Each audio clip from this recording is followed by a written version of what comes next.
Son, given you authority. He has given you worthy to take the scroll. He has given you alone belongs judgment. He only wanted heaven and earth. Authority,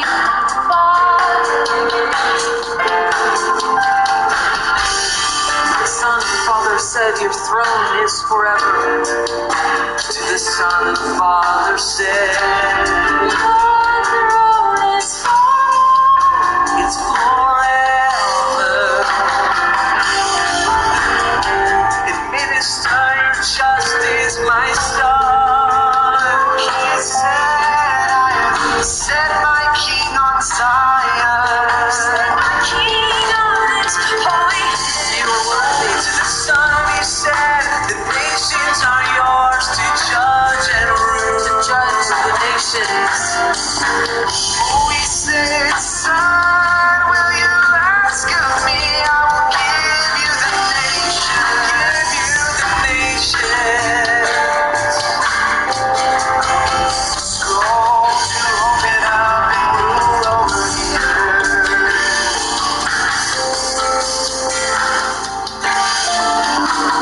You're worthy to take the scroll and loose its seals. You were slain, Jesus. Dude, what am I playing on bass here? It's freaking sick. I'm a good bassist. To the Lamb in the midst of the throne. One to another they sang the birth as though he had been slain. They sing one to another. They sang a new song saying worthy, worthy. One to another they sang a new song saying worthy, worthy. One to another they sang a new song saying worthy, worthy. One to another they sang a new song saying worthy, worthy. One to another they sang a new Sorry for the weird music. It's part of a sort of art project of sorts for a very specific reason and purpose. Going to be starting the actual play in a few minutes here.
Hello, hello, hello. It is 6:30 p.m. Mountain Standard Time, and so here we are. Welcome, Pure Skill. How are you tonight?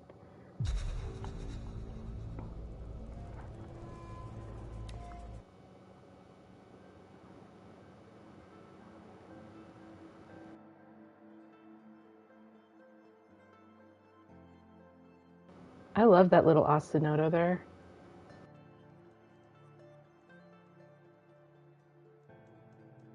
What is up, Wu-Tang Warriors? How are you tonight?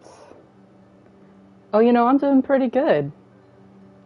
I got a brand new bathrobe, and it's super, super soft. And I'm wearing it over shorts and a t-shirt, and it feels incredible. Alright, I'm gonna do the rail because I feel like that story of that, because we see some Dodd Blevins stuff on it, that it kind of matches where we just left off with The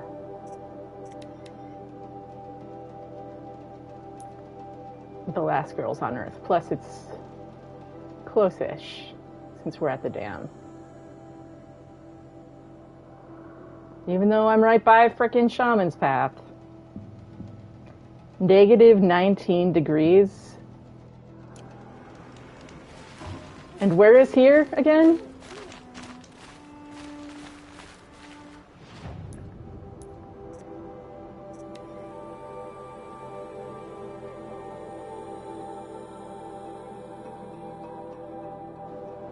Come to Arizona, get away from that.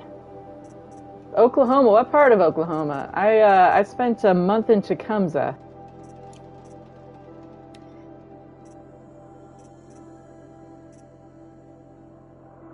If I can get this is a really great armor. These are some of the best armors in the game. It'd be life-changing.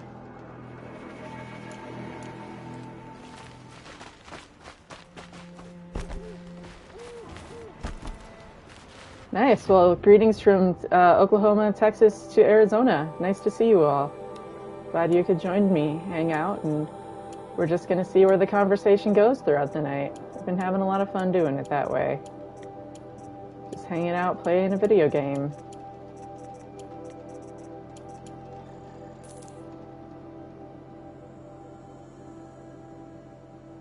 Oh, I'm not familiar with that. Where is that?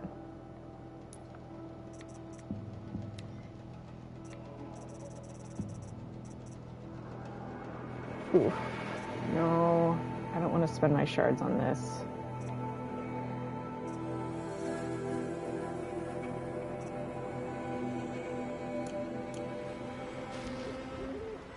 Nice, yeah, I remember your name looked familiar.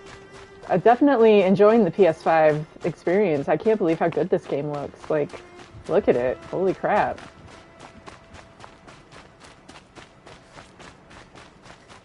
Trying to make the shots look pretty.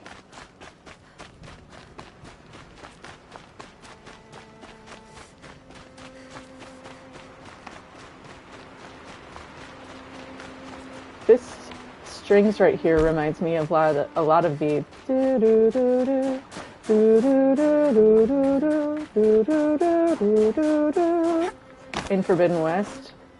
These games' soundtracks are just unreal. The Flight, Joris de Man, Alexa Lazowchuk, Niels van der Leest, and then others as well, whose names elude me, like Lucas Van Or, you know, some of the people. I'm going to say someone named Bastion, if I recall correctly. Julie Elvin, Ariana Gillis, I could be pronouncing that wrong. Melissa Kaplan, voice of Easter. This animal figurine. Not to mention all the instrumentalists. Just think of like all the work that goes into getting those sounds to our ears. It's so cool. They all like post about like stuff on their socials. Like Joris de Man has stuff showing like his studio setup and like the session recordings, and super cool. There's also the Gorilla stream where they had Lovisa Bergdahl Luisa, I don't know how to put this. I feel like I don't pronounce that syllable quite right from what I've heard it said as. It's spelled with a V, but I don't think it's pronounced like with a hard V. It almost rolls off the tongue a little more from the sound of it, but not like a W either. Somewhere in between.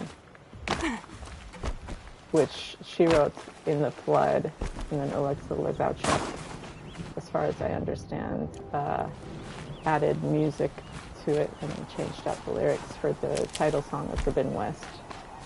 These will keep. What's up, Michael? I'm so glad to hear that Dad is back from the hospital.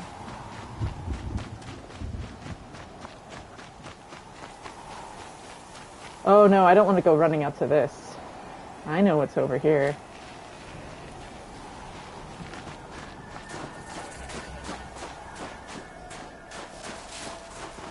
Oh wait, no, this is the safe building. Okay. We got a really fun person to meet in here, actually. One of my favorites. Ursus Americanus, the magnificent American black bear. Brought to you by Montana Recreations. Beautiful. How fierce you must have been. That fur. You never even felt the cold, did you? If he hadn't preserved you, would anyone even know you'd disappeared? This entire character's existence is like the Continental Breakfast skit as a person. I hate to interrupt. Oh, Yes. Hello, an outlander at the Shrine of Forgotten Beasts. Welcome. I'm Enjuk. Aloy. The Shrine of what? When the old world still breathed, a great man built a tiny totem to this beast and stored the visage inside. When the totem is placed on the pedestal, the animal is painted onto the empty air, and the beast lives again. Well, almost. There are 7 pedestals. Where are the other 6 figurines? I found this one in the wilds. Remembered the indentations in the pedestals here, and saw how they matched the base of the totem. But as you say, it's one of 7, isn't it? The great Montana Recreations must have made more, but time has scattered them. You said a great man made these figurines? Indeed. He was, I believe, a student of the natural world. Like me, but surpassing my abilities 1,000 times over. The great Montana Recreations. Perhaps the finest natural scholar the old world ever produced. His voice claims responsibility for the totems, the vessels for the knowledge he accumulated. I share his desire to understand the beasts, to catalog their behaviors and preserve their images. I like to flatter myself that I'm an apprentice of sorts, carrying on his work.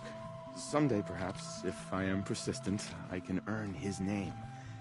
Enjuk Recreations.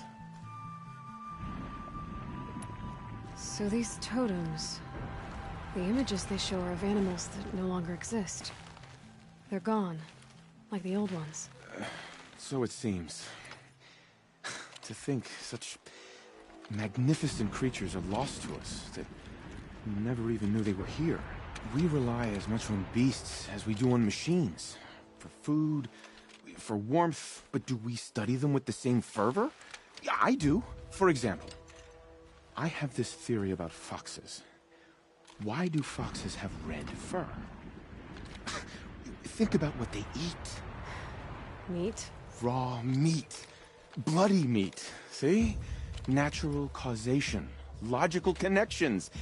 It only makes sense. You've thought a lot more about foxes than I have. Here's another one for you.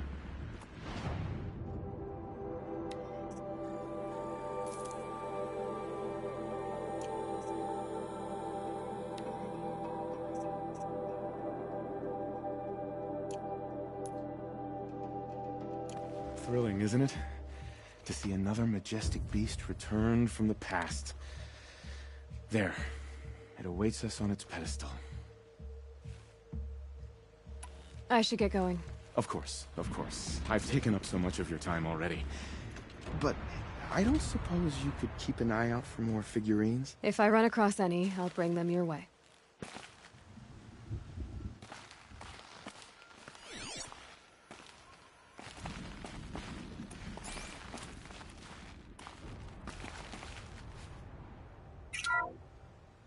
Ursus Americanus, the magnificent American black bear. Brought to you by Montana Recreations. How would you like to find yourself cornered by that thing? I suspect I'd like it very much indeed. What a beautiful beast you were.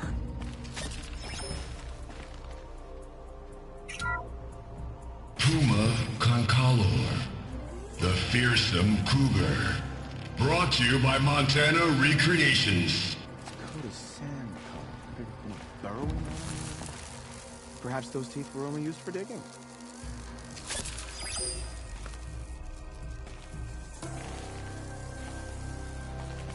Care to talk about these figurines of yours? They're not really mine, but I've always got time to talk about them.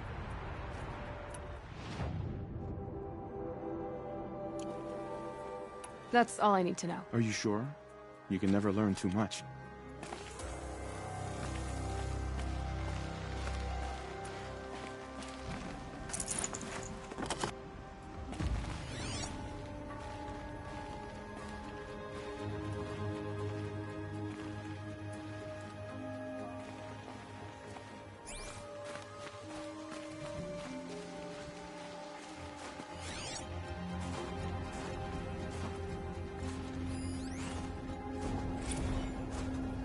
Visitor Center's a bust.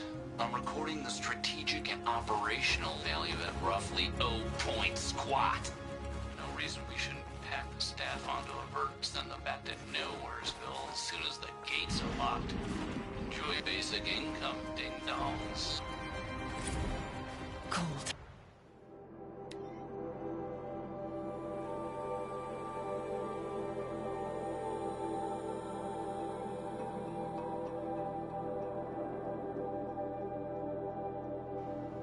Oh, Dodd Blevins.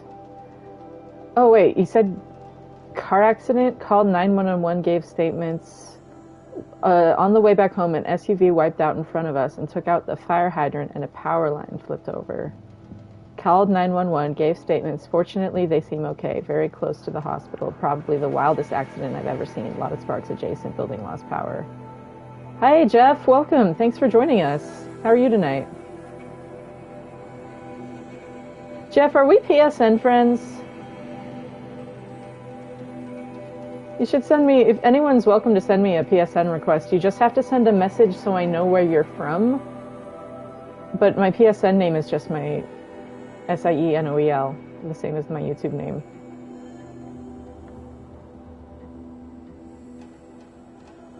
Oh, you should just be able to search for me and add me as a friend. We're just behind and 2 lanes over. How are you doing emotionally after seeing that, though?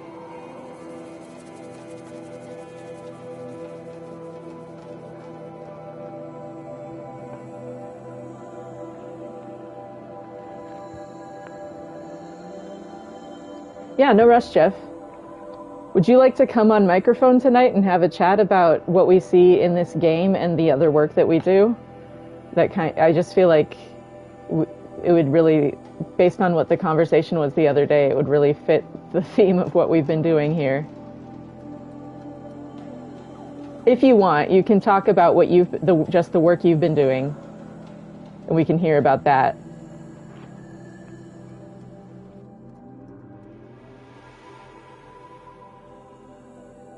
I mean, I would love to have you talk about it. Yeah. Okay, awesome. Yeah, send me that request and get in a party. Just make sure your settings are so that your voice goes through on my stream, and we can just hang out and chat. Sweet action. No rush though. Just let me know whenever you're ready. So I have the notifications disabled, so I won't see it. All right, I'm gonna read this real quick, and then we'll go back to the chat to check in on where the conversation goes to, and then we'll get back to playing. So this is Dodd Blevins speaking. He's here in the park. We're in Yosemite, looking over the Welcome Center, okay? He's trying to decide what to shut down in the park. And he's not a very friendly guy, as we can see. So could get some demolition bots in here and level the structure. Might be something of value in the walls, copper wire or something, but that's about all we're going to get out of this dump. Hell, we'll just let it rot out for all I care. Rot out here for all I care. Uh-oh, one more thing. That Jeffords lady, Marnie Jeffords, operations manager. While we have access to the National Park Department employee registry, let's put a no rehire flag on her account. Teach her not to get lippy with her superiors. Holy shit, Dodd Blevins. You know, honestly, I've had someone treat me pretty much exactly like that, except for they told me not to talk to them or they told me to talk to them like they're 15 years older than me. Like, bro, you are 7 years, 2 months, 2 days older than me, for one. Two, what the fuck does that mean? People are so weird. Like, why do people what gets someone into a position where they can, like, want to teach someone a lesson about getting lippy with their superiors? Like, my therapist says that the core of all abuse is someone trying to exert dominion over someone else in any form. And I have to agree with her, honestly. Like, that is abusive, Dodd Blevins. That man is abusing Marnie Jeffords. What a douche. Oh, it's just PS5, PlayStation Party chat, Jeff. And so you just need to make sure in your, like, microphone settings that it's set to, if there's broadcast settings, that, like, your microphone will appear in someone else's broadcast while you're in a party chat. I don't know where the settings are. I just know that you have to have it set up or I'm going to be talking to air. And we won't be able to hear what you have to say. And it's important to hear what you have to say, Jeff.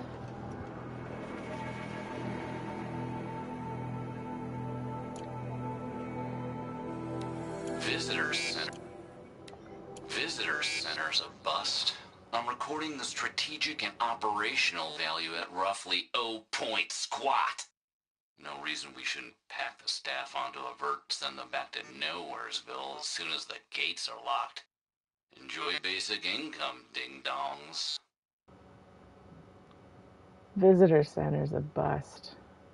That's such an interesting thing to think about. Very cold. I get it. Like, what part of the temple was it where the, wasn't it basically the visitor center where the Gentiles could go to the temple, where they set up a bunch of shopping centers? And then that's like when we see Jesus literally, like, making his belt into a whip to drive out the money changers who made it so that, like, visitors couldn't get access. Seems like that's something that's pretty darn important to him, huh?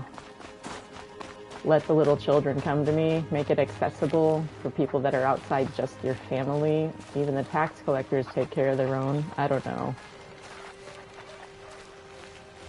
I'm gonna leave it alone.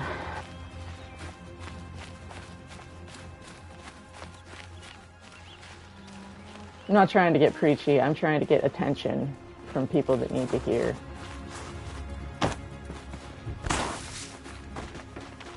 So this is what we call high context language for those of us who have been hanging around. That's why it's important to watch the whole thing. It's all a cipher for itself, and you're not going to understand it if you don't. You have to take the time to let it digest. You can't swallow it all in one bite or you'll choke. I'm sorry it takes a longer time, but that's just how it's got to go. Could have done this an easier way, but you guys made it impossible, so what can I say?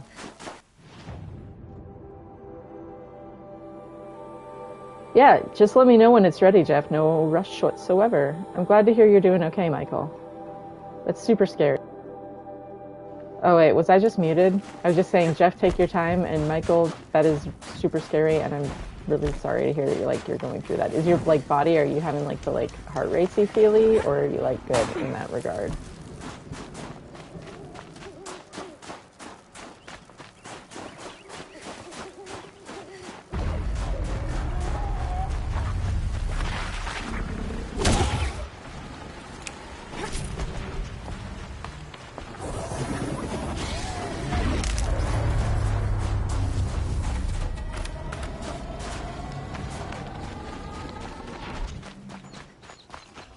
Were you able to find me on PlayStation, or have you, I don't know if you've even looked yet. I just want to make sure that you're able to find me all right when you look me up.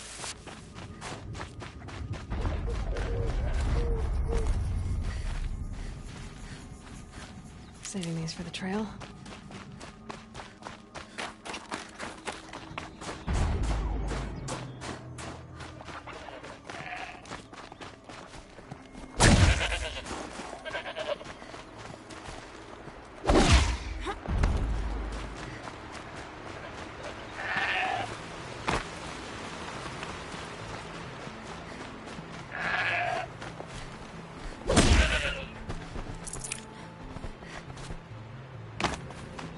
I'm gonna dine on the goats. I love goat. I haven't had Ethiopian food in forever, but I used to get this really goat watch. It's injera and wat or something. Injera. I don't know how to pronounce it, but the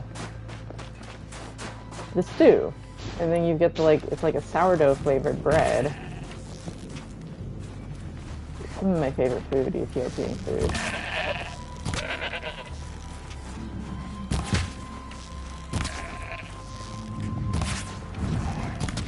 Man, this game is way easier with a frickin' reticle.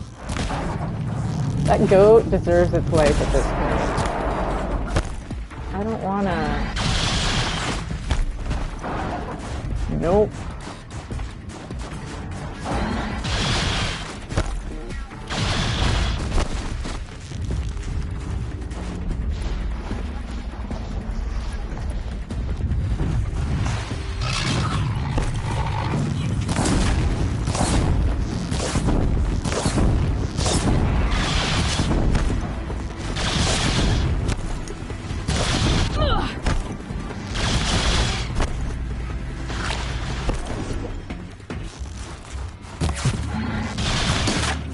Oh yeah, I got helpers.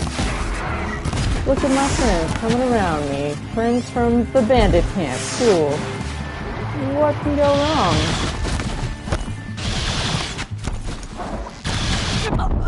Oh, everything can go wrong. Oh man, called 911 so many times this year, it was almost a reflex. Yeah, that makes sense.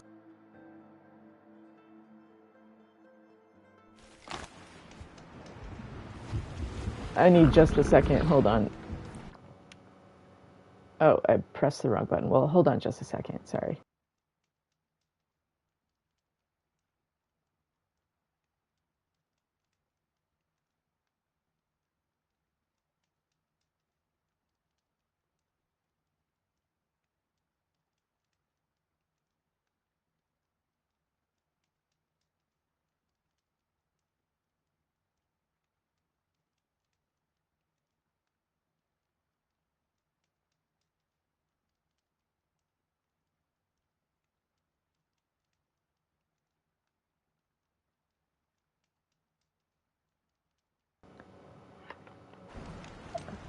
Jeff, have you sent me anything? I just want to make sure I don't miss it when you do.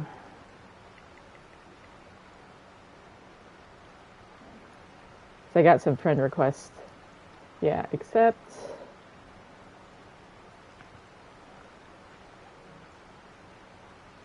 But I have 20 friend requests. Let me view. View all requests.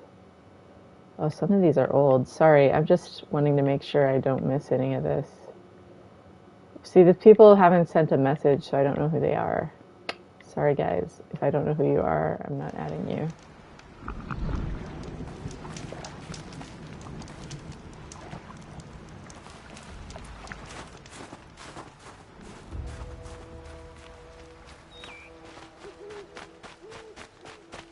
Let's get back to a secret shared without getting murdered this time. Sorry, Aloy.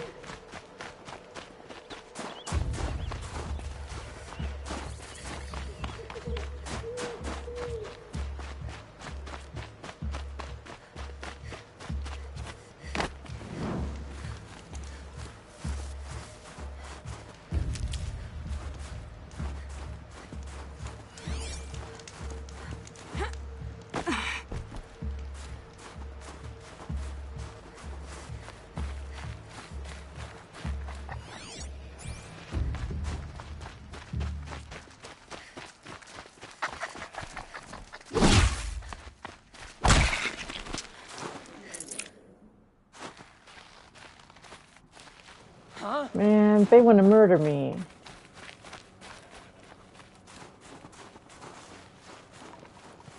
I know how to be sneaky. I'll crunch in the snow. What can go wrong? They'll never find my trail.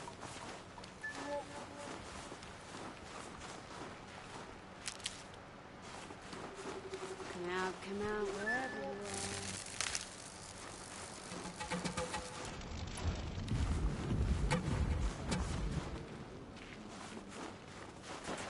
are. Haha! Triumphant.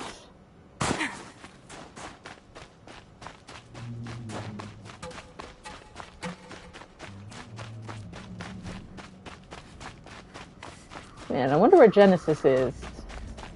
Me and Genesis both are recovering in our bodies from stuff. You could say, in a way, we're in our hospital gowns on this procession to get better arrowheads. That was called high context language. Let the reader hear.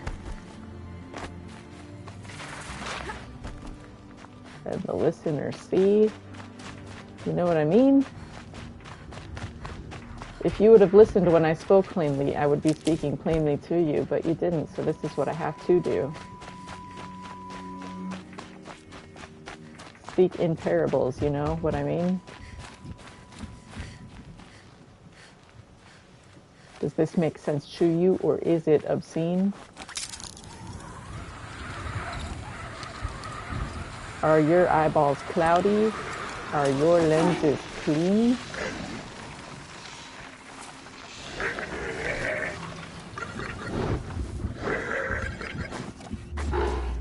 Man, I'm so glad to bring back good memories for you. I love this game so much. This is my 11th playthrough, and I'm right there with you. I haven't played it since February. The last time I played it was, I beat the game, I saved it for February 18th, 17th, on the eve of Forbidden West coming out. I beat this game. And then I've been in the West for 1,000 hours, which is as much as I played this game, so this feels like a sort of homecoming. Which is a really good U2 album. Man, look at all that's left of freaking Yosemite.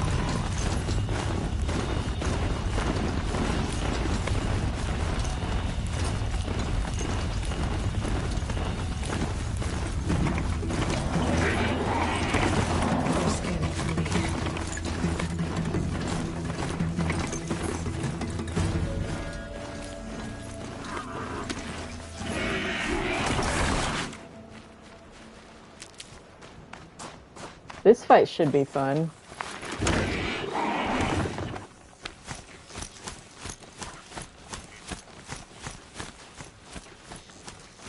We're gonna learn a little more about Dodd Blevins. This quest is cool because I'm named in it. It's really fun when you're named, isn't it? Don't hear what I'm not saying. I'm not saying any names. Must be the I'm cave just that saying Shaman it's told fun me when you about. get named. On Written occasion. down. And not natural either.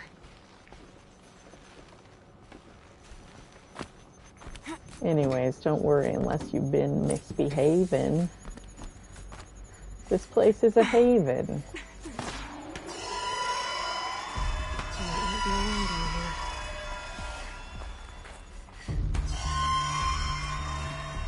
here. Your conscience condemns you if you feel it. Not me. Just have to go up. It's a mirror. See? If I could move that flying machine over a little.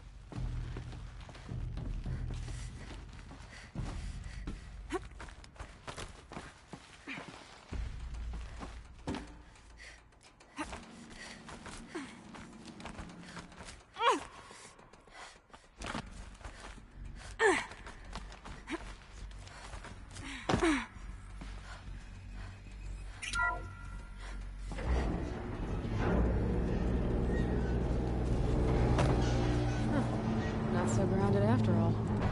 Now I can get across.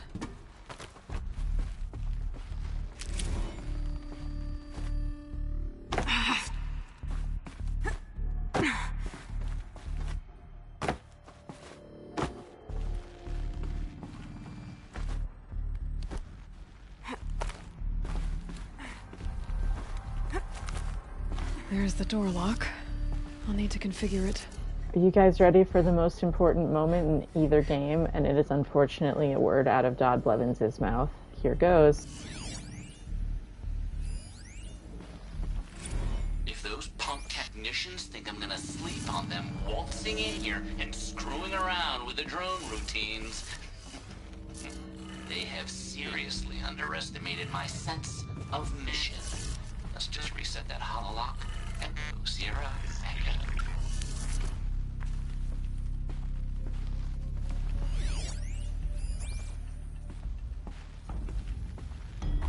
There it was.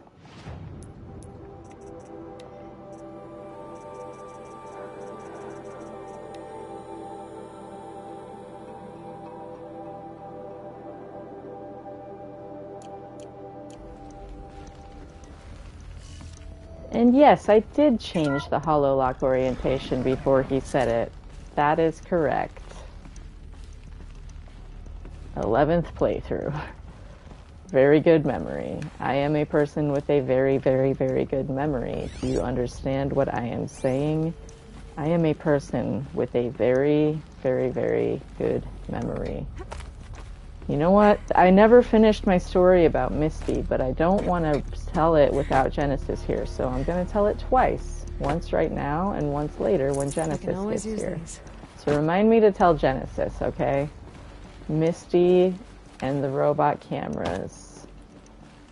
When I was in her briefing before the set, Misty compared me to this other person who played bass with her sometimes and said, because my buddy Jim joked with her and me because he was trolling me, like that I should tell Misty her license plate number, and I didn't miss a beat, and I turned and I told her license plate number. Not surveillance, and security means firepower. As God is my witness, I will not be caught squirting blanks if and when a major act of terrorism desecrates these facilities. And so I rattled off hers, and then I rattled off 3 or 4 other people's, because Jim knew that I just have a very good memory and that I would know the answer to that. And so Misty got all wide-eyed and was like, oh wow, you have a really good memory. That's just like this other person. I always tell people, don't cross her. She'll remember. Which in context, after someone else had already said some weird stuff to me, saying Misty would agree with them, I was like, oh my god, that was a threat. That sounded like a threat because of what this other person had said. But it turned out that that person had actually just spoken for Misty without Misty's permission. Misty was unaware of the situation, that she had just unintentionally come off kind of threatening about. But I'm a nice person, and I didn't make assumptions, because that would have been so mean of me to think that Misty was threatening me. She's the sweetest person. We had a lot of fun playing, but it was super weird when the set was on a wide for the whole set, and then the camera was just suddenly on me, and then on me on Misty up close when it had been a wide the whole set. Like, who was at the board? That was really weird, and I felt threatened by that too, because it's like, I worked for media, so something going wrong with media showing me on camera, like, just seemed super, like, why did you guys do that in the middle of the set? It was just, I would like an answer if anyone knows what happened there, because that made me feel very uncomfortable. And it's like weird, because that's like live to the global audience, and it's just like, it felt very weird. Anyways, Miss Pines, Dodd Blevins. Right now I'm looking at a security drone. It was requisitioned from Faro Automated Industries to serve the need of the Firebreak project. It is, in fact, one of an entire fleet handpicked by me and allotted for our use by Ted Faro. Yes, the man so far above you on the ladder that he might as well be God. And I have a direct line to your Father in heaven. Now, you and I had a conversation in which I tried to impart to you the sensitive nature of our project. And if I recall correctly, you said, I understand, Mr. Blevins. I took you at your word, which apparently was a flaw in my judgment. I can relate to that. That's the one thing Dodd, I hate you mostly, but Fuck, if I can relate to one thing, it's that taking someone at their word is a very, very bad idea sometimes. Oh wait, what are we talking about in the chat? Hold on. Memories coming back, haven't touched this game. God, I remember this place. Did not enjoy it the first time. Can't remember my name half the time. Duty call. Oh, alright, yeah. See you in a moment when you get back. Or, was that a good BRB or a BB? That might have been a bye-bye. Well, thanks for hanging out, Wu-Tang. See you when I see you again. I understand, Mr. Blevins. I took you at your word, which apparently was a flaw in my judgment, since you have sent me a goddamn fleet of flying CCTV cameras and a bunch of jerk-off eggheads who think they know more about protecting this country than I do. That's funny. Now, your technicians are going to provide me with the firepower I need to prevent a major act of terrorism from occurring in or around my facilities. And they are going to do so without increasing our project budget, because, Miss Pines, this is your screw-up, and I am a reasonable man, but so help me, if you add another cent to Firebreak's balance sheet, I will see to it that you personally, answer to Mr. Farrow and his board of directors. So I want you to call me back. I want you to leave me a message. I want that message to consist of 4 little words. I understand, Mr. Blevins, and this time I want you to mean them. Jeez Louise, dude.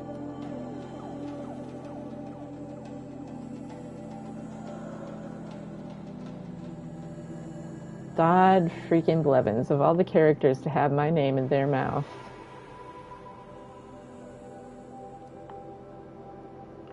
It hurts a little, you know?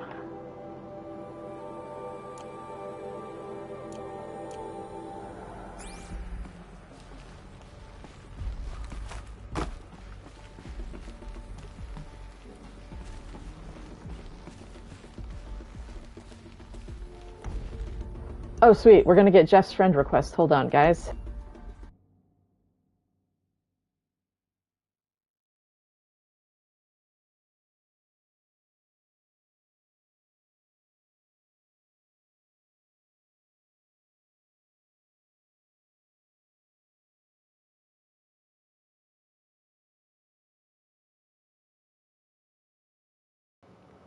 Are you the Clawstrider?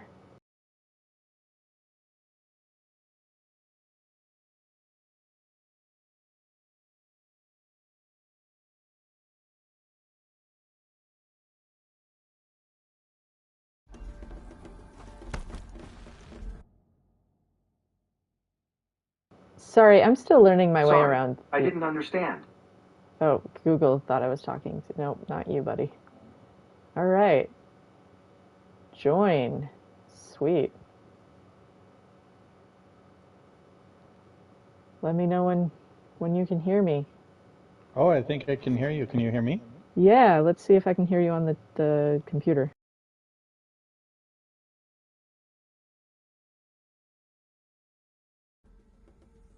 That feels laggy. Yeah, can you hear me? Hold on, let's see.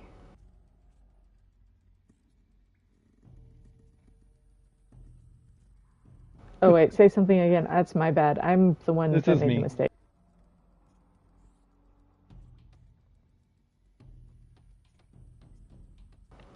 I had my computer muted 3 different ways to make sure that it wasn't feeding back, but then I didn't know how to unmute them, so now. Okay, hello, Jeff. Hello. How are you? Still getting like an echo like 5 seconds after the fact.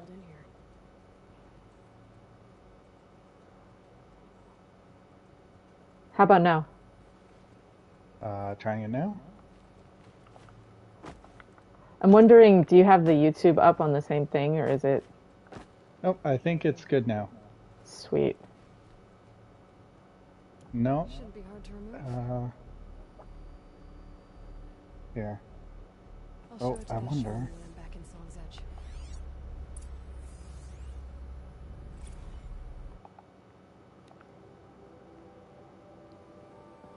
Well, you figure that out. I'm going to read out this email to Kenny Chow. Go for it.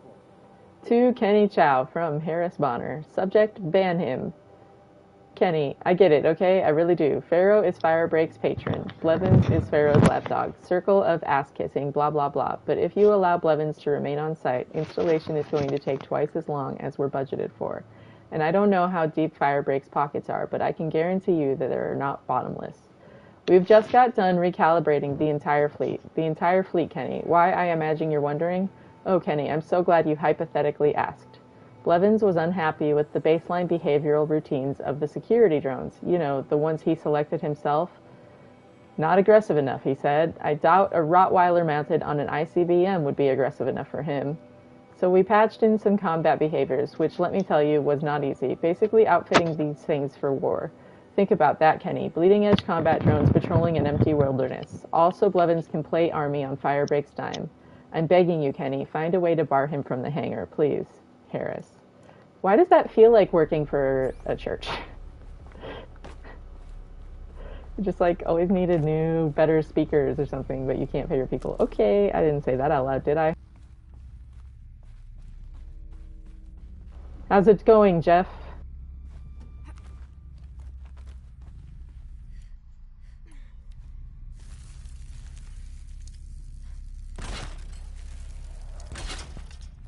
I think we're getting there.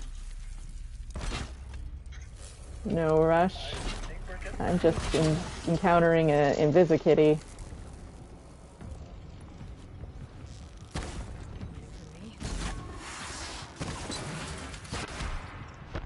And the Invisikitty has one-shot me. This will be good. This will be a good time.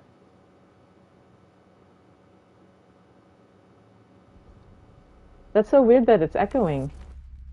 It's just on my side. So I'm watching this stream on my PS5. I wonder if that's what's doing it. And so I think I'm hearing, what I'm hearing is...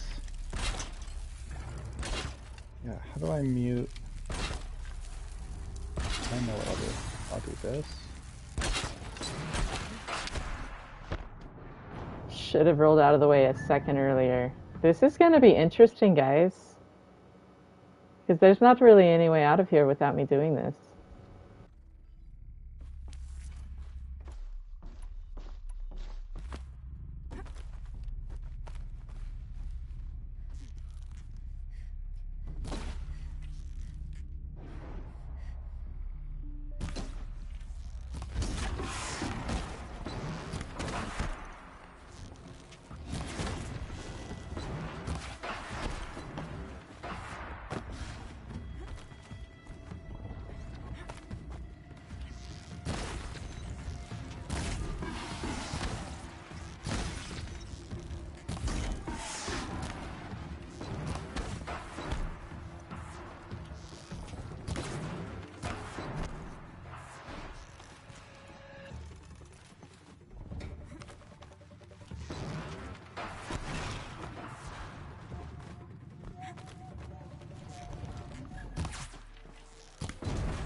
We were doing so good. What happened?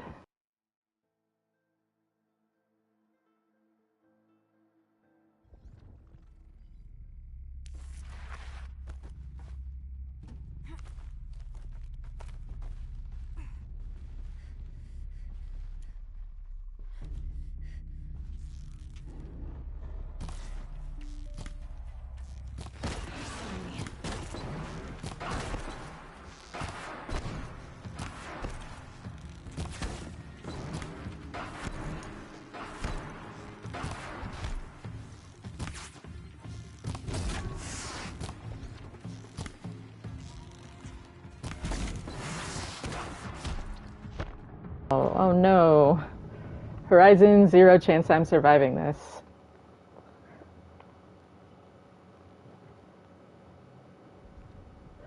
Someone described this as a troll earlier today. That was very interesting to me. I feel like troll is a matter of intent. What do you say I'm doing? Alright, can you hear me at all? I hear you, yeah. How about you? Okay, I think we're gonna do this. old school, but I'm gonna bring up the video muted on my phone while I keep the voice chat going on the PS5. Interesting. Well, if it works, it works. That's I didn't think about that. If you're watching the stream, I guess it makes kind of doing the real-time conversation a little harder. Yeah, I don't know why it's doing that, but this will work. Sweet. As long as you feel comfortable and are having fun. There we go. We're having fun. Yeah. Since I'm in a fight anyway, I'm kind of, if you want to, I think what you've been doing, that campaign you've been doing is very important, and I wanted to give you a chance to talk. Like, if you need a minute, like, you don't have to, but I just, like, figured, like, awareness helps. Yeah. No, just a brief intro on me and what you're talking about. Yeah, so I left a group of churches that doesn't have a name. They just kind of go by the network about a year and a half ago, early 2021. And, many of the themes you've been talking about on here around indoctrination and, high control groups and things like that. Ring very true, and actually, Horizon was, I started playing it before I was out, and it was certain things I was like, wait, this feels way too familiar. And then, as I took a break from it, and then I came back to it like 6 months after I was out, and I was like, oh my gosh, like all of this feels very familiar. Until I got to... Yeah, this game has like helped me keep my sanity, honestly. Yeah, exactly. And then, like, in Horizon Forbidden West, when I got to the Quen, it was just, like, complete breakdown. Oh, God, CO. CO is everyone I know. And then the way the Diviners, their entire societal structure is like, oh my God. Yes. And the Board of Overseers, for me, was particularly... the freaking board, yes. Oh, we'll get there. Don't worry, we'll get there, guys. Yep.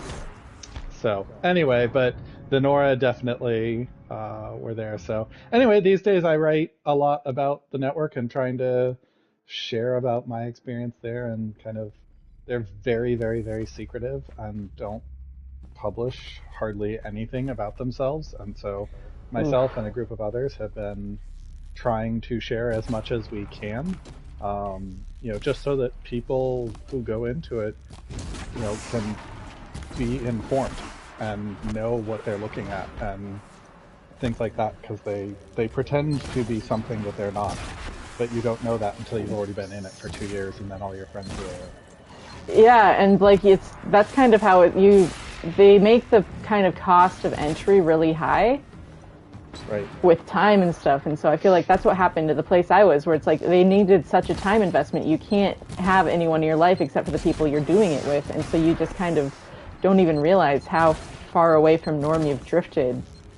Right. Yeah, and eventually, I mean, the big thing in the network is they like to have people relocate to plant new churches. Yeah, that was kind of like how it was at the church I was at in Texas. It was all about going and church planting together. Oh yeah, there you go. Yeah, so that's how we ended up in California, moving there from... Really? Okay. I was wondering. A new church, yep, because I used to live in Seattle. Because you don't sound like a Californian when you talk. There's just that little bit of Canadian in you. Am I wrong? Probably not. There's just even the way there's just that little bit of it's almost Canadian accent has just like a smile in the way all the words are said to me. Well, I don't know. Like where's just that like yee. Try and keep it friendly. I don't know. Anyway, yeah. I worked remote for years, and so I tried to learn how to sound happy when I'm on a call. But I get that. I did phone sales. Yep. So yeah, I just kind of, I don't know, raise trouble on the internet, I guess, is how they would put it. But I try and raise awareness and let people know. What's like, have you gotten pushback? Have you felt like, how have people responded? So it's been total radio silence from leaders. So I actually laughed 'cause I on feel Twitter, that. I feel that. yeah, on Twitter this week I had an exchange with like Bart Barber, the president of the SBC, and I was like, how am I able to have a Twitter Bro, exchange? don't get me with the- started with the accessibility of major leaders and celebrities. And then it's like, Right. but I literally worked for you and I can't get you to respond to my emails. What? Exactly. Like, there Or was a whatever, thing- like socials. On socials, it's like, why do you guys all have people managing your accounts? Like people with like 1 million followers still give me personal replies and I know it's an actual person Right. because it's like people I know because I'm from Scottsdale, guys. Yeah. I'm from Scottsdale. I went to a weird private school in Scottsdale. I don't like that that's my history, but it's like, it's just like these leaders in these churches want to be like, it feels like they want to feel more powerful than they are. So they get these people gatekeeping Right. their inboxes and stuff. And it's like, dude, let the little children come to you. Yeah, exactly. Yeah, there's like churches of like less than 100 people in the network that don't have an email address for the pastor on their website. What are you hiding from, pastor? What do you call pastoring? Right. How is that shepherding your people? Right. They're all hidden away, and that makes it so that nobody can contact anybody. And yeah, I contacted all 25 churches back in June trying to get a comment on something and heard back from literally 0 of them. Or What 25 of the 26. Where One do of you them guys had literally get, 0 like, contact it's info. so funny. Where do people get the idea that that's what church should be? No idea. So It's so strange. yeah. I'm When they think that church is all about power and controlling people and So, like, leading was- and who's the leader and everything, it's just for it's not you, what like, it's supposed to be. your process of like going from like serving the church probably with the same zeal you've been putting into contacting and trying to get a hold and stuff like how does that look like for you when you go like what was the kind of the stuff that started to get you to go like wait a second outside of playing Horizon, like was there a specific scene or like Yeah, I think the first big one was sorry, can you hear my dog in the background? it sounds fine to me, and let me know Okay. if my roommate's dog barks sometimes and I might not hear it. Okay.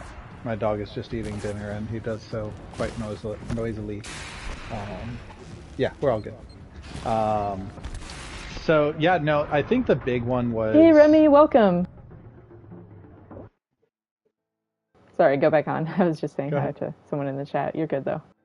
Yeah, the big one was probably summer 2019. I'd become like a Bible study leader, small group leader in the church I was in, and so I was, spending more time with the pastor and things like that. And it was at one point I read a book by a theologian that the church really likes, and it was and I found that the book said something different than what the pastor had told me that the theologian said.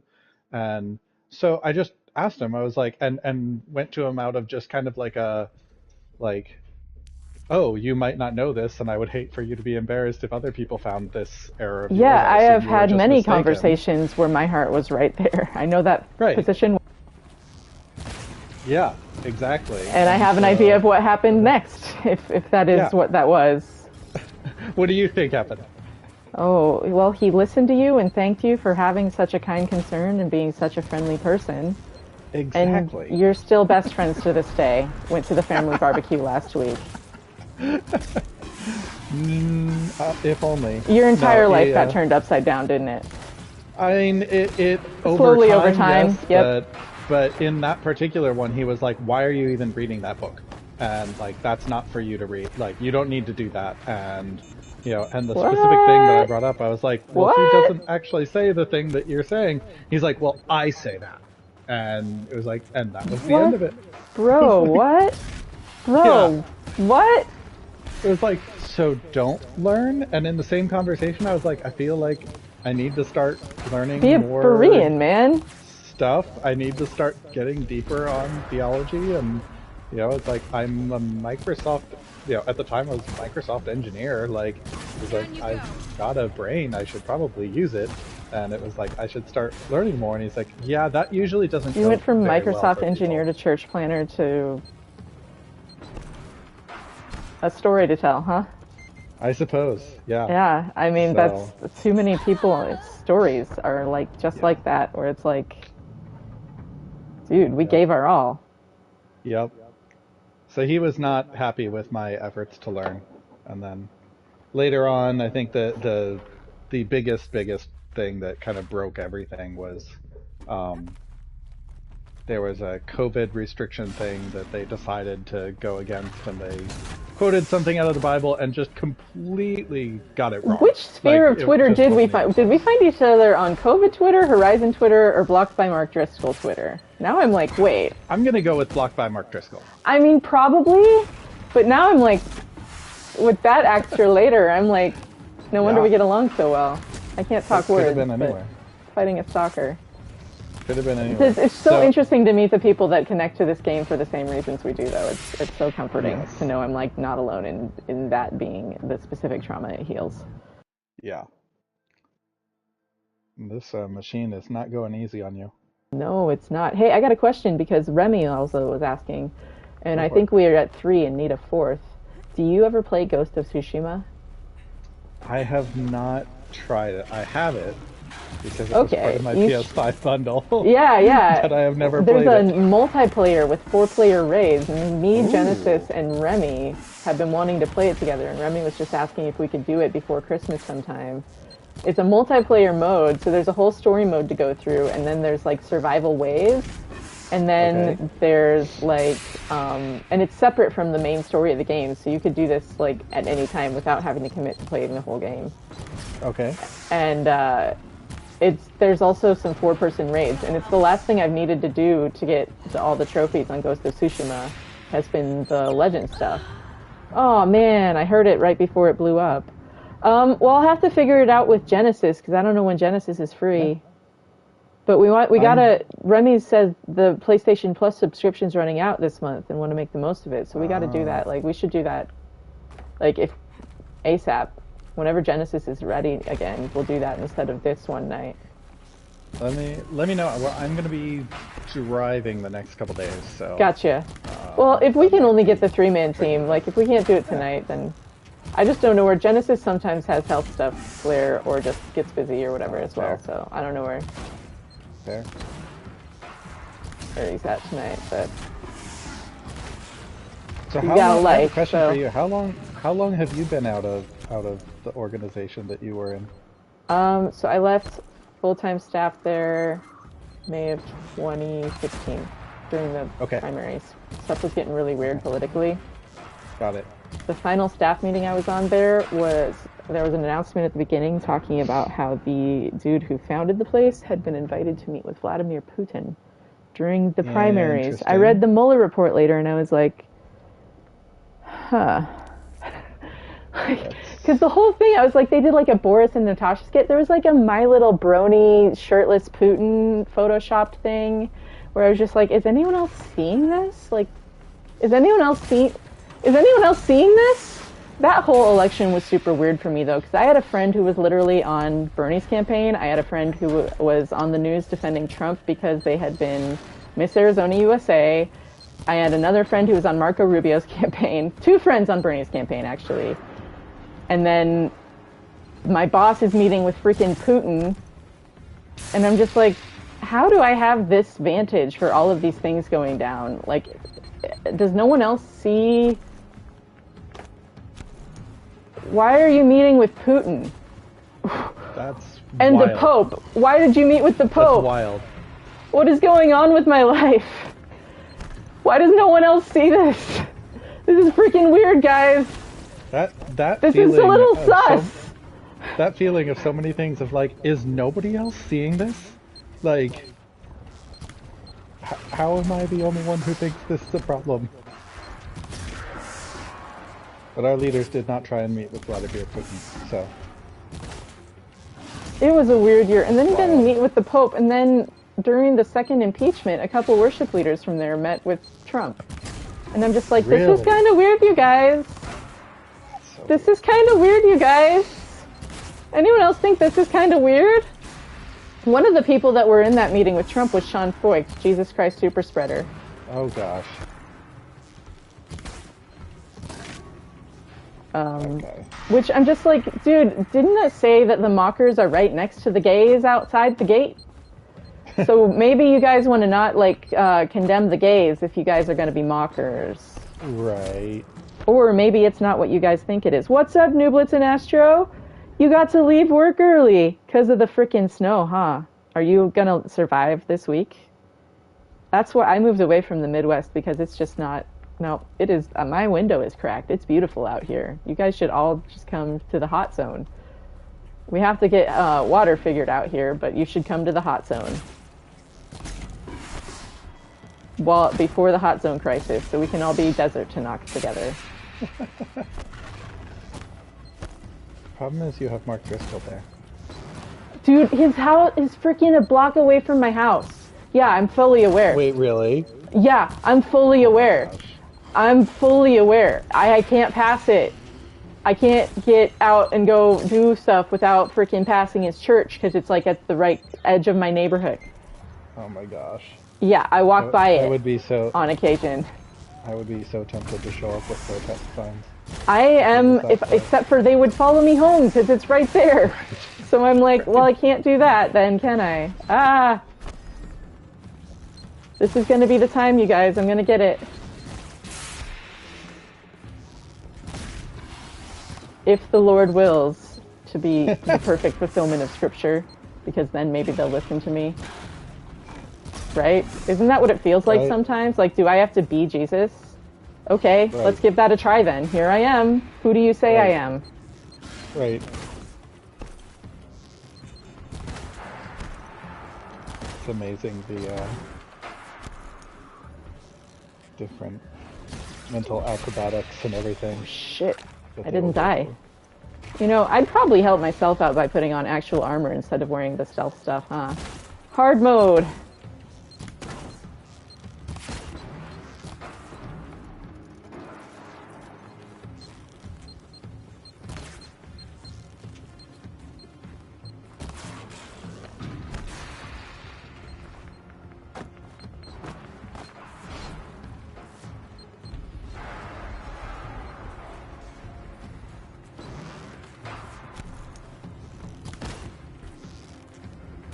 Invis-a-kitty, go purr. Dang it, I got greedy. What am I on about? Which part? We're having like 6 conversations here. It's like drinking from a fire hose. Bertie Sanders. We got Nooblets, Michael, we got Jeff. How are you holding up, Jeff? What's some of the weirdest stuff people said to you during this? Like, you know how, like, I know I got people in my inbox telling me to break agreements with spirits and stuff like that. I had a friend who told me that the pastor told them that he probably had 7 demons. Oh no. That one was fun. And then a year later, the friend told me that he couldn't remember if the pastor had said that. Like, he's That's like, so I don't remember weird. the pastor saying that. I was like, I'm pretty sure if somebody told me I had 7 demons, I would remember it. Yeah, it's what's going on if you get to a place where someone can do that complacently? Maybe you're a complacent place. Right. Yeah, and then, gosh, what were some of the others on the way out were just people who were just like, oh, well, you know, you got hurt by Mars Hill, so you don't know how to trust leaders. Wait, were you with Mars Hill as well? Yeah. Oh my god! So you really know how, like, Mark Driscoll being a freaking block from my house makes me so happy. Oh yeah. No, I love having Mark in my neighborhood influencing the people of my freaking literal neighborhood. That's so fun. Yay. That leads to great things. Yeah. Dude. Yeah, no, I'm afraid to protest alone, at least. I would want to have some people with me. Because they literally carry folding rifles. Oh my gosh. Yeah. No, their security stalked someone. It was on the Roy's report. They had a tell-all. Conservative now. Well, he doesn't have any accountability now. Right. there's no accountability, and this is what happens when there's no accountability. The place I'm at has withdrawn from some of the accountability they used to have. Right. And it's like, dude, like, what are you hiding? Why do you have to withdraw from accountability? What are you hiding? Only shady people withdraw from accountability like that. We found out this summer what the leader of the network was hiding from. Oh yeah? Why don't you want to talk about that for a bit? It turns out in 1987 he was arrested for aggravated criminal sodomy against a 15-year-old boy. Jesus Christ. Yeah. We had something like that happen at the organization where I worked, where there had been statutory rape, and the person was leading an internship. Yikes. And the crazy thing is that led to this other church I went to also having uncovered that one of the pastors from the same church in California, 2 people had been kind of hush-hushed under the rug from that church. One of them wound up in Scottsdale, one of them wound up in Kansas City. Like, this is why, dude, church, you can't shake this stuff under the rug. You guys hide this shit, and look at what happens. Right. It's not rare. Right. I'm pretty sure, like, did your dude's name make it on the SBC report? No, because we weren't SBC, so. Oh, that makes sense. Yeah. Right. No, but wasn't there something like it? And he's been super stealthy. Like, he's... Well, didn't you say, like, you didn't find the town because, like, they couldn't look up the record until they knew which town to look it up in or something? Yeah, there were people there was a guy who knew that there was something, and so he'd gone and looked in places that he'd known that the leader had lived in and couldn't find anything, and like lawyers had told him, yeah, they probably sealed the record so you'll never find it. And then like the victim of a family member of the victim emailed myself and somebody else and was like, hey, I know this person, and you know, they're like, I saw that he's a pastor in these churches, and that's really frightening because this is what he did, and you can get the court records from this place that he used to live. And so, like, 48 hours later, I had the court records of this thing. Nobody even knew that he had ever lived there. That is so wild. Yeah. So wild. It just makes me think of how transient the place I was is. And it's like, I wonder how many people came through seeking refuge there. I know I saw people that were in active processes of, like, sex scandals that were at their meeting with Mike Bickle when I was there in summer of 2009, the first summer I was there. Oh my God. I was like, why is this dude here while he's out on, like, and yet then, like, they'll do that for their brotherhood, but then it's like when someone who's on staff commits, like, the smallest perceived sexual sin, do you, like, make an example of him? Like, which is it, guys? Right. You take care of your own. Even the tax collectors do that. Didn't someone say that once? That's a solid reference. I mean, right, though? That's how it feels. Like, what are you guys doing? You're not the family of God. You're not treating people like family. You're only taking care of your own. Oh, man, I was doing so good in this fight. I got all passionate, and then I stopped paying attention. Oh, no. No, it's good because that keeps me humble. I can't run my mouth off too much. Yeah, it's wild. And when we left, we lost almost everybody. Almost everybody cut us off. Yeah, that's kind of what happened. Like, especially because I came out as queer, and so it's just like people made themselves scarce. Right. But I was already used to that because someone had spread a rumor about me in high school at my Christian school. Okay. And so I'm already used to being shunned. I've been shunned a lot of places, and it's usually someone else deflecting, and it's like, well, I've gotten really good at this, at least, so I can handle it, and I can actually do the work of, like, examining what's going on and what's leading to people to have communities that treat people like this. And so I've been paying attention at several places in a row, because I just seem to be the person that draws out... I'm like a freaking... What's that thing in Harry Potter? I don't like referencing it, but the cabinet of fears, that, like, people look at me and they see what they're afraid of, and I'm just like, you guys... Boggart. Yeah, I'm like a living boggart. I'm just like, guys, like, I get what you're seeing, but that ain't me. That's, like, that's a you thing. Right. And you need to deal with it. Because I am a child. Do you ever, like, did you feel like when during your months when, like, you were starting to question, but before you left, could you feel a tangible difference in how you related to people or how people related to you? Yeah, for sure.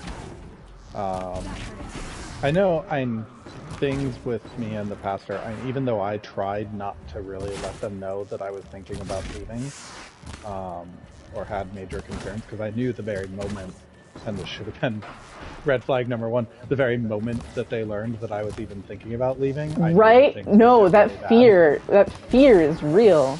And it's like, why am I afraid of you? I thought perfect love casts out fear. Well, what does that say about whether or not you guys have learned to love or not? Which, isn't that the greatest commandment? Right, exactly. And so, like, 1 John is my favorite book. What are you doing, guys? Yeah, 1 John has an awful lot to say about a lot of this. I think it's actually Deed and Truth. It's the source of my website's name. Really? What is that website? Feel free to. It's you should be able to share the. You should be able to share the link in the chat if you want to. Also. Okay. I can try. I think I modded you, so you should be able to. Oh man. I got show up as a link or shot. anything, but notovercome.org. Yep. And yeah, 1 John is the one that has like just saying like if you say you're without sin, you're a liar. Like, and so I just always go back to like, okay, these leaders may be able to say, okay, we haven't done everything we're accused of, but for them to say we have done nothing wrong ever is like, how does that match a Christian faith that says all have fallen short and things like that? Yeah.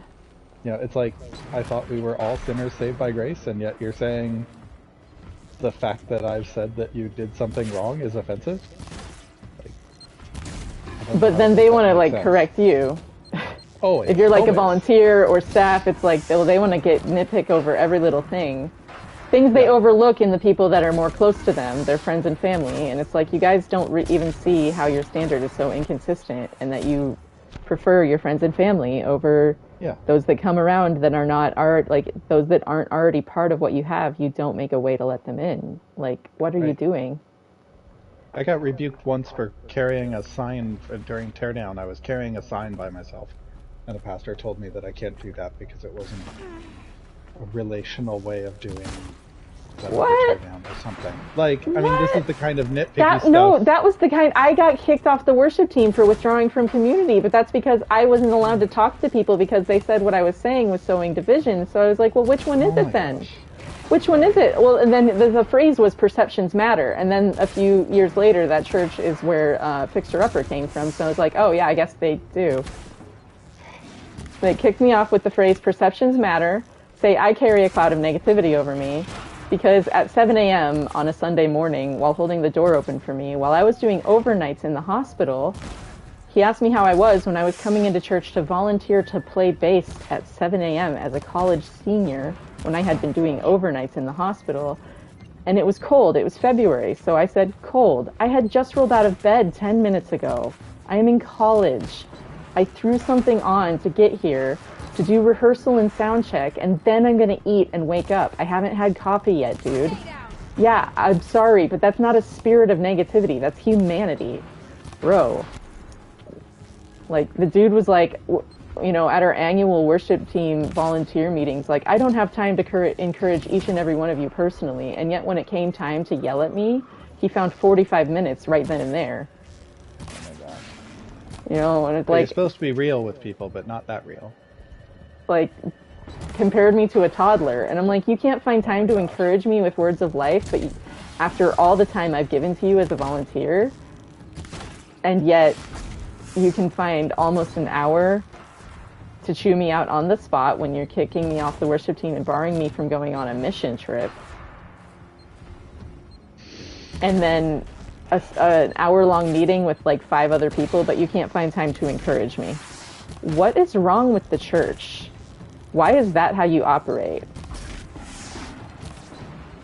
So every time I see Fixer Upper stuff, I get really sad because someone on that show that got their house done is a twin of that person's wife. Oh gosh. Yeah, and Chip Gaines promoted that person's book once. Like, that show, everyone that gets their stuff done on that show, a lot of them are friends and family of the church. They've never had a gay couple. Oh, really? They've never had a gay couple, and then that church gets all the freaking money from, like, all of these houses. Not everyone that's had their home done has, but look into James, like James Mark Gully's really good friends with Joanna Gaines. There's a picture of them from, like, freaking high school at some dance. Like, they go way back because they're all from Waco, but it's like so many of the people, the Barndominiums church staff was actually part of the process of the meetings I had to go to when getting kicked off the worship band there. Like, and so I can't go out without, like, seeing stuff that reminds me of my trauma, and it's like awful because you just want to come up for air sometimes, right? Yeah, I get that. It was, we moved, we were in a small town in California, and we tried to stick around for almost a year after we left the church, and it was just at some point it was like, no, everything in this town is triggering, and like I just have to visiting Kansas City, it's just like this cloud goes over me and I become sleepy.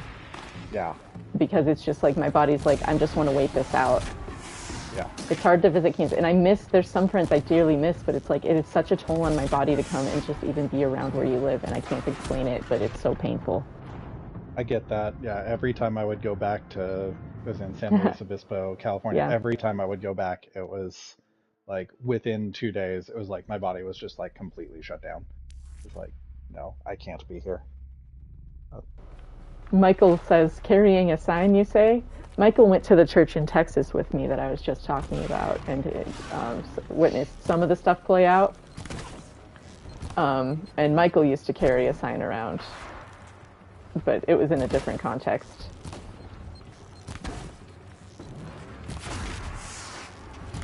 Michael would ride a bike everywhere. What is your actual PhD? Did you get your PhD or what did you end up going with? Because you were working on your PhD when we met, right, Michael? I don't think so. Oh wait, what Michael. about? Are you working on? No, not me. Okay. Because you said you did did Microsoft engineering. Yeah, I was. So what did you study then? I like to learn from people, learn what topics are what, because I'm like, what is the actual meat of a thing?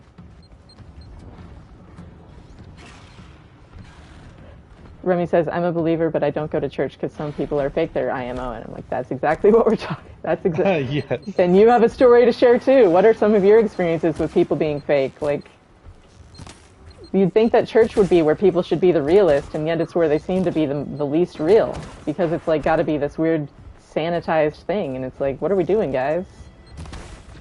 And when you're in the hospital, it's like, you need a sanitary environment, but it's also where all the people's got everything hanging out. Why isn't church like that? Why are you all trying to act like you're perfect in the place where you're supposed to come as you are? People are so freaking weird, man. Now's my chance.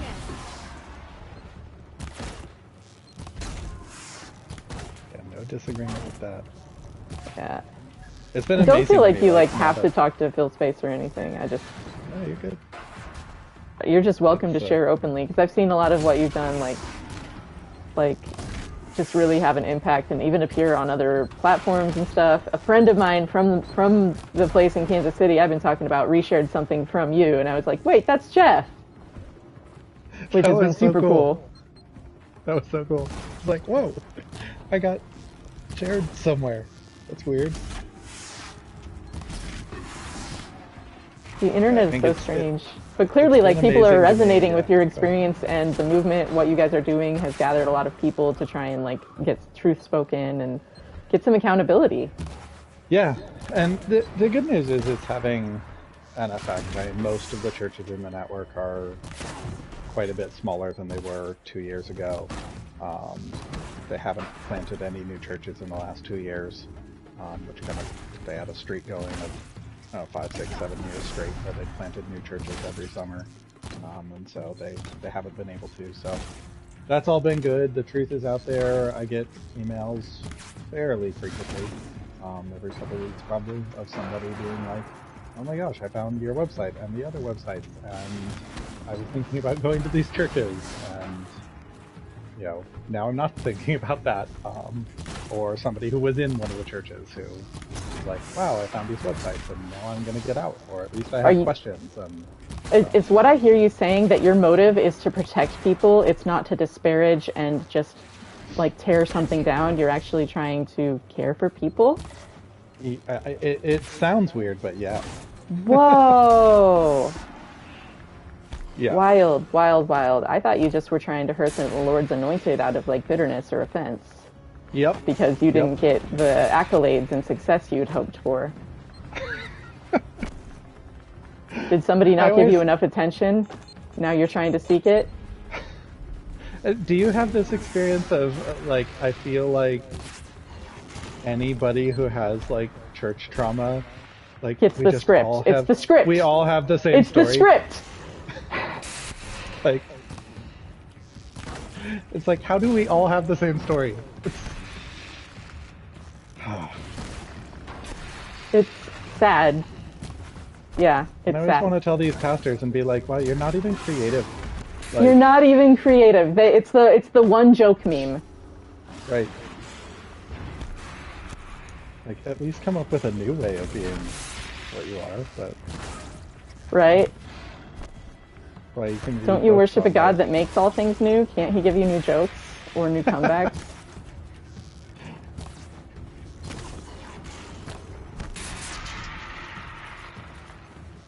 Man. Feel like this time. I mean, don't jinx it, but we're in a dance. It's a dance. Yeah. You just got to turn it into a dance and have. Aw, man. PTSD from church. Yeah, oh, no. String theory. Your PhD in string theory. Michael has a PhD in freaking... That's what I thought. I remembered learning about. The first person who talked to me about string theory was like, you were working on your freaking string theory PhD. Michael, you got to get on here and teach us about string theory sometime. How many strings are there? Okay, wait. Okay. What church trauma? I'm a believer, but I don't go to church because some people are fake their IMO. I'd rather keep these things myself for now. Yeah, no worries at all. But I can say is I have major trust issues, and a lot of people have wronged me growing up as a kid. I'm really sorry to hear that, and I unfortunately relate and know a lot of people who relate. Do you have PTSD from church, Sierra? I do.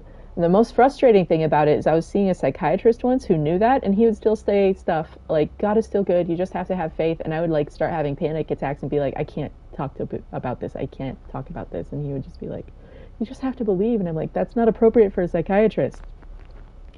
It's really hard to like not be able to escape like these like statements that were used to abuse you that are like so pervasive in culture, but they become this like direct line to your soul to like make you feel terror.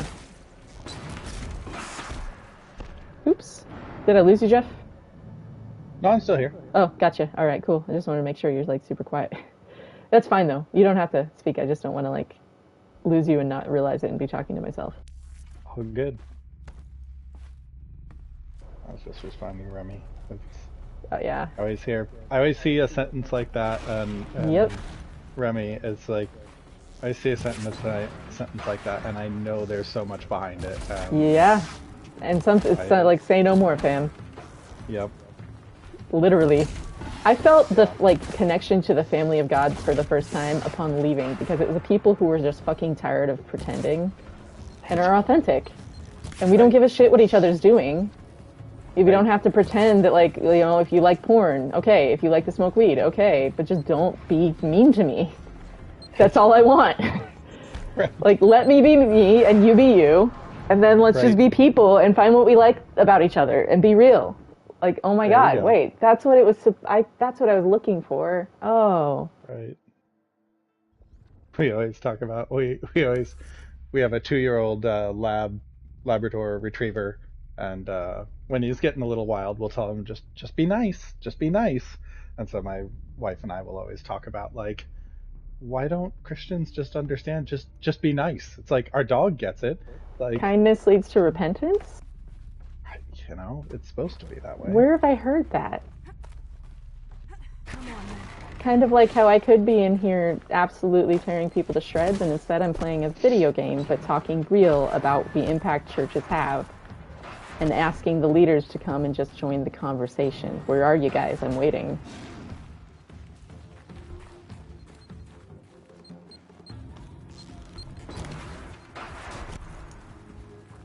But I used their own rhetoric to try and get their attention, and they take it as threatening. And I'm like, that says a lot more about you guys than me, because I'm literally using your songs.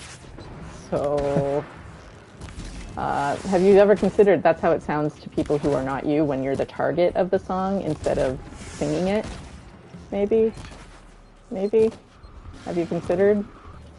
Consider. Metanoia, please.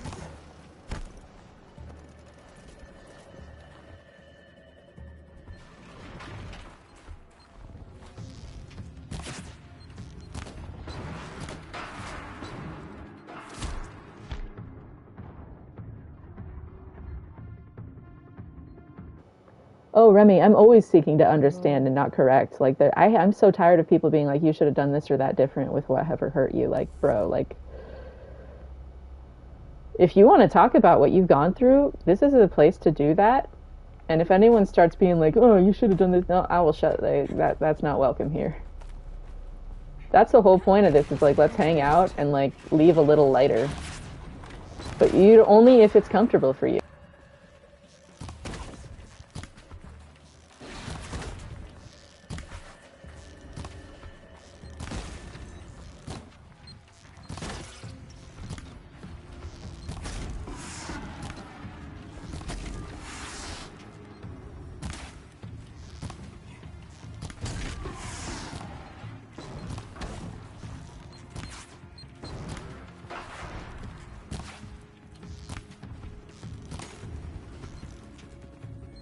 Remy, that's cool. Yeah, you gotta do, don't share anything you're not comfortable sharing, for sure. Yeah. Yeah, the last thing I want is to make anyone feel cornered into talking. Nope, Right. This is just a place for you to like lay your burdens down.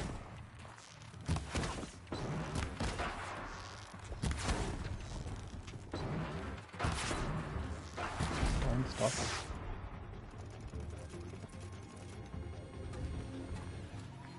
So I'm going to ask a question about the game, because I missed a couple nights, and now you're in Frozen Wilds. And I was Yeah, well, I asked the chat. Curious the strategy on going there first. Pain, suffering. Okay. I mean, the thing is, I'm no skills anyway, so what it does is it forces me here with lower level weapons. Right. Otherwise, I have to do Revenge of the Nora still. We gotta go to the Ring of Metal. Ah, damn. We gotta take our arrowheads to a stadium. That was some high context in group language for the people from my place. There you go. Oh gosh, there's a whole thing about a hospital gown, which I'm in a bathrobe, but I am recovering from surgery. But I am in a blue bathrobe. It looks like a hospital gown, if that's what you need it to be. For those that need a sign, for a generation that seeks for a sign, or those that search the scriptures because you think that in them you find life. Sorry, you get why I'm doing what I'm doing, though, right? I hate dropping that kind of stuff in there, but it's like, guys, listen, Yes. do you recognize this? Yes. Like, people, does it have to be New King James or Mike Bickle's notes for you to understand that it's from the Bible? Like, sorry, I actually read it and wrote it on my heart like it talked about doing.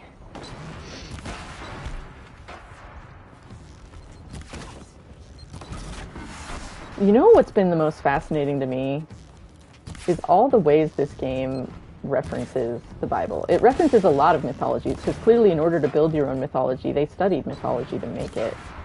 But I just look and I see specifically, like, so many things where I'm like, that's where it's like, the place I was at was super obsessed with eschatology. And then we're like, Hades is loosed a little season, and then is purged a second time after the earth is consumed for 1,000 years and made new. The glowing ones are taken up to heaven and do not die for 1,000 years. A millennial kingdom, so to speak. Yeah. But we've got an ark Right. because the weather's doing something that's never happened before, as in the days of Noah, perhaps. We got someone put in the ark to be carried downriver. We got Miriam and Elizabeth leading the escape from the Pharaoh plagues. Oh my gosh. We got someone not born of a woman, just like a son of a virgin, who can open the door and cleanse corruption. Elizabeth dies, but from her springs forth life. I can go on if you'd like me to. It's impressive. I'm impressed. Well, I've just been trying to think, how can you get people to hear you if they won't listen to the normal language? How can you get through to them? You have to do like what Nathan did with David, tell a story. Right. Do you think Horizon was trying to, like, Guerrilla was trying to do that?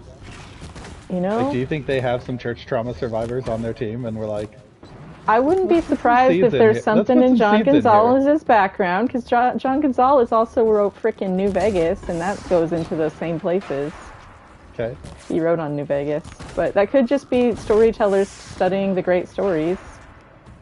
But I don't know, man. Maybe it's to get through to the people who most need to hear it. As I've, you know, look at the world. Who controls the energy sector? What's causing climate change? And we can talk about Henry Ford, the Protocols of the Elders of Zion, and who influenced a German painter to go to war against an ethnic group. The Dearborn Independent, that's a whole thing. Ted Farrow mirrors that very closely. I've never heard any of that. What's up, Jumorn? Well, I'm not playing Forbidden West right now because my last 3 playthroughs were Forbidden West, and I missed Horizon Zero Dawn because I haven't played it since February 17th, and I was like, let's go back to Zero Dawn to ring in the new year. So if you want to watch a Forbidden West playthrough, I have at least 3 full playthroughs that I've streamed on here that you can go watch, but it won't be live. As for no reticle because I'm doing a no skills run, no reticle run to challenge myself, to make it more hard on myself, because I've played ultra hard with a reticle, but I'm like, I gotta do something to make it interesting again. Plus, the longer I make this go on, the more mercy this organization I'm at receives, because when I stop talking, there's no more conversation. And that's not a threat. Don't hear that. I'm going to leave vengeance up to God, but if you guys believe in him, I don't need to say that you don't want him to be the one taking it. Like, is that really where you want to be? In the hands of God for vengeance? Because that's, like, scary. Anyway. So this is the whole art project weird thing. We're talking about religious trauma, relating it to the game, but we're also trying to do good gameplay. That's part of why I have no reticle, because it's going to be really interesting, good gameplay, but also because it's going to make it take longer, and that's one way to be merciful. Because I have a friend who loves mercy, and I would hate to not show it.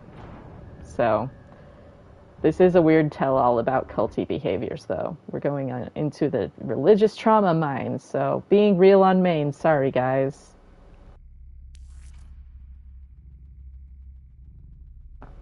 You're welcome to hang out. We're also just hanging out. I'm getting murdered by this stalker, but I'm getting better every time. You still keeping a death? Are you still keeping a death count? No. Genesis was doing that. Well, not normally. You don't normally get one-shotted a lot, but I'm not wearing armor. I'm on ultra hard. I'm severely underleveled. Like, I just got out of the Embrace. And then I just came up here, and I'm in the Frozen Wilds, having barely done any of the game. We're, like, that's how far we are on the main quest. So, I have very low-level gear, and I'm just doing this, like, the hardest way possible.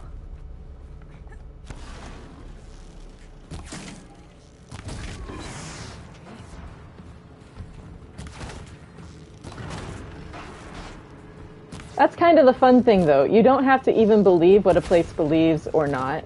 I'm not going to confirm or deny what I do or don't believe. But to hold people accountable to their own preaching, you just say, this is what your preaching says, and this is what you do. Why does these look different? I feel like these are things that should look the same. Right? Does that make sense? Pretty fair, right? Feels like it should be a reasonable expectation. That's a reasonable expectation. Let's just look at your own words and see how you're doing on them. Hey, you guys say that all that matters in the end is did you learn to love? Well, what does that look like, guys? What would that look like? So if you guys have stories about what you think loving church would look like, a church that was loving to the people, like what would that community look like? Do you have any ideas for that?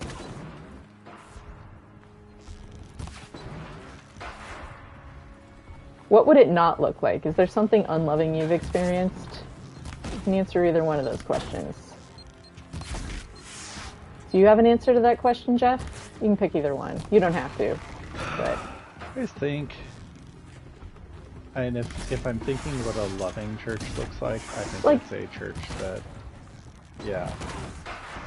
I just wanted, like That... expectation. Sorry for just, like... Sorry for cutting you off. Just all good. Are you still there? Yeah, okay, I think cool. a loving church to me, looks like probably just a church that is very cautious with power, very, very low authority, and is just like, how do we actually just hang out, love, support each other, because the world is hard enough already, and can we just kind of be on each other's team? I don't have a ton of specifics beyond that, but one that's looking out for people who need looked out for. Amen. I mean, I haven't figured it all out. I know a lot about what it shouldn't look like, but still looking for figuring out what it should look like. Yeah, I know for me, I just wanted something that felt like a family.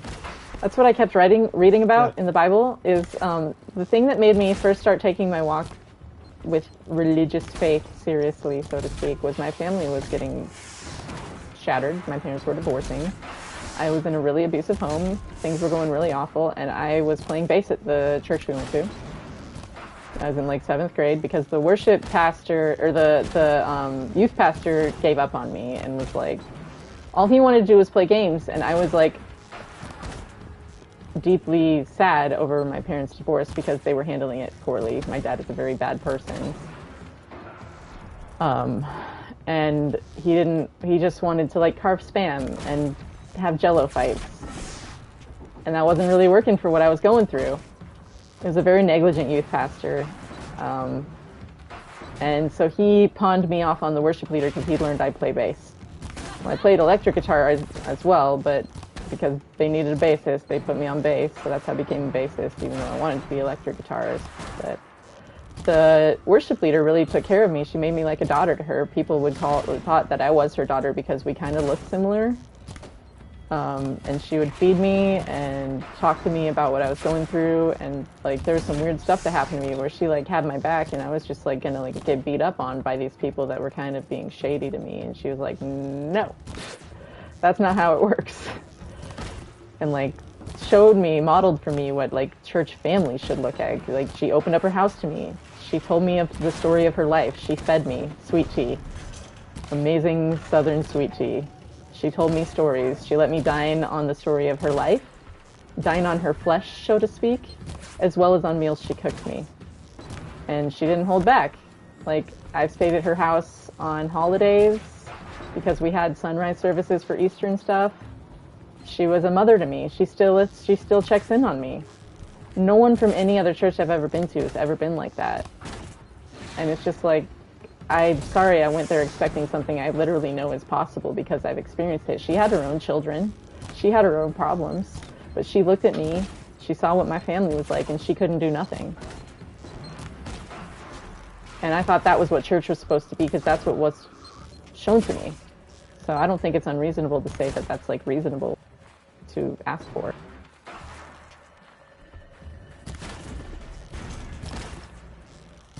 That's the hard part about some of this, right? Is like you know it can be done. But then people seem to, I don't know, so badly miss the point on so many other things. Yeah, because it was the verse that made me start taking church seriously, because I would play bass and then I would have to sit there during all of the multiple services to play bass at each one of them, right? So I got 2 to 3 times the church, depending how many services we were on at the time. I knew everyone in the church because I played bass at every service. So you're at every single fellowship hour, because our church did fellowship right and had the services spaced out so that people didn't feel rushed. Had donuts set out fresh again for each service, etc. So got to know everyone in the church instead of just one service's people. Got triple the church every week. So really knew the messages, and it was a liturgical church, so got really good with the liturgical calendar. I'm a confirmed Lutheran, so that's why I'm nailing 95 theses to the door of my church doing this video series. Knock, nice. Knock, guys. Knock, knock. I stand at the door and knock. That's what we call high context language. Or dog whistling if you need it to be that. Prophetic if you need it to be that. What do you say it is? Who do you say I am? Anyway, that's more high context language. It's trying to wake up sleepers. That's some more high context language, you guys. Awaken the dawn. It's just like, people are so funny. Like, why can't I say phrases like that? And it's just going to be like, wait, what?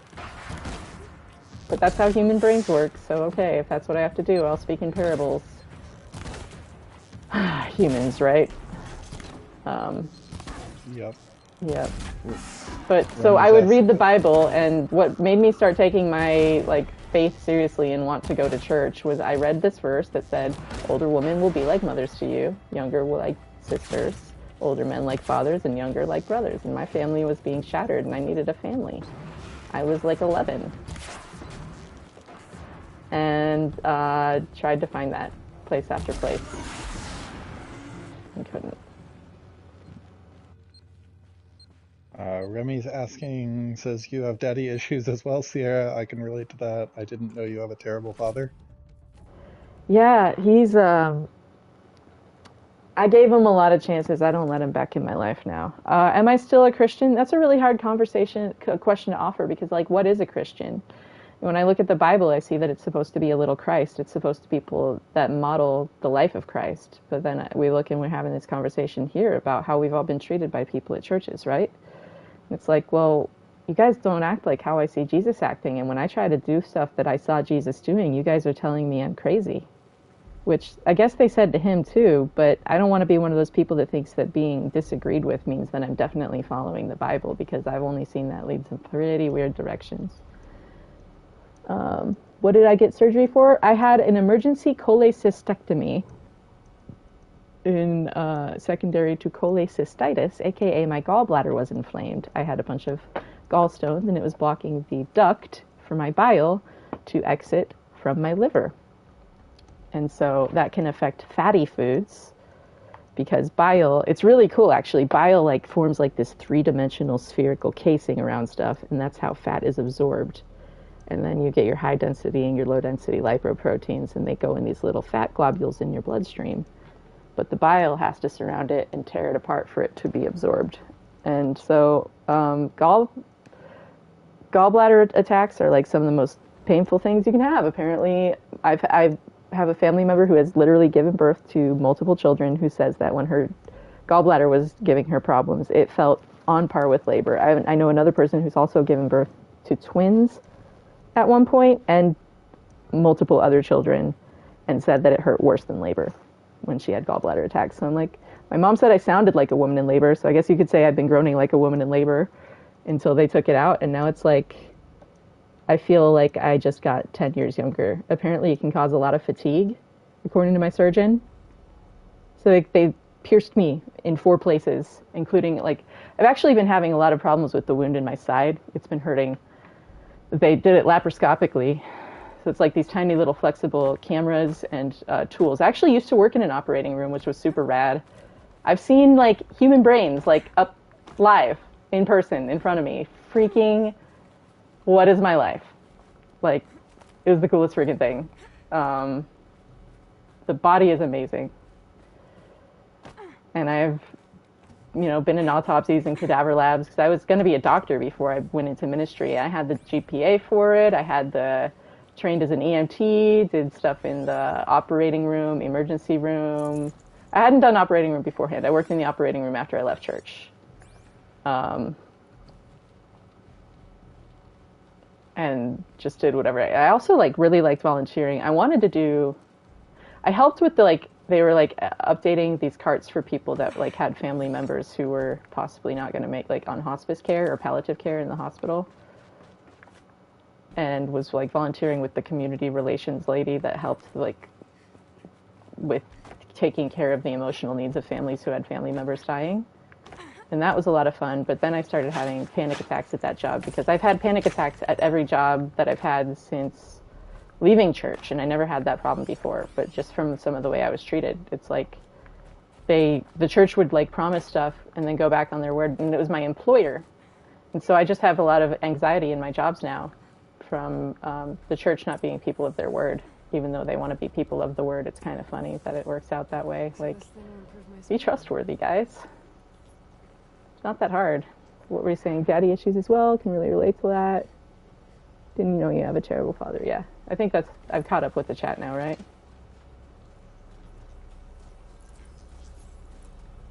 What's interesting, my dad, though, he was super into outdoorsy stuff, so he taught me to trap a little bit. Had to make some little traps in the yard, see if we could trap squirrels just for fun.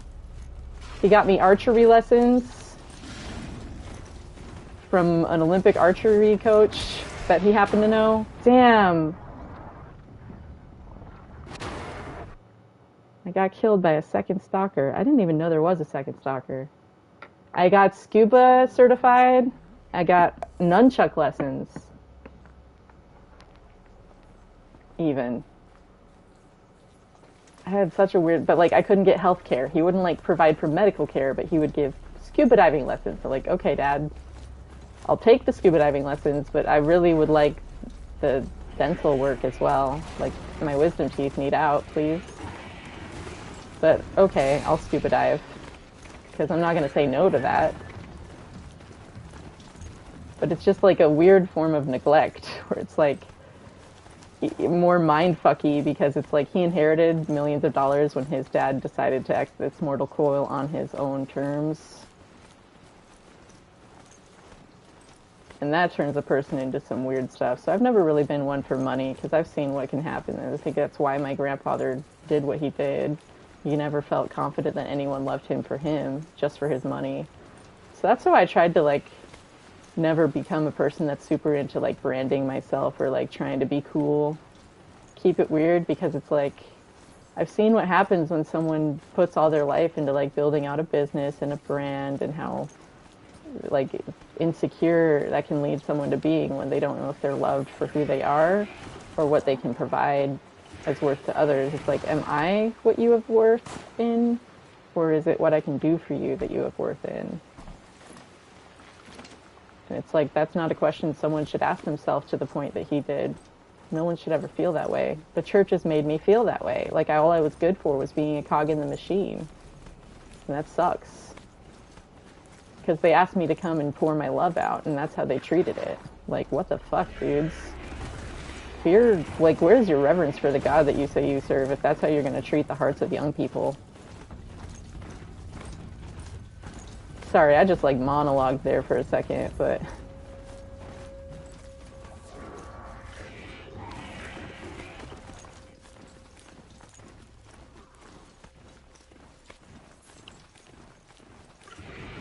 Just modding some spam on the chat. Yeah, sorry, those things are so annoying. Nothing I've been able to do has ever really been able to... Oh, I forgot the towers does that to not my horsey. No. Oh, it's down for the count, because it's going to get re-hit. Well, I guess I lost my mount, guys. We're on foot from here. I gotta get back to Song's Edge. Turn in this rail part and I'll have a stronger spear. It'll make a big difference for that thing with going back to the shaman's path with Naltuk. See if we don't have a little bit more luck from there.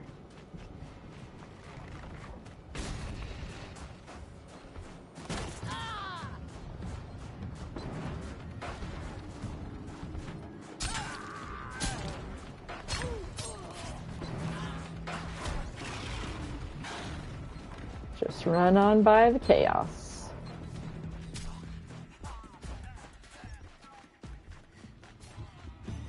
What is your favorite quest in Horizon?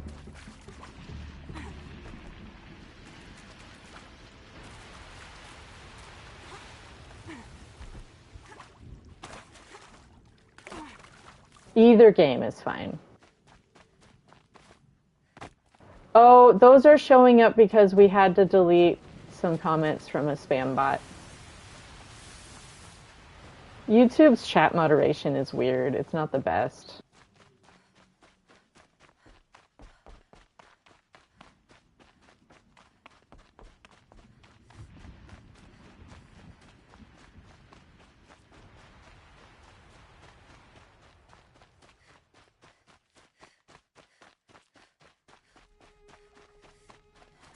Chill almost feels like sunburn. I love the Hunters 3. I have to go grab that from Bergrind. I should do it when I give this part for the rail from the spear. Well, I don't think I have any spear mods yet. It'll help for the whole game though. And that is part of why I'm happy to be up here early, because that's going to make the whole rest of the game easier for me. It's kind of a cheese in a way. But I feel like if I can get everything this early, then I'm really, like, I've earned it with these weapons. Plus, I don't know, I got some stuff cooking with a buddy. Buddy can talk about that if Buddy wants to talk about that, but I don't want to steal anyone's thunder since it was their idea.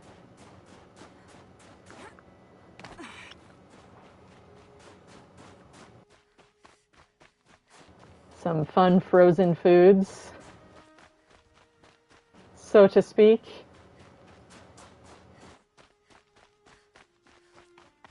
This is... Are you in here sizing up the competition? Is that what... You're gonna absolutely demolish me.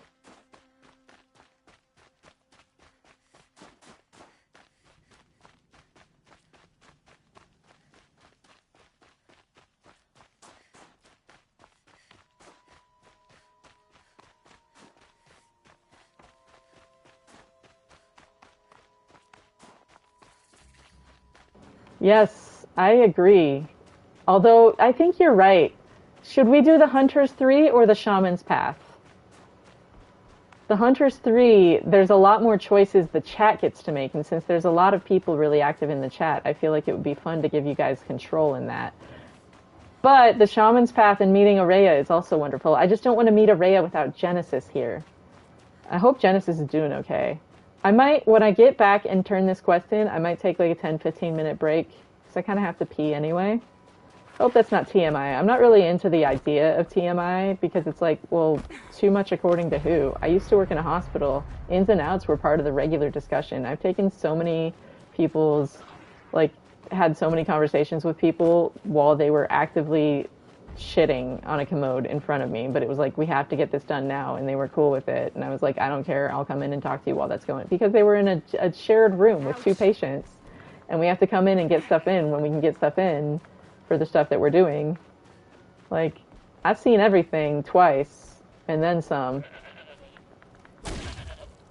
So I sometimes forget that and talk too openly about it, but what is too openly? Don't subscribe if it's too open for you. Sorry. I hold on to plenty of secrets. I worked for a church, so I got church secrets, and I've kept plenty. I worked for finance, so I literally spent my job going through people's freaking tax returns and looking at every line item they claimed. I know a lot about what people make, doing what, where. That was my job, qualifying people for mortgages. I don't do that anymore. And then I did healthcare. Like, I was in all of the most, like, secret, sacred fields you could be in. I know how to keep a secret, and I know how to tell things in a way that can protect people's privacy, but still gets everything out there that needs to be communicated. I hope that's apparent to people at this venture.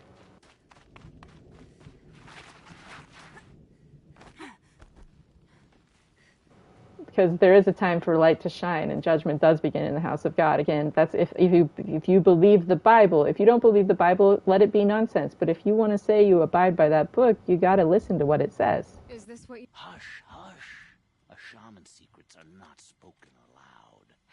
Is this what you wanted me to find? Bind it to your spear. Use it to attach this for now. You'll find more, I'm sure.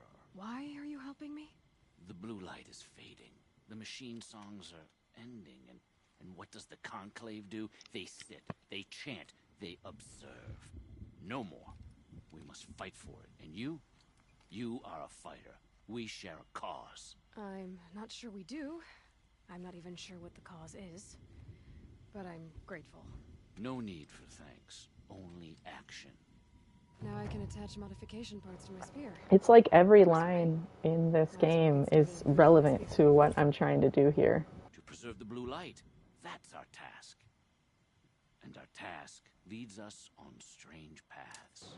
That is facts. I do want to check on Genesis. I have to use the restroom. And so... The blue light. That's our task. I'm going to drop off the voice chat. But Thanks for stopping in. Thanks for talking. If you have anything else you want to like talk about with updates with what you're working on, or just something that like you think is like relevant, feel free to interject in the voice chat, or we can do this on here again and have a conversation again. I want to get you and Genesis talking to each other. It's hard when I'm like playing and it's just you. But yeah, and Ghost of Tsushima sometime. Yes. All right, so I'm going to talk to Bergrand in a moment, get the Hunters 3. But first we got to talk to our buddy Gildan in a moment, because he's back up here. And Lalai, whatever her name is, has gone away from here and is now at the drum. And now we're looking at Thunder's drum. I will be back, let's see what time it is, 8:30 right now. Going to aim for about 8:45, 8:50 at the latest. Everyone stretch your legs, get some water. Say a prayer if you are someone who's hurt people, that we don't name your name, and tell the deeds that were done in secret. Because, the God you say you believe in will see, and he will repay. I'm not here to repay. I'm just here to say some stuff. But right now I'm going to go pee. And I hope you guys stay with me and hang out. We'll be back in just a few minutes. Take care of your bodies, people.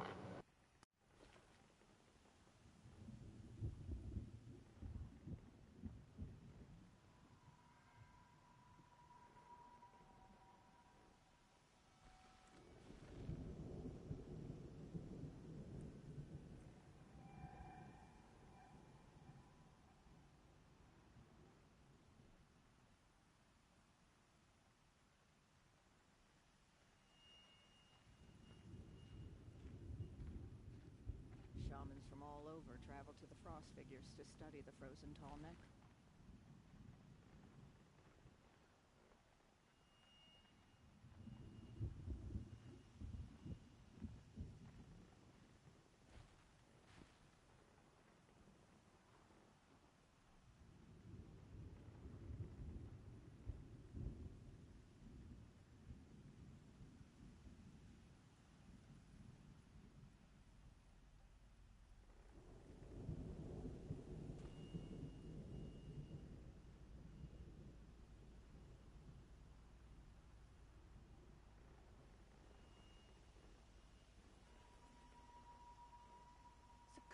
She's so clever.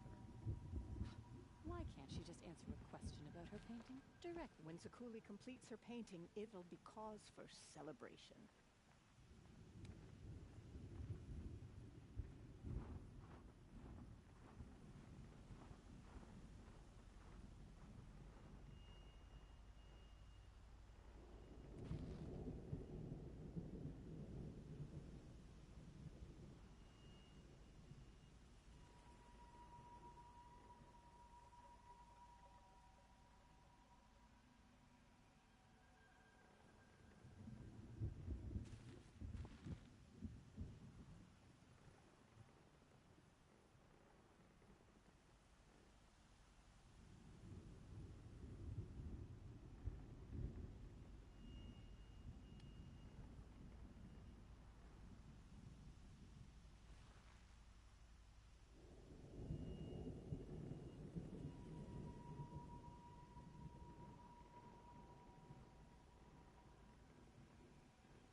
very cold. I get it.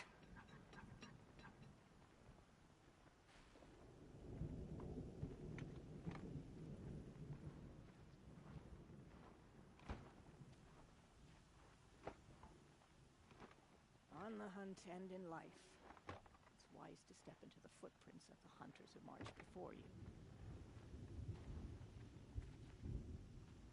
Apologies, I have much on my mind.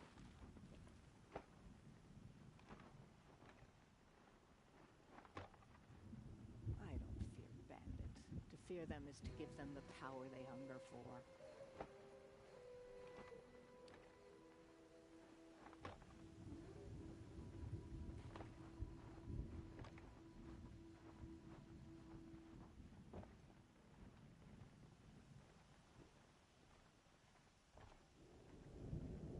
Some say the tall man on the frost figures is some sort of spiritual sight.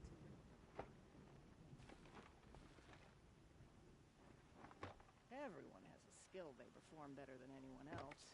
Trick is finding and cultivating it. There have been hunting competitions at the frost figures for generations, not far from the frozen Tallneck. Even if I cared to travel south, I'd not get much further than the Grave Hoard. That place disturbs me.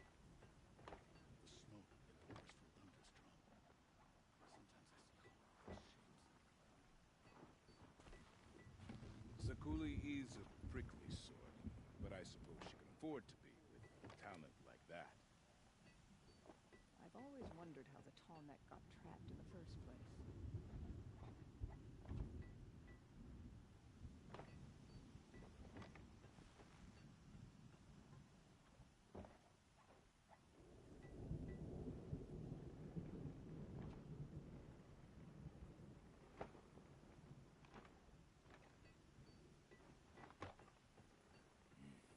The bandits may have wormed their way into the cut. They won't find the Banuk easy prey. Frozen Tallneck is perhaps the most distinctive landmark in the cut.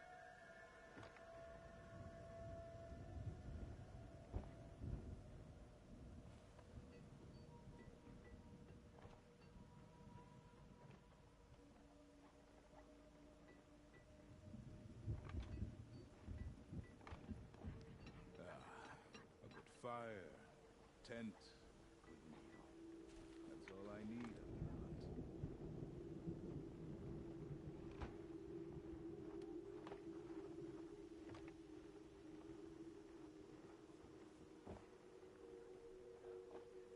To become a bandit is to admit that you don't possess the skill to survive theft and murder. The life has left the Tallneck at the frost figures, but its shell remains. A reminder of the power it once had.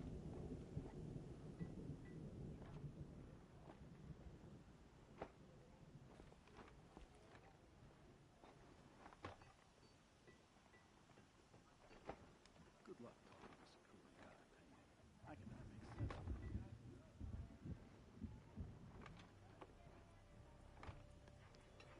The mountain is burned for as long as I can remember.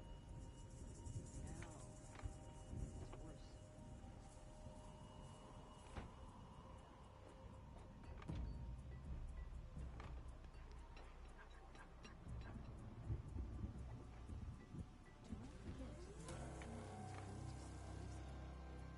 Even if we can trust the leader, some fall still stands.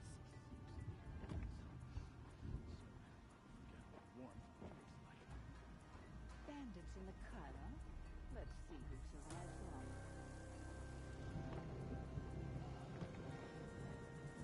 I wonder what story Sakuli has chosen to paint above Song's edge. A hunt gone sour is no one's fault but the hunter's.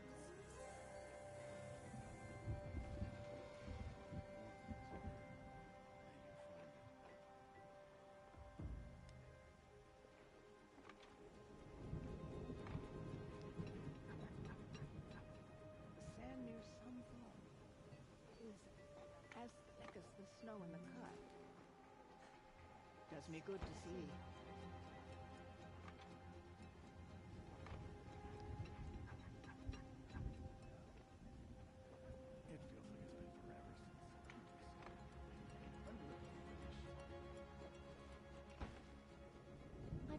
interest in the frozen tallneck? Living machines are what's important to the hunt.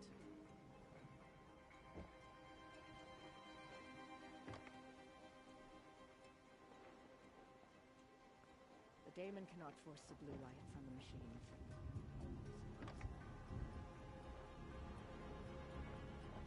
There have been hunting competitions at the Frost Figures for generations, not far from the frozen tallneck. I am so good at this. Not the first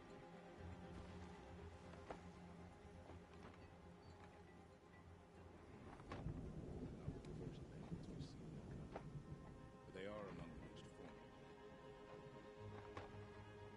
Did the nukes survive and prevail? The demon that thunders drawn with the arrow to it. I can stop it. We die. They say Meridian is a place where every need is met. No wonder they conjure us.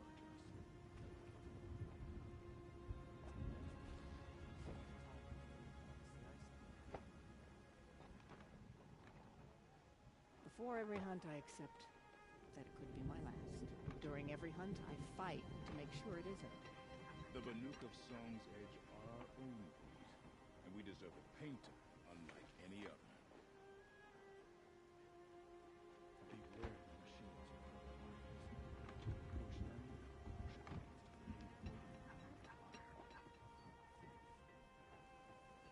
The tallneck at the Frost Figures deserves more respect than to be gawked at by idiots.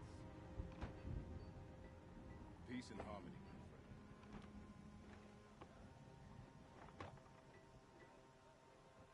Sakuli's painting is coming along.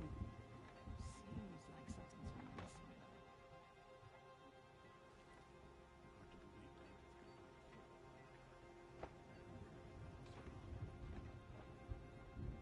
to believe bandits can build a football The bandits will be little more than a nuisance without their leader. Weapon. You look well.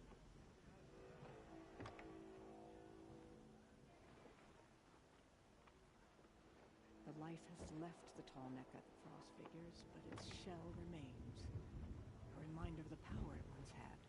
They all stone those bandits for raising their sword. Cowards. The only one fit for that.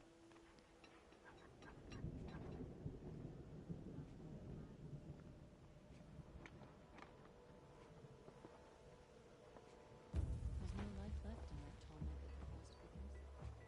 It's sad to see it trapped there. I'll give this to the Osram. Whatever they do with passion.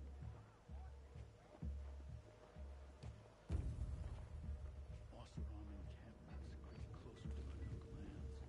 They should exercise some caution. Last night, a few of us from different Weraks drank and shared our songs. There's no better way to forge These bond. lands are harsh. We need to stay vigilant. The land of frozen. These new machines, like all machines, are still vessels for the blue light, aren't they? Newcomers often remark upon the tallneck trapped in the Frost Figures. It's been there as long as I've been alive. Sakuli sleeps up there, clean to the cliff face. She won't come down until her painting is finished.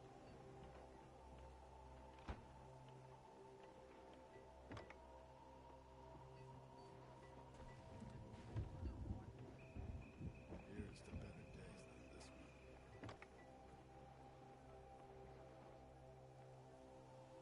Is there no end to the horrors the daemon is willing to commit against us? We should not pile his father's guilt onto the new Carjacu's shoulders. These are different times. Have you ever heard the tones of deep din? You Outlanders have.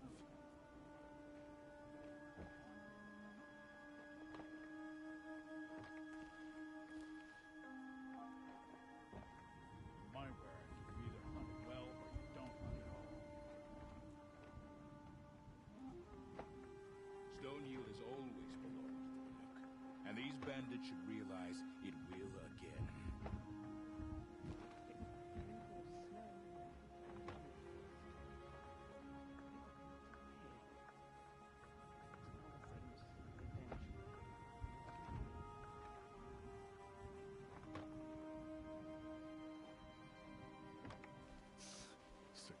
wastes our time. Painted cliff or no painted cliff, the challenges we face remain.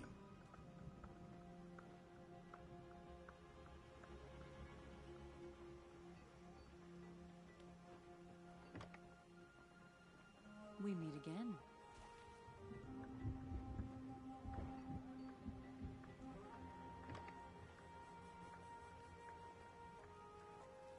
I never relished the opportunity to spill the blood of my fellows. But bandits are not my fellows. None of the southern tribes rival the Banuk as hunters, but some are skilled in their own way.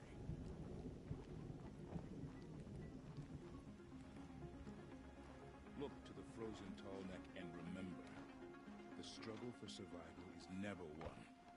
Cold kills relentlessly. We run into each other again. If I didn't know any better, I'd think you were following me. It would be unwise to underestimate Olbrud. He's not a normal bandit.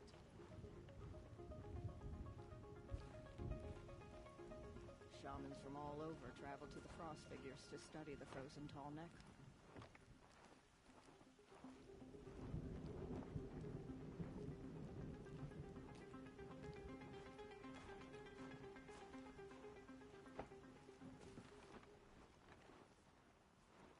I'll give this to the Osram. Whatever they do with passion. It's odd to see new machines in the cut, but we mustn't let them frighten us. We're Banuk. We hunt. When Sakuli's finished, we'll be able to see her painting anywhere on Song's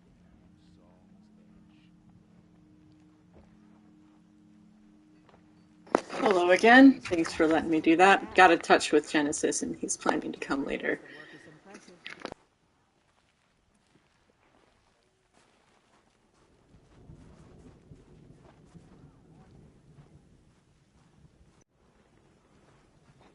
Ah, there she is.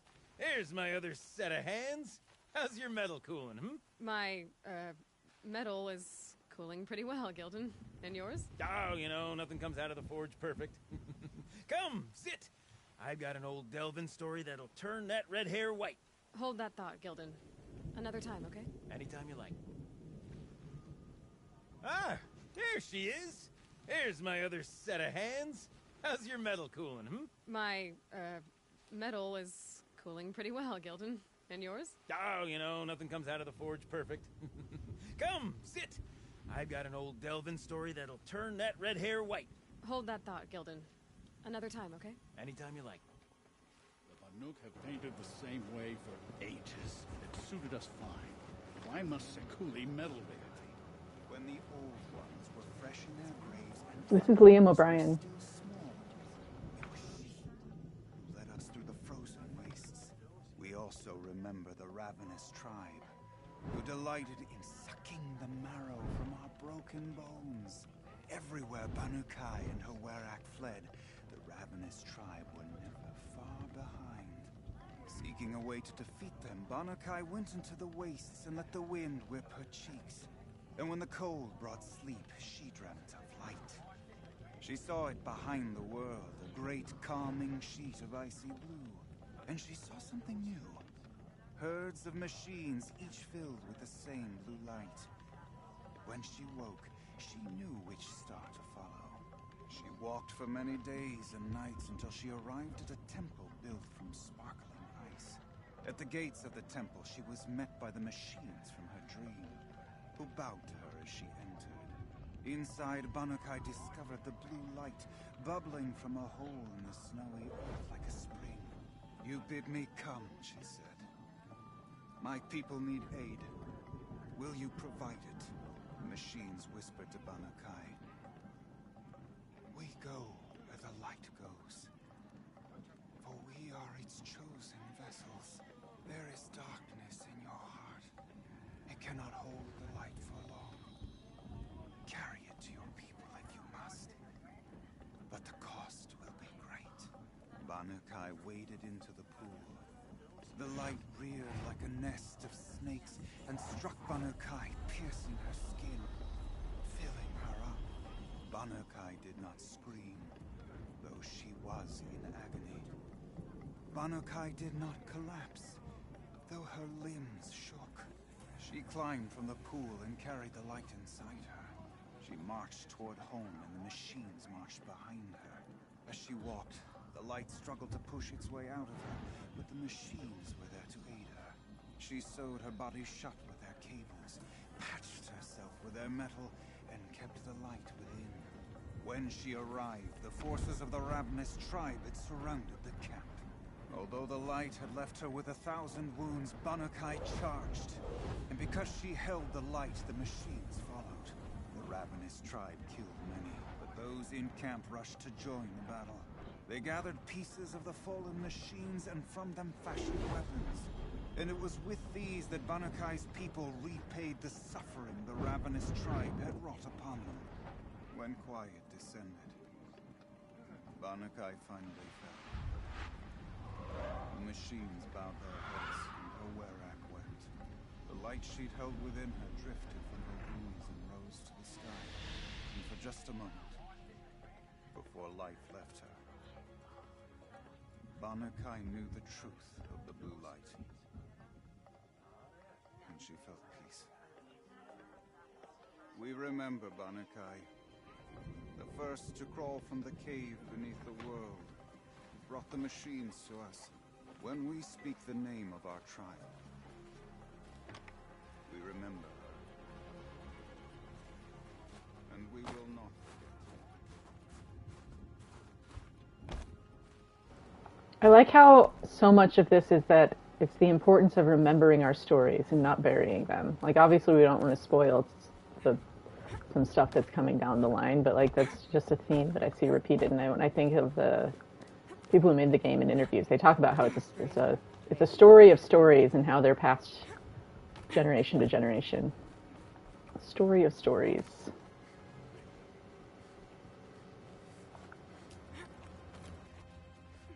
When Sakuli completes her painting, it will be cause for celebration.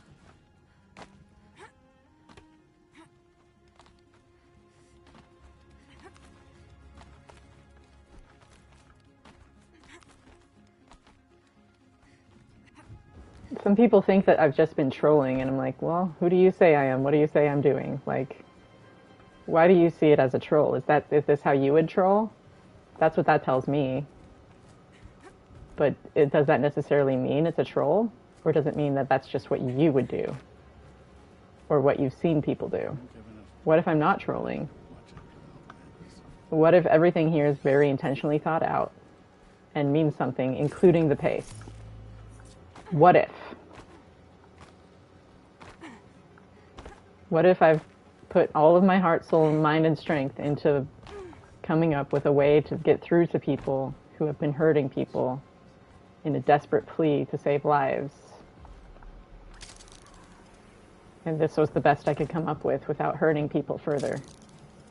It's a possibility. Don't let the others intimidate you, Outlander.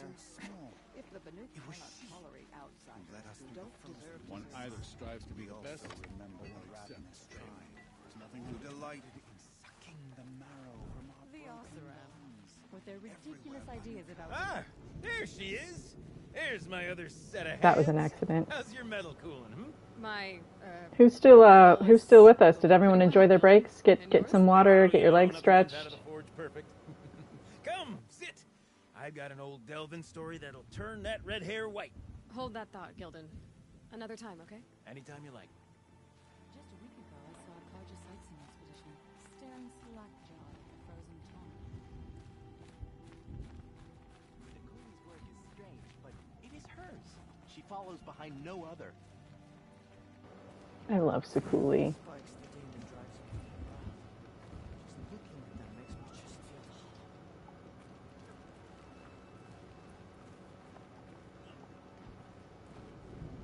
hollow. Okay, do we want me to do the Hunters 3? Or do we... Because I want to wait to find Aurea until Genesis is here. The Hunters 3 is going to be hard. Smoke bombs in the arena's based. I mean, that makes sense. I still kind of like morally object to smoke bombs down a hole. That's not true. I just forget they exist. About that free advice, Bergrand. For you, I'll give it twice. But next time, I'll start charging. Can I do it yet, or am I not far enough to do it yet?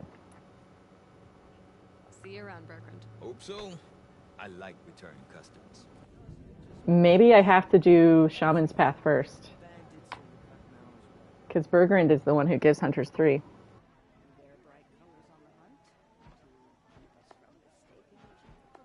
Like, after the next time we talk to Aratak and the challenge has been issued, maybe? That's what I'm wondering.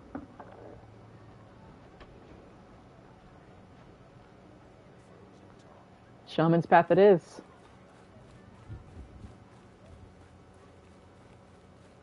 It's okay, we're stronger this time.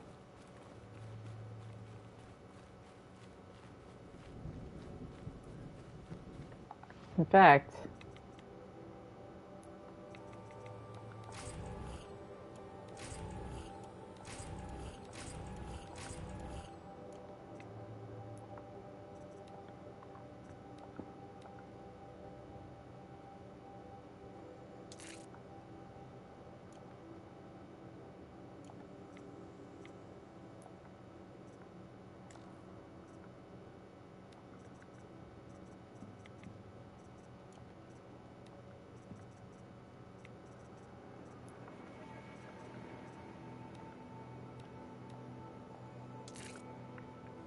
I will take it.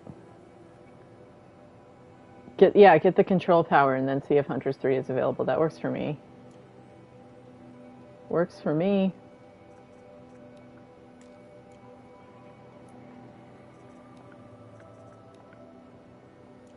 These crystals might be precious to someone.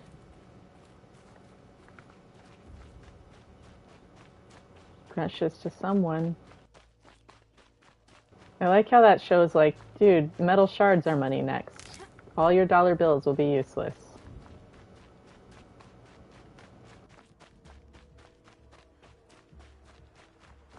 Unless blue gleam becomes the next big thing. Humans are weird.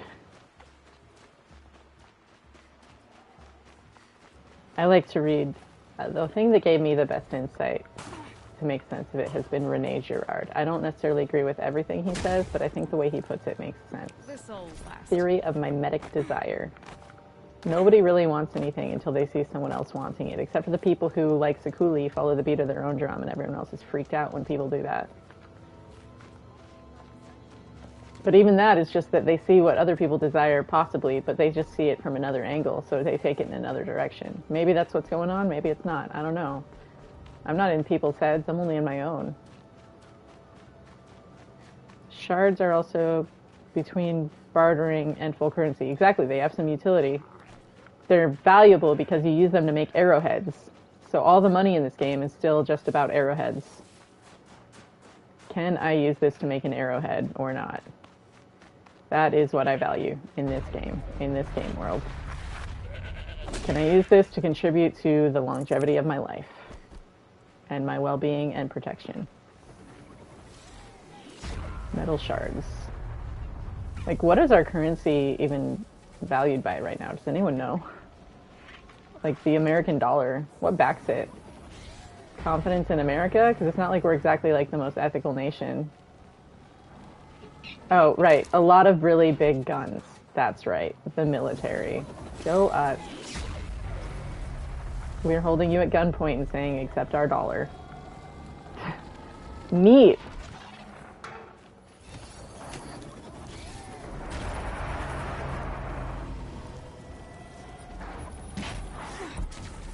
Are you serious? It's okay. I got done exactly what I needed done.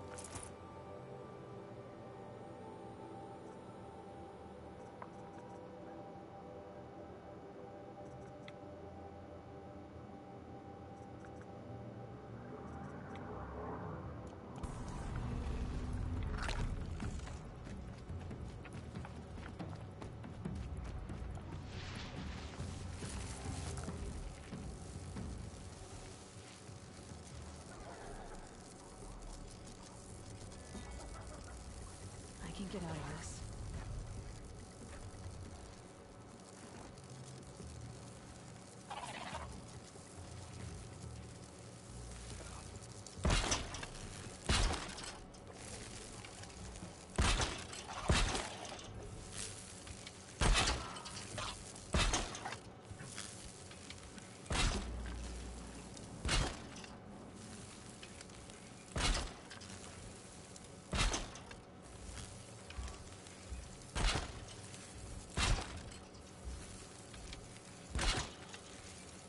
ammo for this weapon.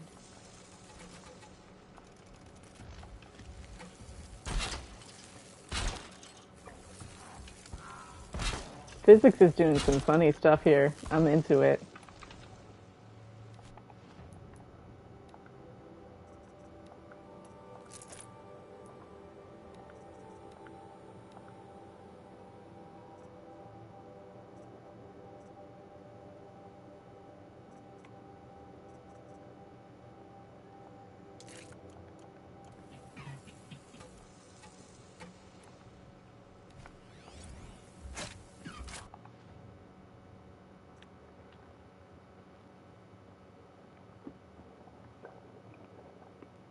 Let's see, backed by whatever you can reliably get for a fixed amount of it. So in one sense, it's backed by labor instead of gold if you consider the minimum wage to be dominating. Then if you consider farm subsidies to stabilize food, we would have a food-backed dollar.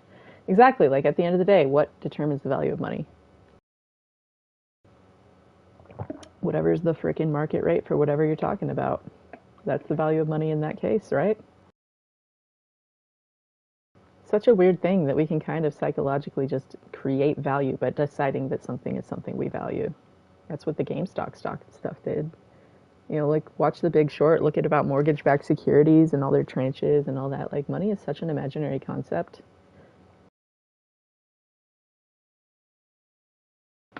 And yet, we all maintain our confidence in it and we're slaves to it because of that.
Damn.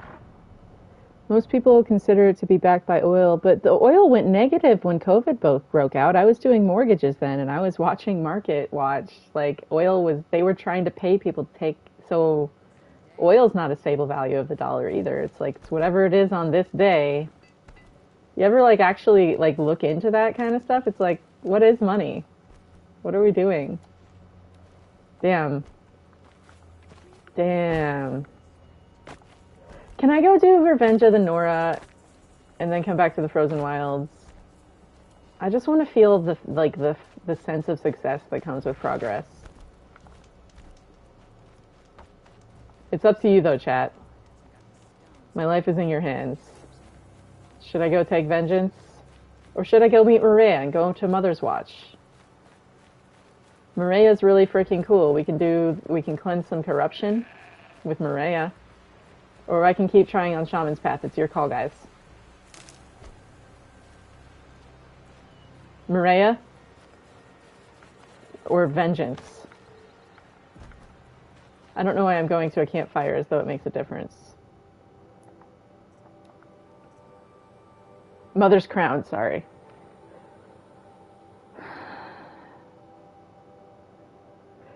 Yeah, it feels a little early with these weapons. I'm just like, I'm not bad at the game, but it's just like at a point where it's like, what if I just like had a few more options, because I run out of options. And I'm just feeling a little constrained. And it's like, could I probably do it? Yes. Do I want to do it on my first no-skill run? Maybe not. You vote vengeance. Oh. Vengeance or seeking?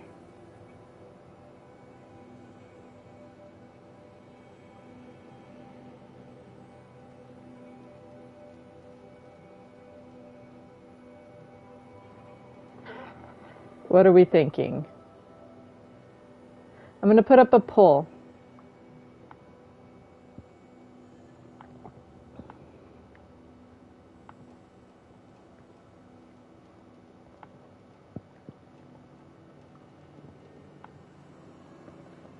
All right. Hey, Google, set alarm for 2 minutes, 30 seconds. 9:07 p.m. Set.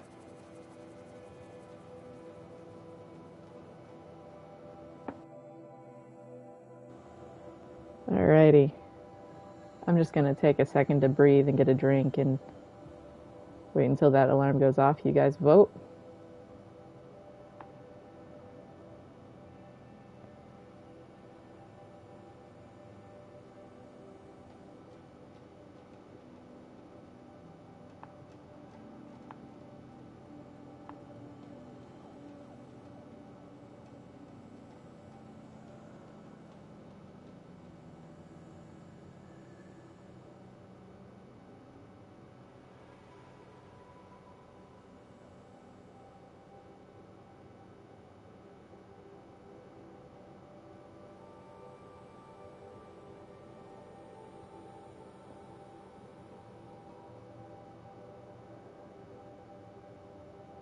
Do-do-do. My life is in your hands, chat.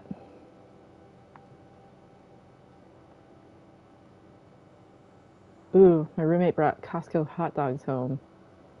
That's what I'm gonna eat after we're done here. Get some nice, got Dijon mustard to put on it.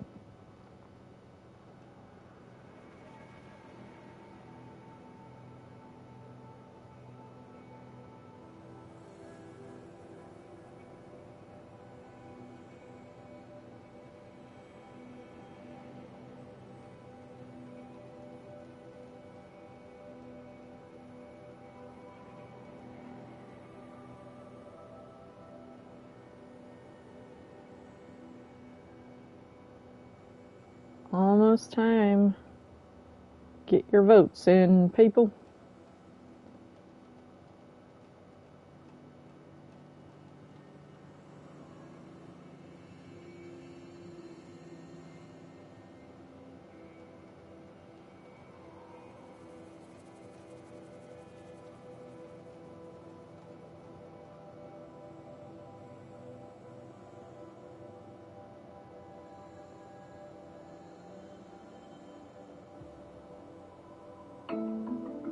Hey Google, stop. Alright, what's my fate?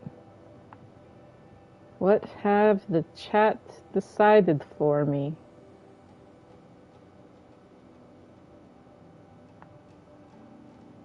Let's see.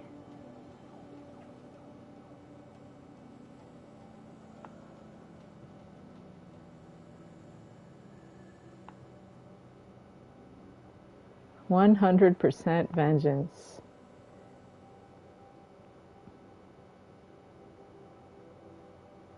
The people are feisty today. You want vengeance. You want me to go into the... We're going to take our arrowheads into the stadium. Okay, let's strategically apply our arrowheads in a stadium. Sounds like a plan. As I have a pain in my side as though I was stabbed by a spear because I was stabbed by 4 spears in my gut. That's what laparoscopy is kind of like. Going to Arrowhead, this stadium. Should find a path along a river to get there. See if that gets some people to listen.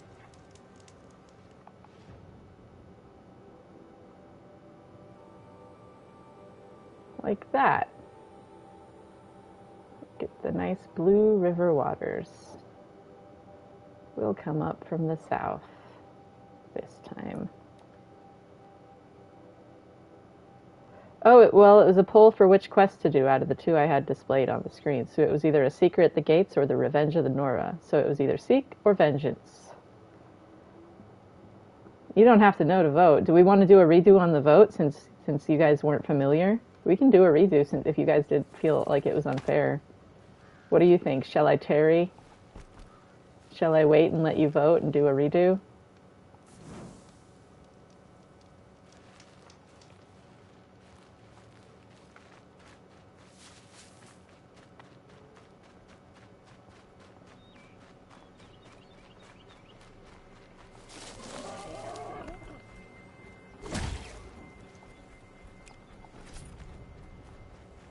Not shell walkers.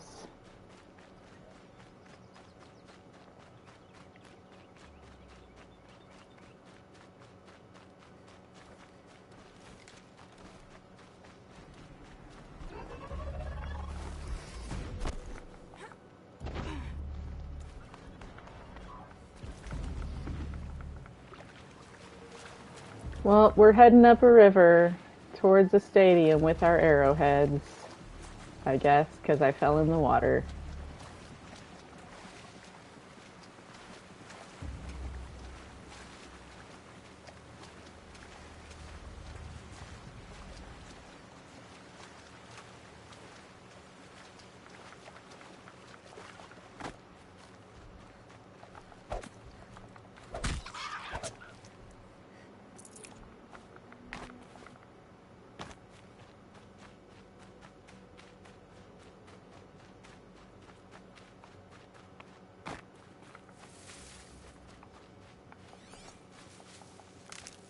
Oh, not liar kiln root. I wanted medicinal healing. I got fire instead.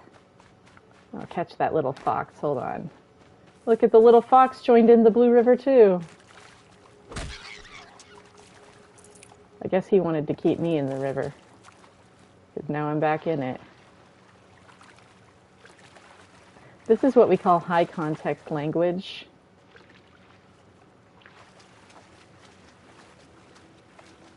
It can be used to display in-group status or just to make puns.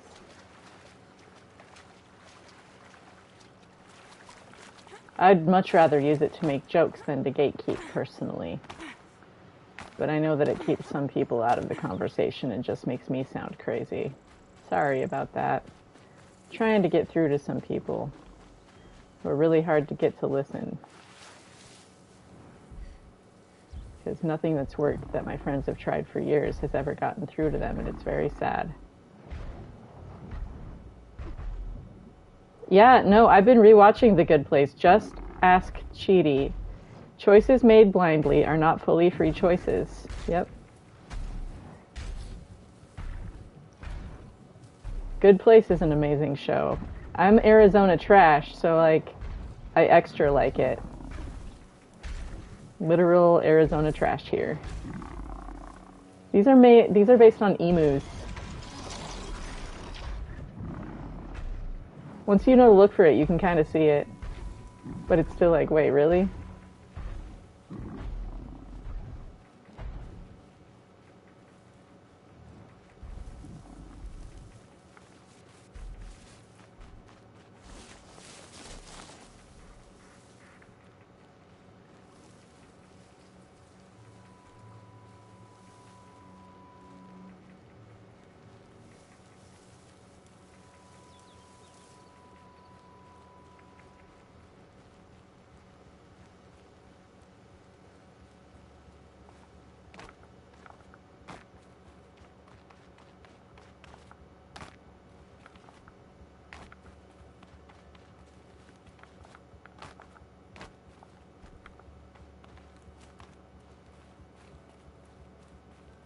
Oh, this is Red Rocks.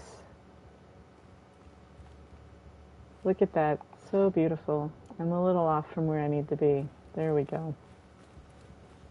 Rest at the campfire. Vengeance it is, guys. Vengeance wasn't mine. It was the will of the chat.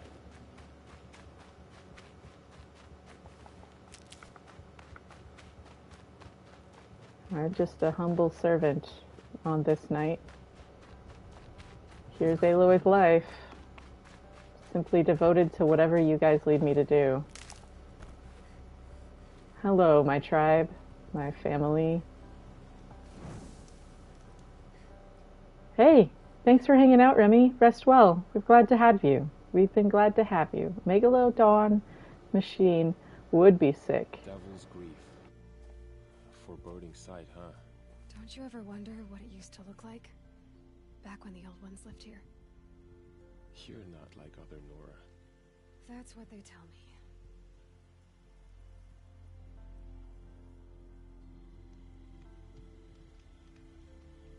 War Chief? Our scouts found enemy camps in the ruins, guarding the approach to the Ring of Metal.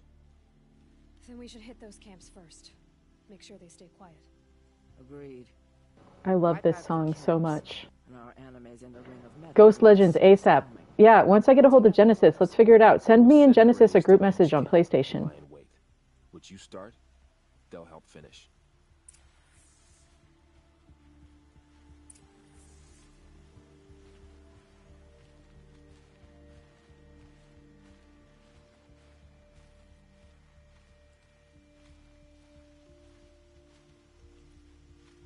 Braves, it is time. Time to fight. Time to kill. Maybe time to die.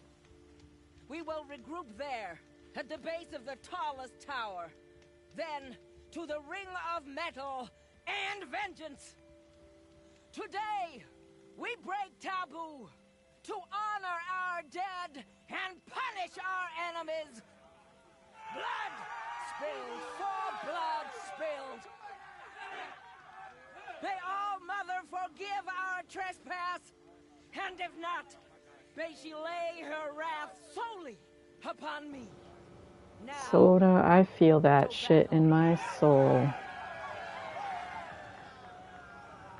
That is some fucking leadership. Sona, the war chief of the Nora tribe. I just got taken to church.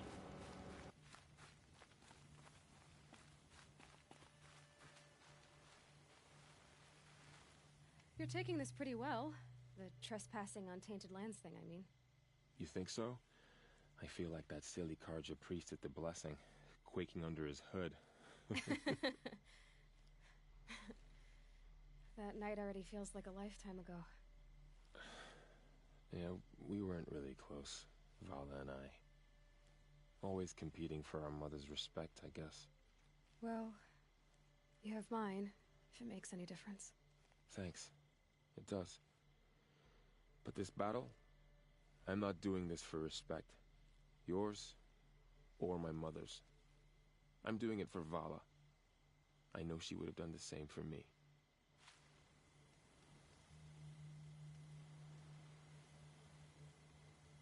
Time to strike. We'll follow your lead. Take the fight to the enemy, and we'll be at your side. Choose where to strike, and we will be there. Varl, buddy. Time to strike. We'll follow your lead. Take the fight to the enemy, and we'll be at your side.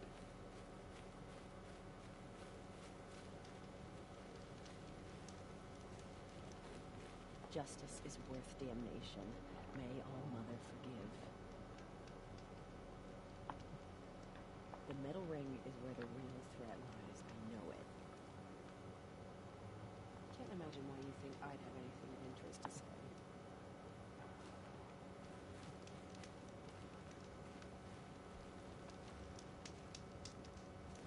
What are you waiting for? Take the fight to the enemy. Be on your way. Our enemy still breathes. Become the wrath of the Nora. Choose where to strike, and we will be there. What are you waiting for? Take the fight to the enemy.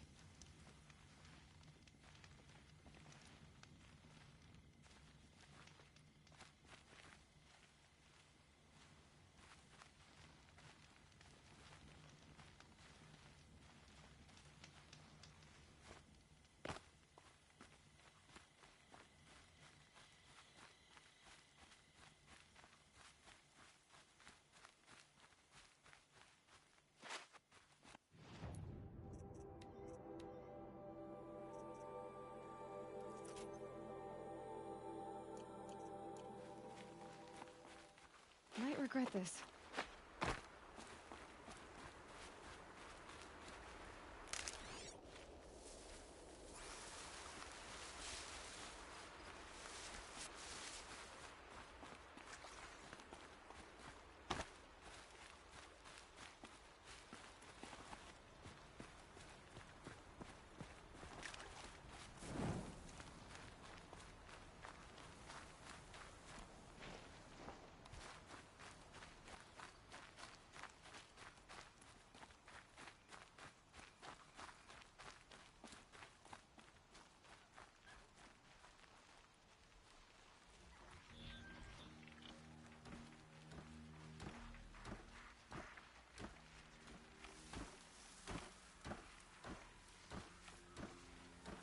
No silent strike, man.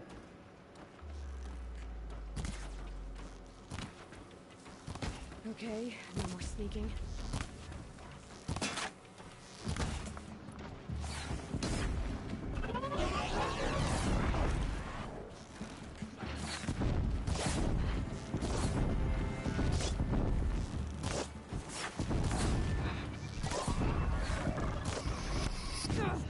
How? Okay.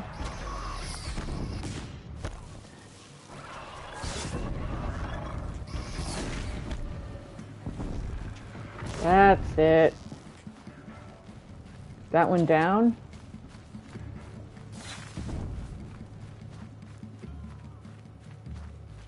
I see you, dude. I see you.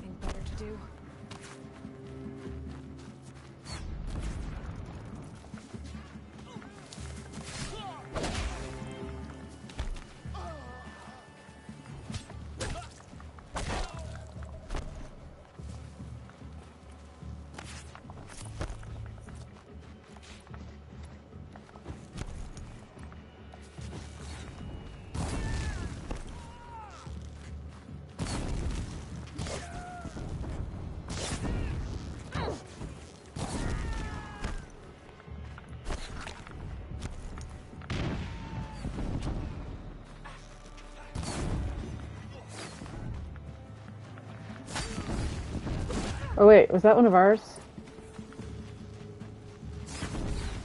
No.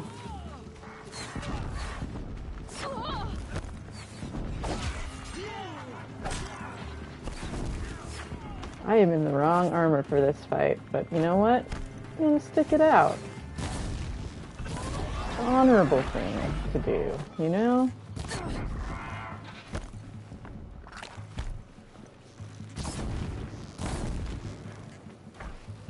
You know, it was something that was really annoying to me when I was at that place I used to work. If they would start a sermon series and they would say it's going to be X amount of things long, and then they wouldn't always finish it. And it was like, we weren't done on this topic, and I really needed that. And you guys just like got some weird, like, urgent message, and it's like, we're going to totally change topics. And it just felt like fucking whiplash all the time. Like, dude, like, I want to grow in a consistent thing, and you guys don't honor your word. I got excited about this sermon series, and you don't even finish it. Like, don't say it's going to be something if you haven't counted the cost. Like, I'm so confused that you say that you follow this Bible and you don't even do the simple things in it. Like, I thought you were supposed to be faithful in little, and yet you guys discard all the little things. And the little people too. And you don't even see it, and it's very sad. Because these are people who came and gave the beauty of their passion to you, and that's like the repayment. Like, what the fuck, man? Like, you don't steward the hearts of the people that come to serve you with any kind of care. And it's like they don't matter to you. And that sucks. Because those people matter. I mattered. My friends mattered. The people who are no longer with us because they couldn't bear the grief any longer mattered. You know?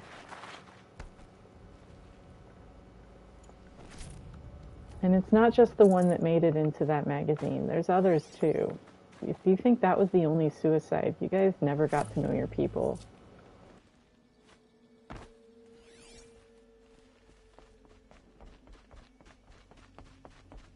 It's just very sad. Makes me think of when Aloy was confronting Tirsa about whatever happened to child outcasts. You never see any of them run in the proving before me. Like, why is that? At least Tirsa didn't try to bullshit Aloy. She said what she could speak about and said what she couldn't speak about and was apologetic and said, don't blame the tribe, blame the leaders of the tribe. I'm one of the leaders of the tribe, blame me. It was my leadership that did this.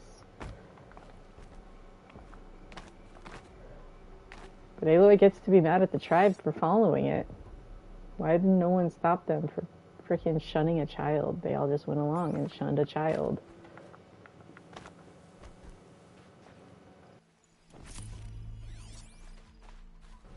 All you guys gotta do is stop doing the things that hurt people.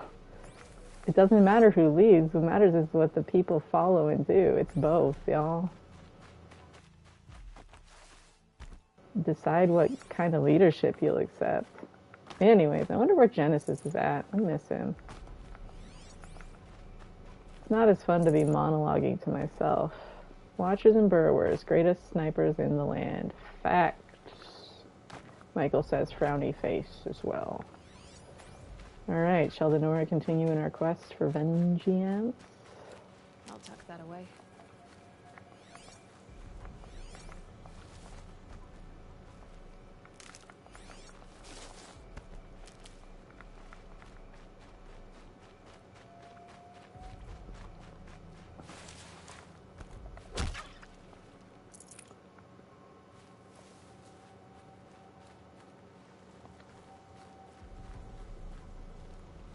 Frickin' Denver.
That nearly skewered me.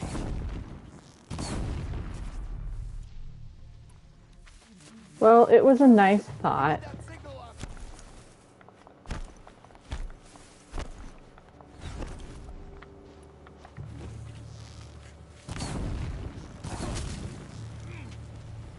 Got him. Whoop. What am I? Search watcher. What am I seeing?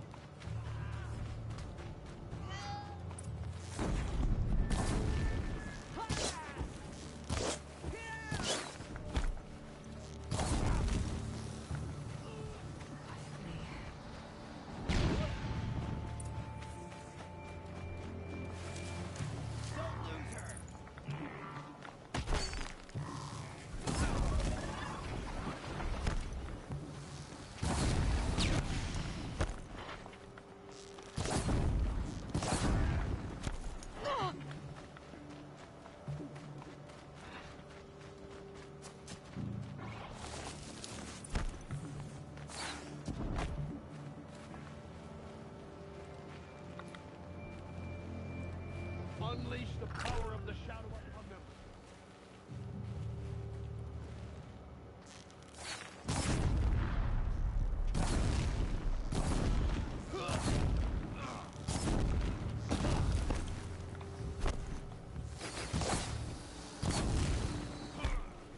Keep quiet now.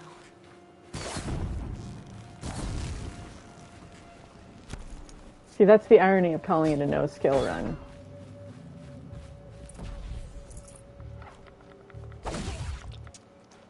Watch where you're walking, dude. Woohoo! Oh no, I should be watching what I'm doing too. Don't get cocky, self.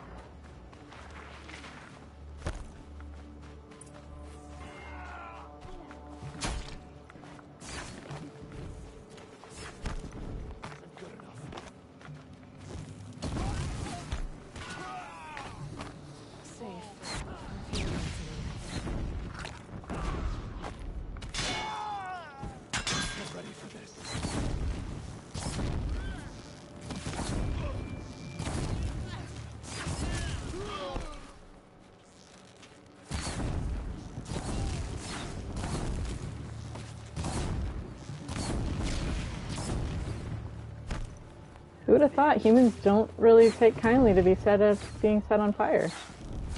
A novel concept.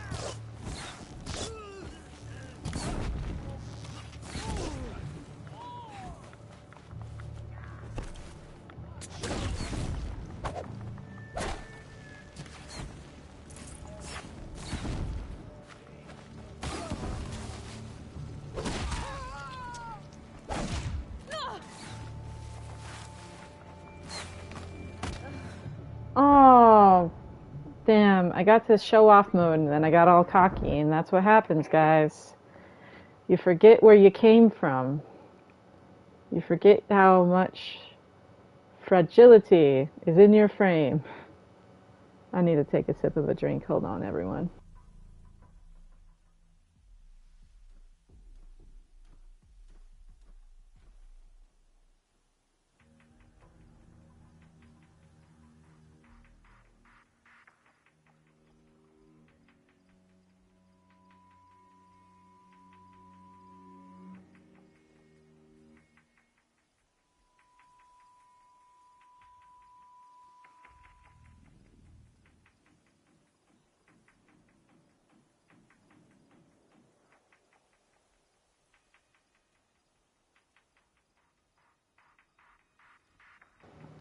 Michael says, yeah, shunning is one of those things you don't really understand how bad it is unless you experience it. I did have a couple of people come to me over the years to apologize, but I think I have some memory loss from those times. Honestly, similar. That place that we met at was very much into shunning, but they did it in a really subversive way that they didn't even realize that's what they were doing to people sometimes, I think. And it's very sad. It's just very sad. Doesn't have to be that way, you know?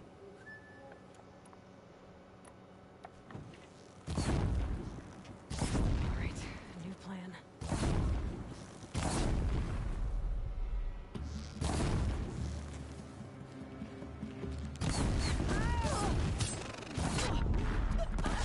Oops.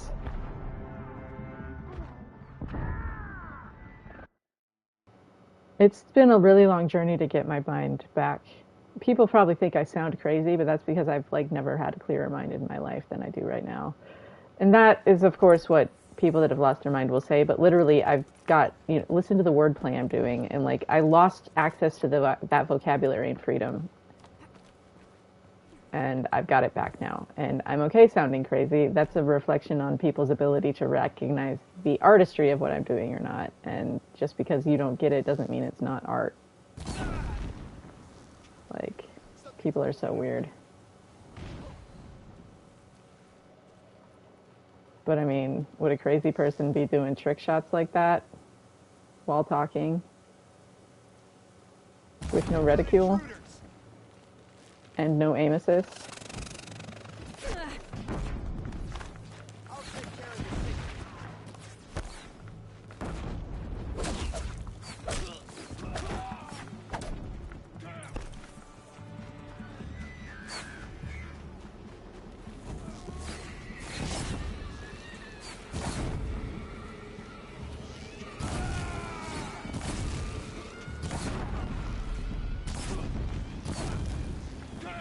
No, get away from me, buddy. You're about to pop.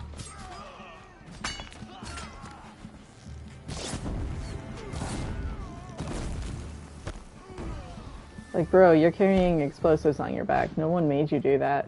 You chose that fate.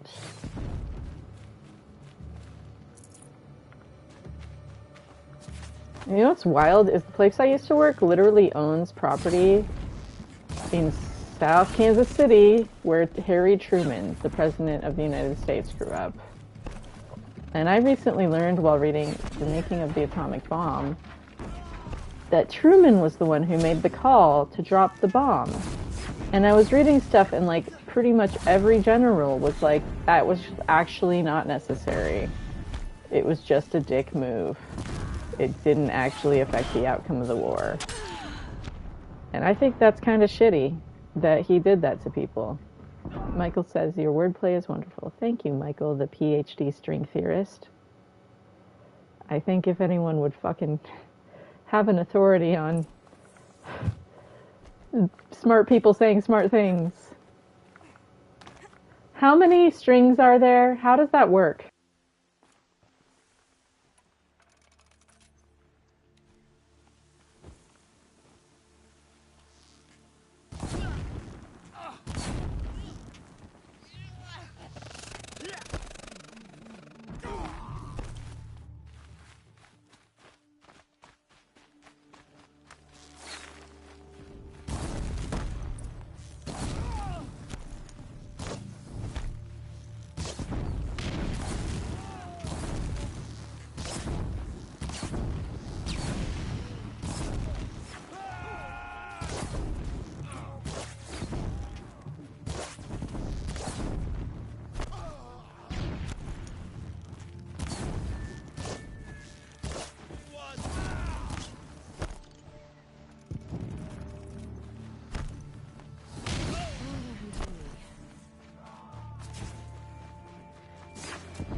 Victory for all, Mother!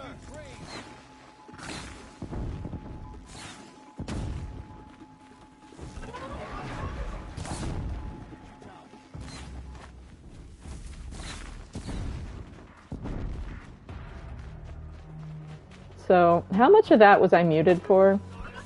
Did you guys hear my talk about Harry Truman and the bomb and Nimitz and MacArthur and Leo Szilard?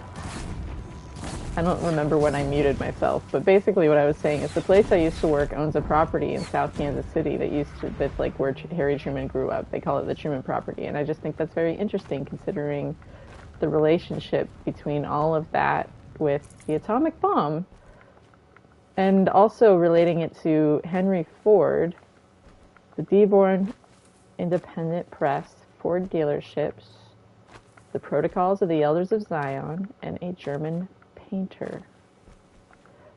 Also, Han van Meegeren. Very interesting shit. Go learn like it's a Dark Souls game. This grapes. Grant us eyes. Grande size.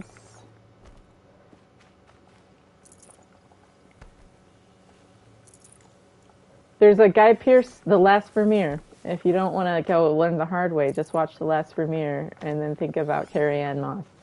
Like Memento. And then play Horizon Forbidden West and be like, oh my fucking god, I get it now. And then learn history. It's really important. History is really important. Fuck Ted Pharaoh, you guys. Learn history. Read a book. I just got my library card updated. So I can get all the books. What's a book I should read? I like nonfiction the most. Audiobooks preferred. Nonfiction history. I do have a book on Reiterspielat to read, I think.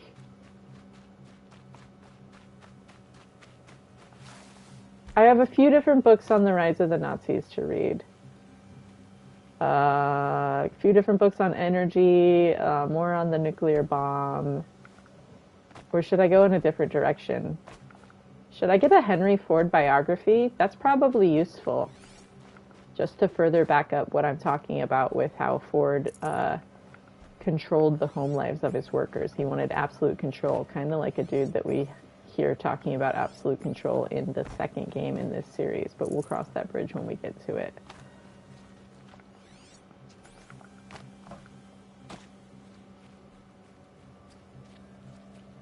Down in the trenches. Gosh, this game is pretty. PS5 just takes it to a whole new level.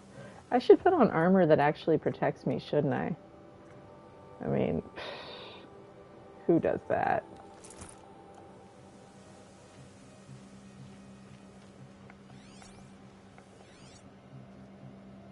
Anything else good for the taking around here? Did I already get that? Probably. Yeah, rocks. I have so many rocks in Forbidden West. I love my rock collection. It's the best thing about the game. And there's a lot of great things in that game, but the sound those rocks make is like ASMR to my soul. Tingles. Insta tingles. Crunch, crunch. Thank you to whoever designed that sound. You are a human god. Freaking ASMR tingles. Look at this. Denver. Meter Maid, Aloy, coming around.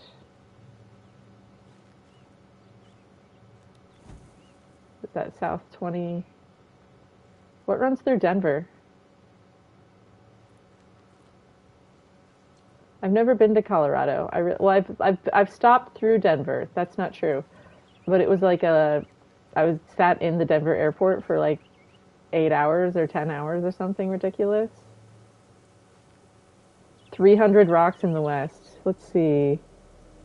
Oh, yeah, string theory. Wait. Okay, let's let Aloy just chill on this bench. Type little thing. We'll just enjoy beautiful Denver. And I'm going to read about what the chat was talking about with string theory. Not sure how to answer your question. I mean, there are/were several different versions of string theory, but people have combined them into a thing called M theory. The different versions were based on different assumptions, like whether strings were allowed to have ends, called open strings, or were only allowed to form loops, called closed strings. Missed a lot of it, since you asked about strings. Truman and the Bomb. Hey, yo. Lol, grande size, still funny. You look like books on people? I do like books on people. I should read more history. I got over 300 rocks in West and 18k Ridgewood. 18,000 Ridgewood. That is amazing. Final arena challenge. Astro, on your ultra hard? Next step, ultra hard no skills run. Forbidden West. I dare you. Show me how it's done. You guys know I accidentally became the second person in the world on PlayStation 4 to beat Horizon Forbidden West on ultra hard. True story. It was live, and that was the day I learned that if your stream goes over 12 hours, it's not archived. At around hour 19 on a 26-hour stream. So only the last 7 hours are up, but you can see I beat Ultra Hard, New Game, Plus, Horizon Forbidden West on my first try. I beat Tilda on my first try. I was very proud of myself. I had very few deaths on that run, and I felt quite accomplished as a gamer that day. I didn't go into it thinking I was going to do that, but then people show up in the chat like, oh no, no Valor surges. Oh no, Astro. Dude, I want to get all the physicists in here to just give us a physics lecture. Teach us about space-time. Someone here? I miss hitting R1 to assassinate you people. It was fun.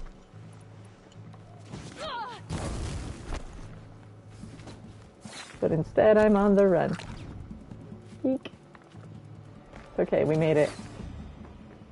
Nora Faithful.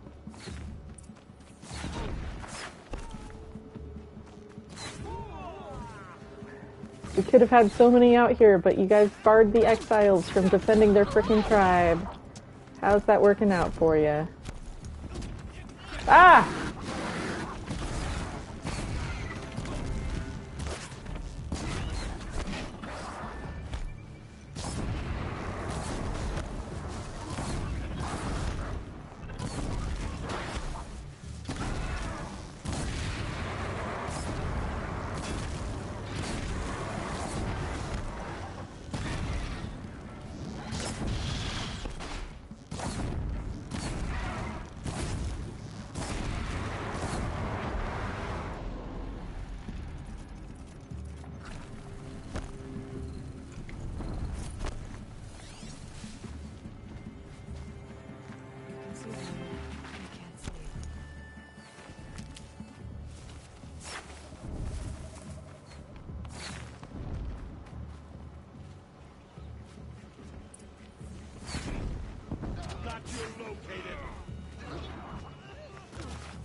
Ouchie.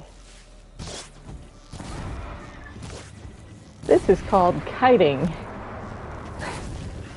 It's a useful tactic sometimes. Divide and conquer.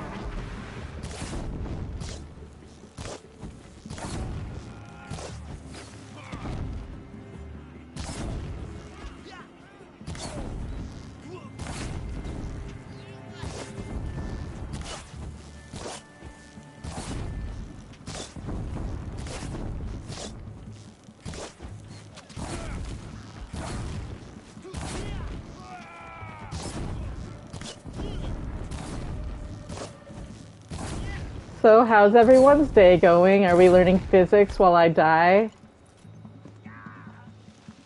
I am out of blaze! Oh no, it's a tragedy!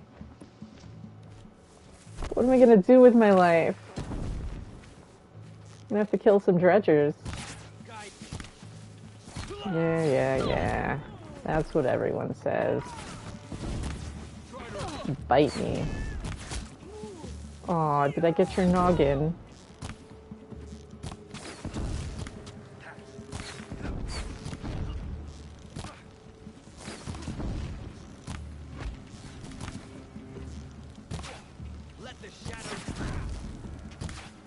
This is so much more realistic. That's not a good thing, but yeah.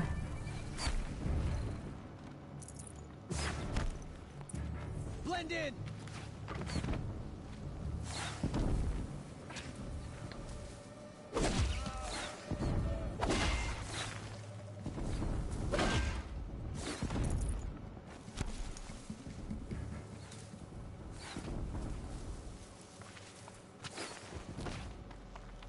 Got him over here.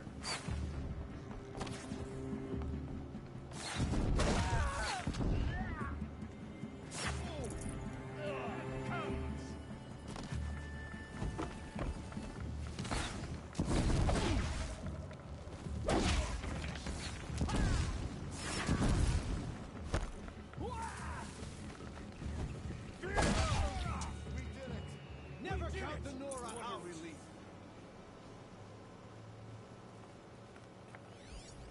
Keep them in your sights. Y'all want to go get in a fight, just don't drag me into it, okay? That's a miss.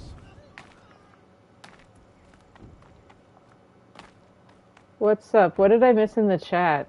We'll look over the camp and let the Nora get themselves into whatever trouble they want to get themselves into, and we'll just watch. What does the chat say?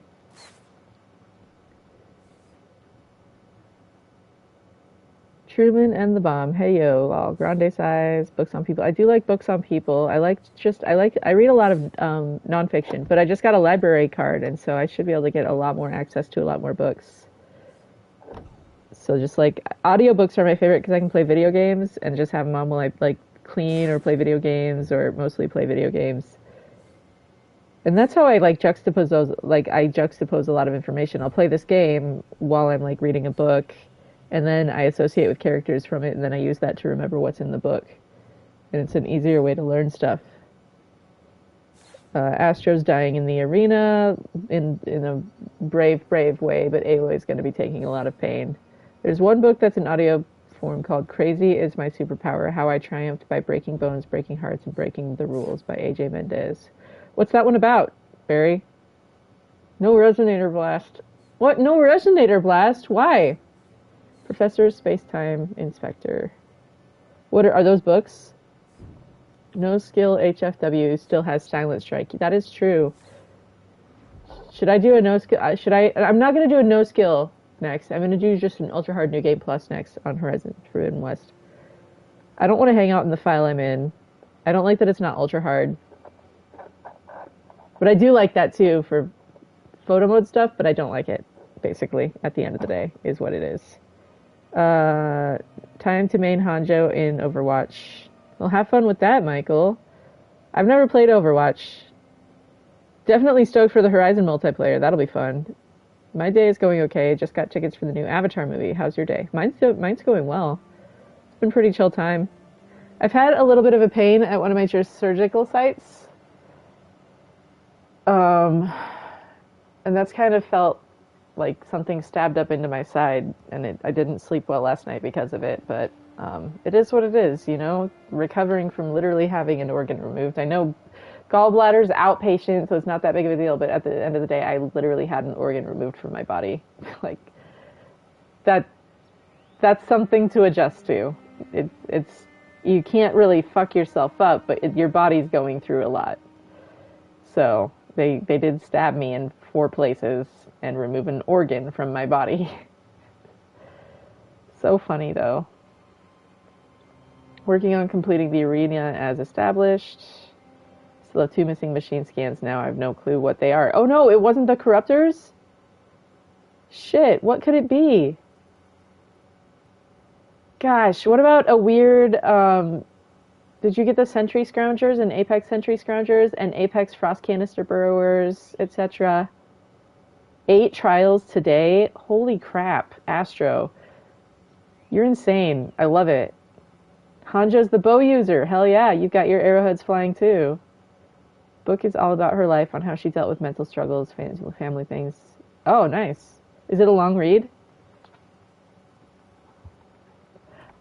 I do like memoirs. You learn a lot of wisdom. One of my favorites is called With the End in Mind. Or no, When Breath Becomes Air. Sorry. When Breath Becomes Air. It's a neurosurgeon who gets a terminal illness, reflecting on the meaning of life. And it's very sad.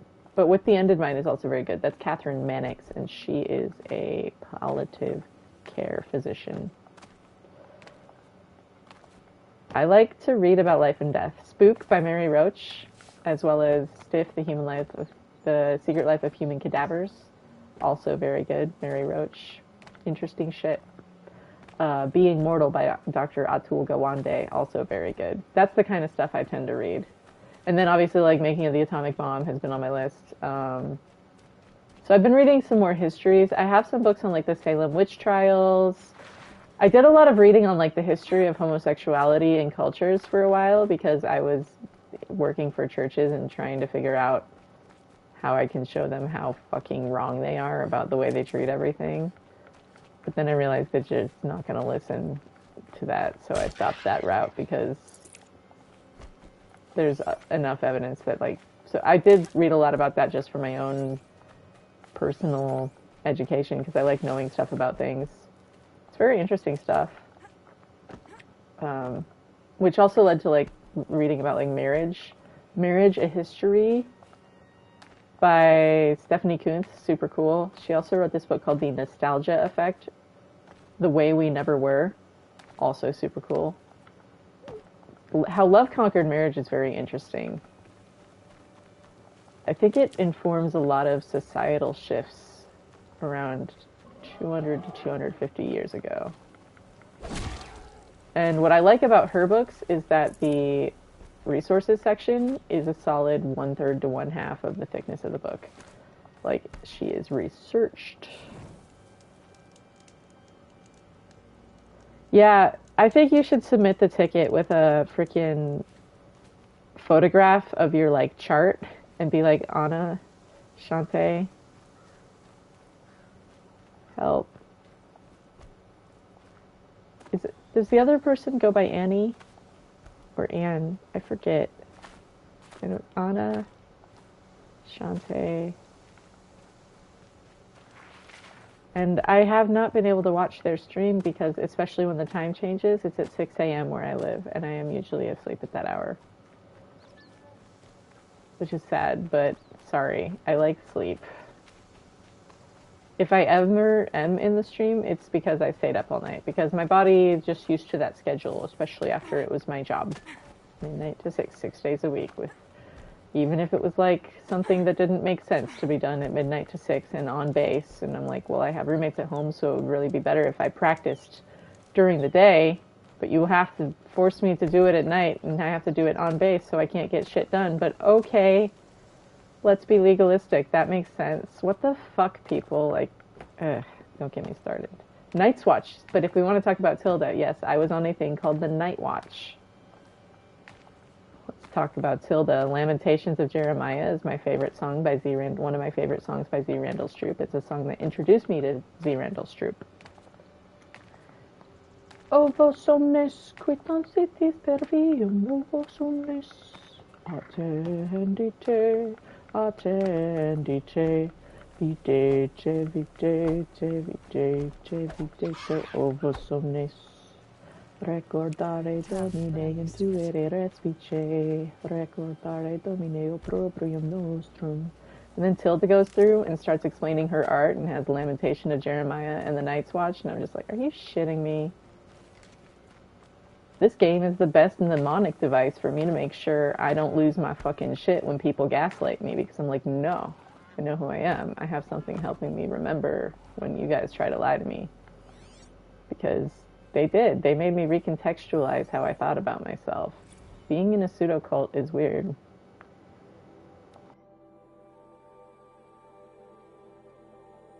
But when they like changed out it's like Steve Jobs' reality distortion field. I read Walter Isaacson's biographies on geniuses, like Einstein and Ben Franklin and Da Vinci and Steve Jobs. And Steve Jobs has this reality distortion field that like kind of he just gets such a vision around him and sells it so well that people can't they blind themselves to what's right in front of them.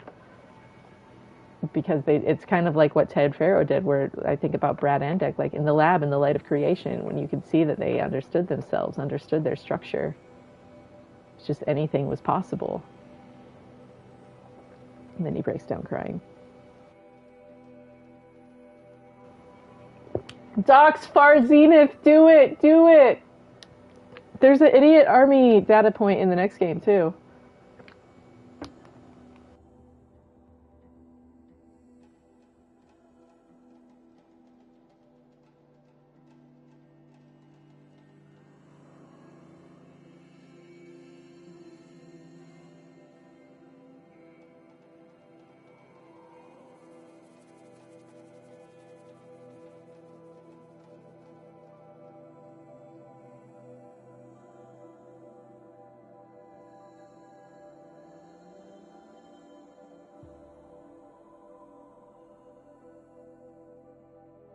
Honestly, this is relatable too.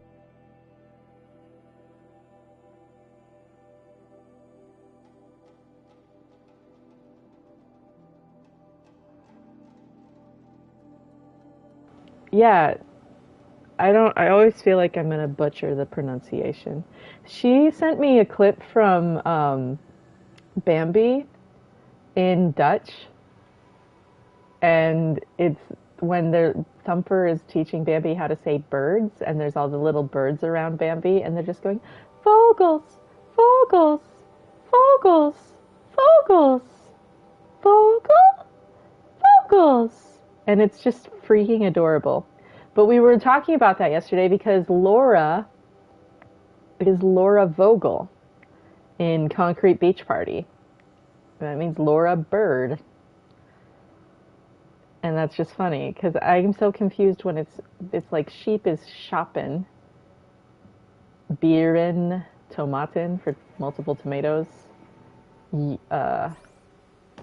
like Mivrouwen, like all these other words, Brooken, and then vocals. Like, what? Can someone explain Dutch grammar to me?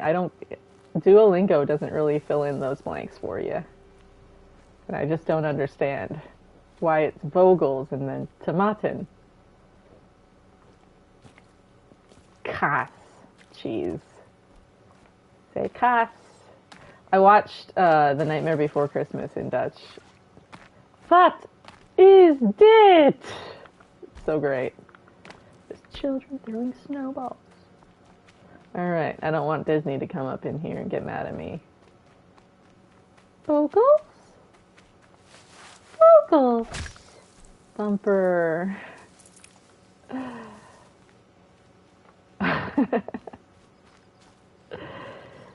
Submit a ticket to plead. Yeah, submit a ticket to Gorilla to plead for a way to track the scan machines on a New Game Plus if you're going for a 100% run. Yeah, that's why I haven't even tried that, honestly. Yeah, I was like, no, that looks like I'm gonna have to manually track that. Nope. Thank you. I did that once. I got my screenshot. Next update will probably come with the DLC. Honestly, I think we might get a patch between now and then for them to test some features. Maybe.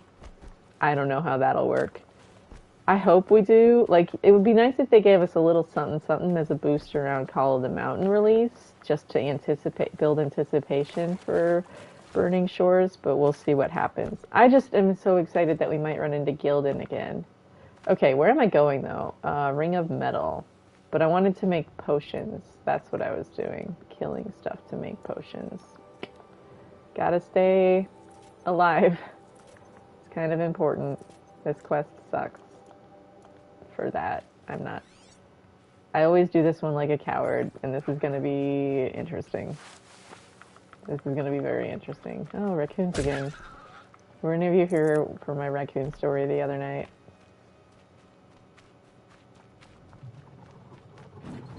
What if we didn't? Oh, shit.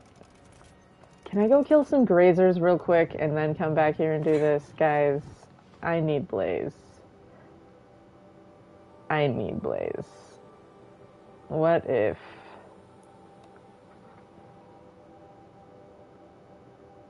Yeah, that's true, but I'm just like... Patches for DLC usually come around the day before the DLC comes. I'm just thinking about how, like, they gave us the random New Game Plus. I just want... I don't know. We'll see what happens. You guys excited for The Last of Us?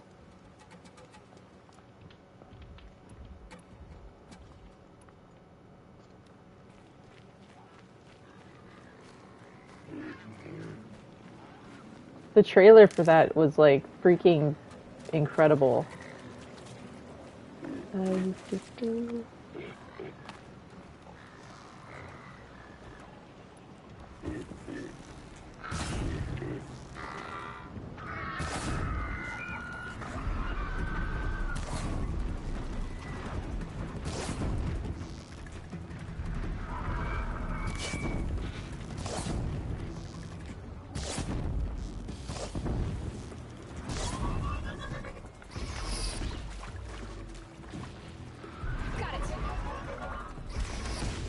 That is how it's done, children. Don't speak too soon, self. That would be stupid.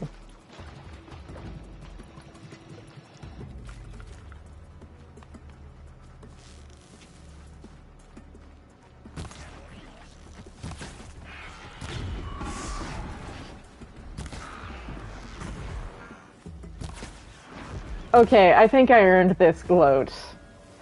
Gloat earned, guys? Did I earn the right to gloat a little here? I don't suck at this game. That felt fucking nice. After being out in the frozen wilds, and that's why we went to the frozen wilds early.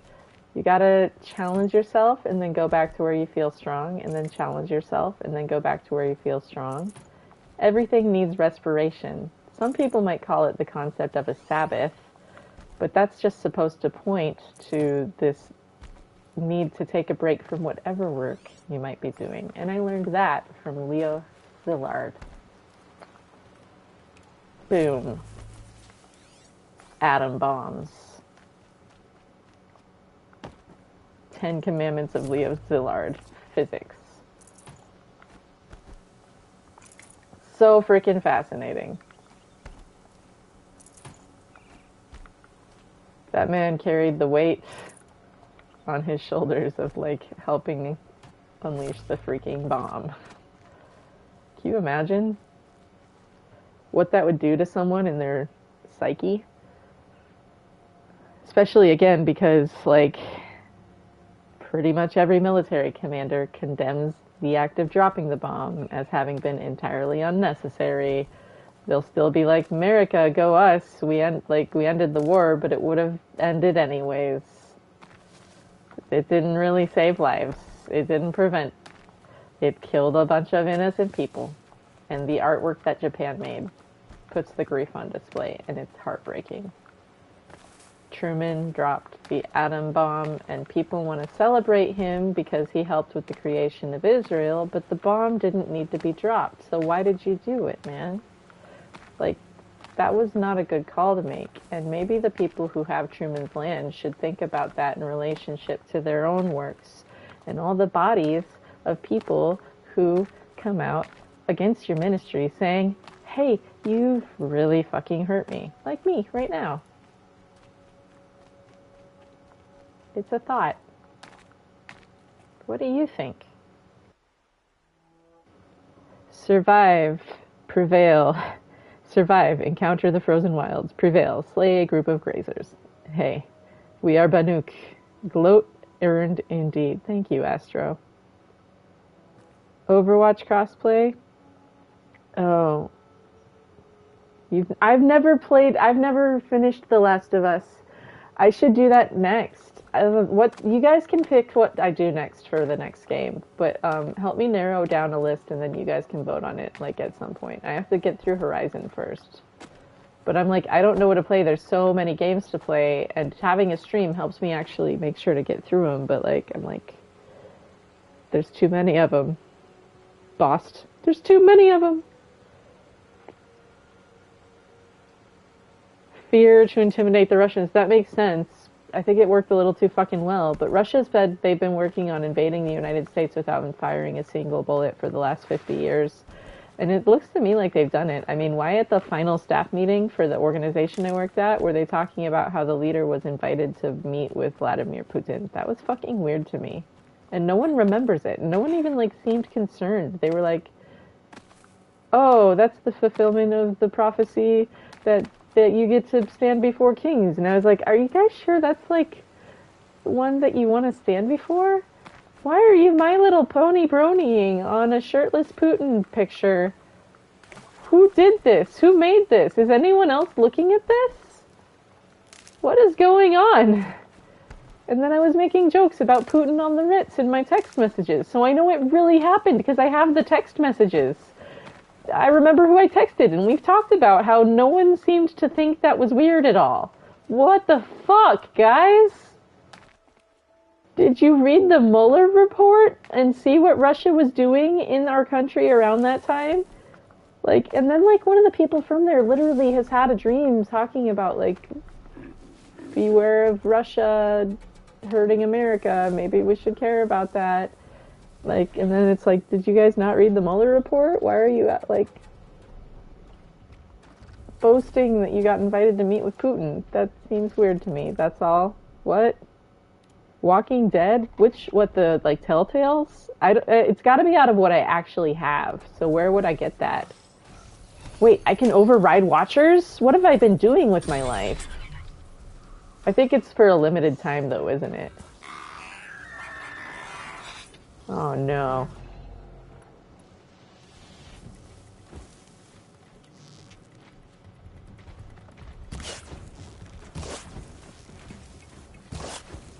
Damn.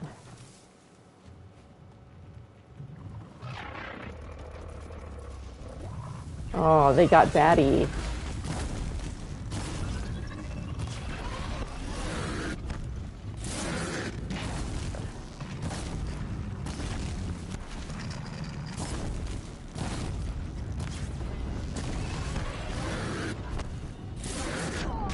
Oh, shit.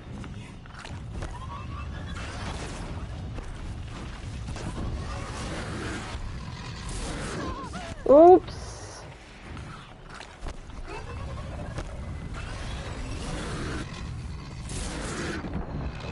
Damn. I should come up with a list so that I can, like, tell you guys next time. Dad of War. I have God of War. I haven't played it. I don't have Ragnarok yet because I haven't even played the first one. Oh, did I not save since I killed them, or do I have materials still? Shit. Well, guys, sometimes you do really cool things, but you didn't save, and so it's not remembered. Yeah, I gotta catch the fox. Fox, let me catch you. Save this for later.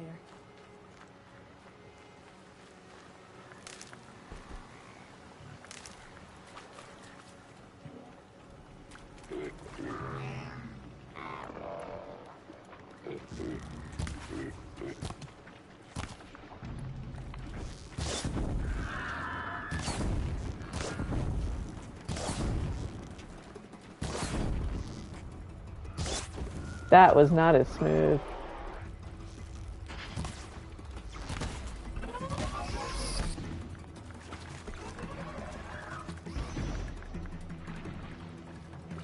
I can't believe how pretty this looks on PS5, though. It's incredible.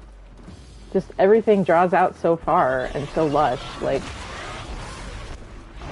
I'm not, like, watching the environment load as I walk. It's, like, already loaded, which is very immersive. Very, very, very amazing looking game. And I'm on a 4K HDR TV, so it's like the upscaling or whatever it's doing is just like, holy shit, 60 frames per second. I have seen the light. I have seen the light, and it is beautiful. Oh my god. I bet PC's gotta be amazing.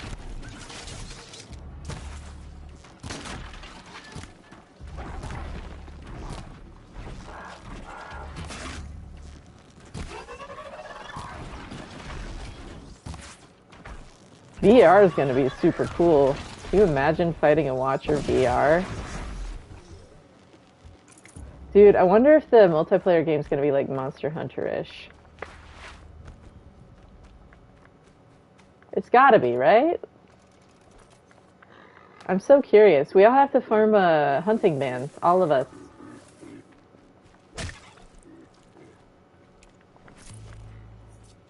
That's the thing I always hate about those games, is like trying to find a consistent group of people to play with. It's hard. Sometimes when people's schedules change and whatever.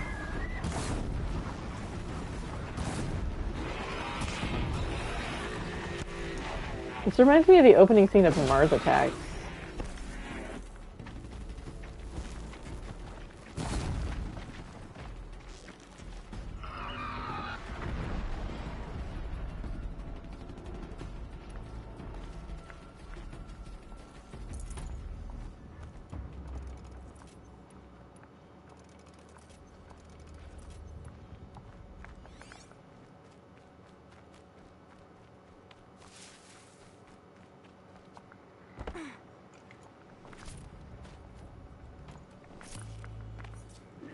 Hey, Explosion saved the day. Thanks, Explosion.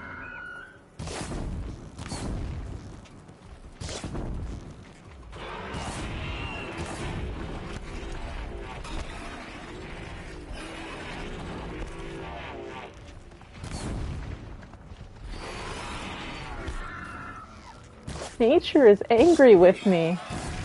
Don't you know who I am?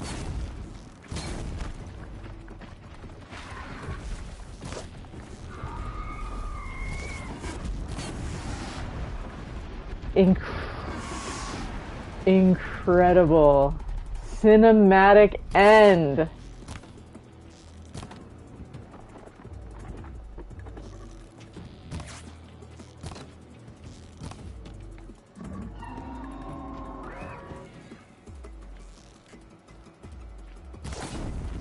Aw, yeah. There it goes, guys.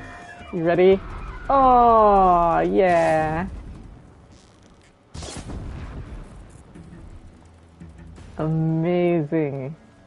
This is a wonderful game, guys. I'm gonna save it this time.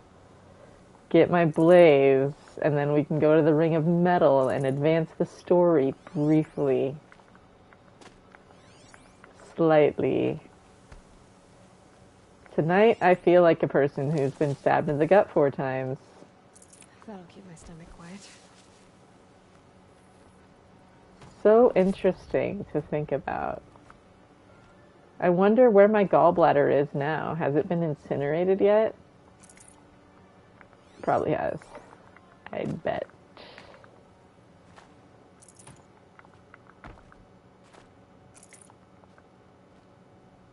Screenshots. Oh yeah. You said more to me? My brain is like all over the place with time. Like, it's been such a weird year.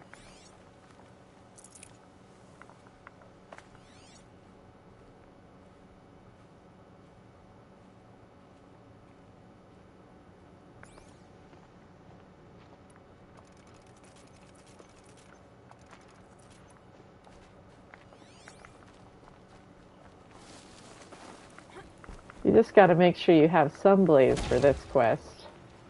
It's kind of important. But that should be enough.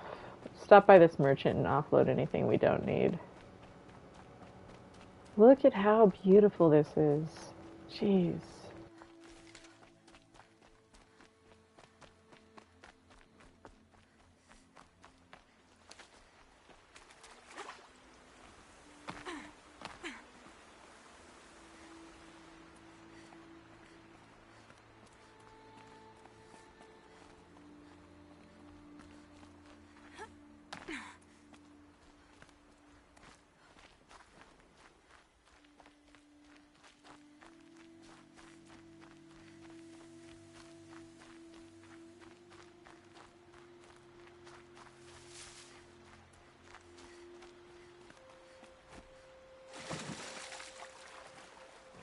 Cannonball.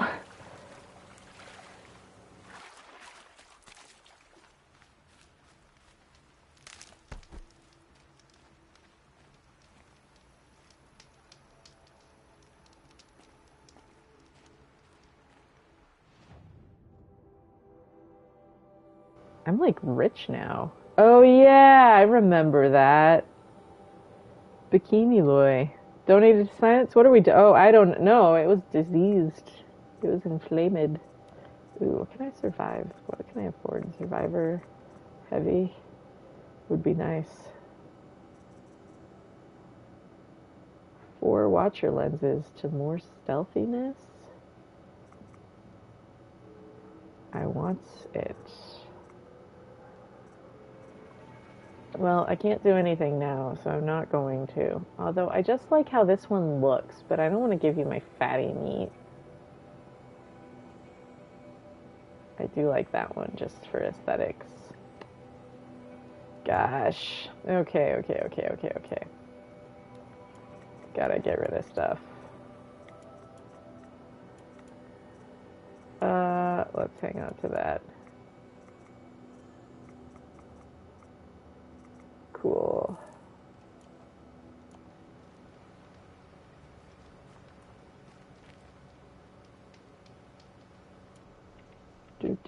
I've never really played, like, it feels weird to play on computer for me. But I've never really, like, had a setup. I just don't even think about it because I'm like, well, if I don't know it exists, I can't want it and then be sad I don't have money for it. Why did I go to college? Feeling a little duped here. Bye. Fresh as it comes. Alright, where am I going?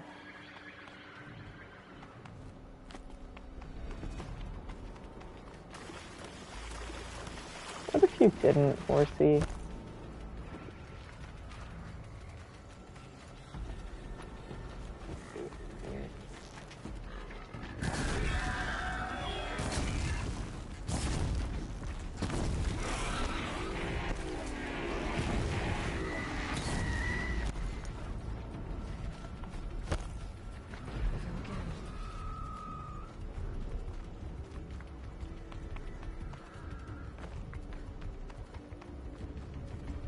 I love that little warble noise from the tall neck fish.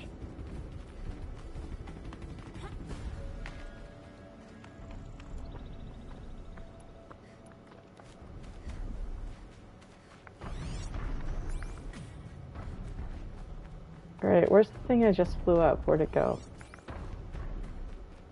Well, I'll save at least.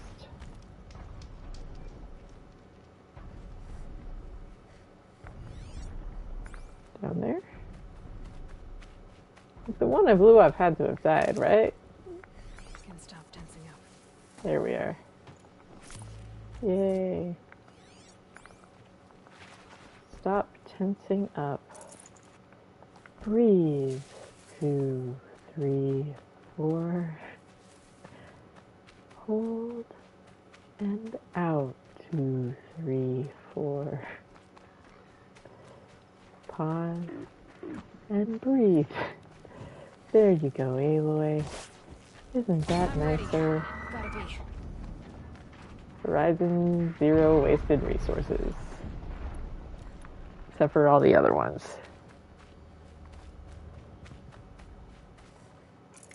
Well, I thought the whole point of playing on PC was also that you could get the mouse precision.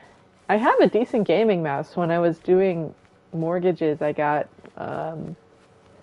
one of those. It's got the 3 snakes on it, whatever those people are. You know what I'm talking about?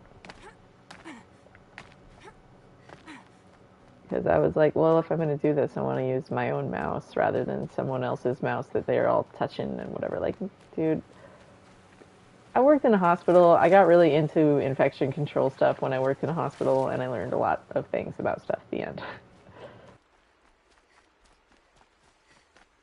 That's what I went to college for health sciences stuff, healthy sciencey stuff.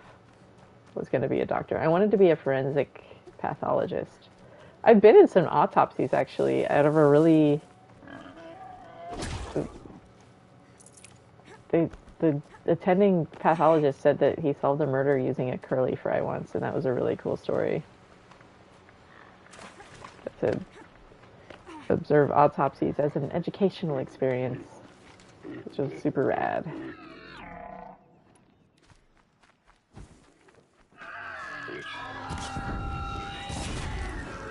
But my university got rid of the degree plan, so I had to exit that degree route and didn't get to do forensic stuff. Honestly, that's fine though. I would have been working with the cops, and honestly, in hindsight, I don't think that's really the field I want to be in. Law enforcement, not my cuppa.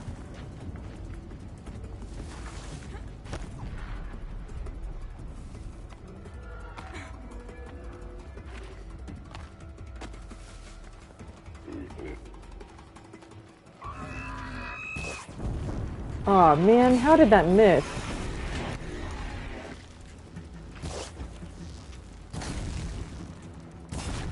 There we go.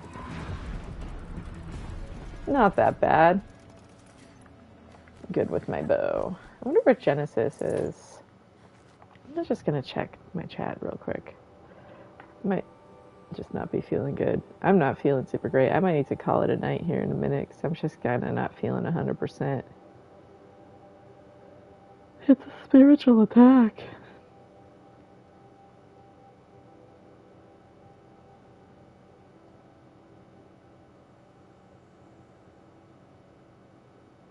When it's sunny, they leave. They hid under a shelter in the rain.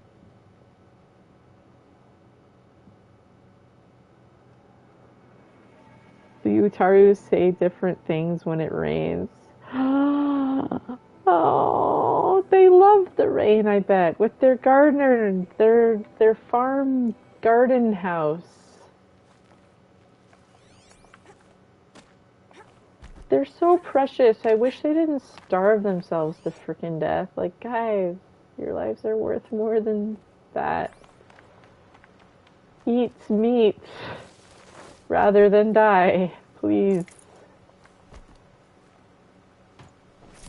This isn't some, like, will of the sky. What is there, like, they worship the cycle, but, like, what is the cycle? You know, I should go ask one of the elders of the chorus.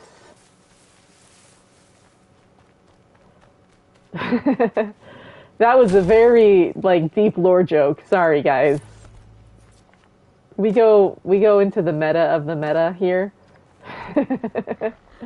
Like, if you're not on the level of, like, knowing the name of a Tallneck, the only proper name for a Tallneck, then you need to get on the level of knowing that, because it's stupid. It's so stupid, and you're gonna hate that if you invest the time to learn it, but it'll make sense, and then everything will make sense. But don't do that with your life. Unless you want to. Some people know. Real ones know. Guys, I'm speaking gibberish on purpose. Don't worry. It's all part of this art project. It'll make sense eventually. This is so freaking embarrassing, though. I know I sound like I've smoked too much weed. You can't smoke too much weed. 1, and 2, how do you know?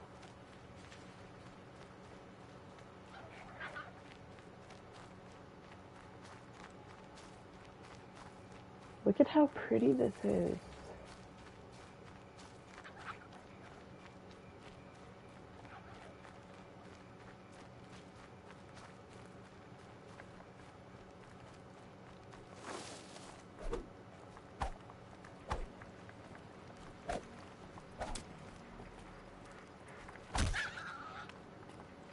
Sorry, raccoon, I needed your meat. My meat now. Okay, gotta go to the Ring of Metal. We're getting there, guys. We're getting there. Go to the base of the tallest tower.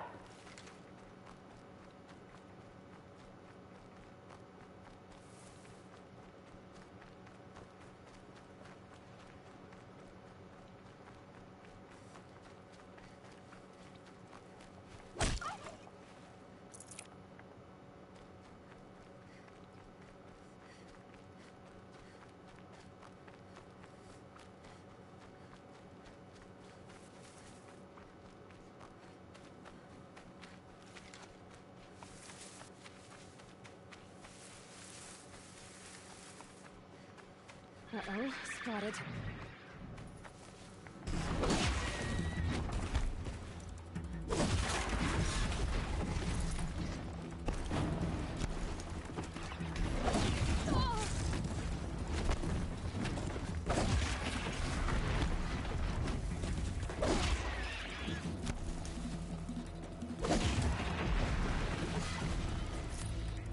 That's what I thought.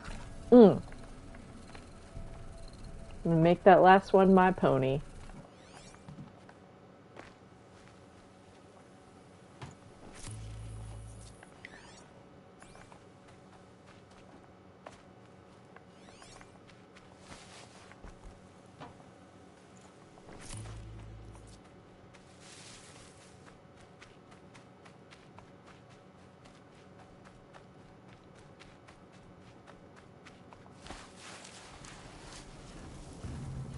What are you doing? No, you do not.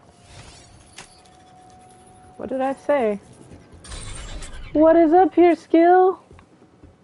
I haven't heard from Genesis. He said he was going to be a little late, but it might be a lot late now.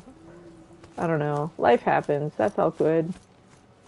We still had a good time with Jeff on here earlier to talk about the network. Learned a lot.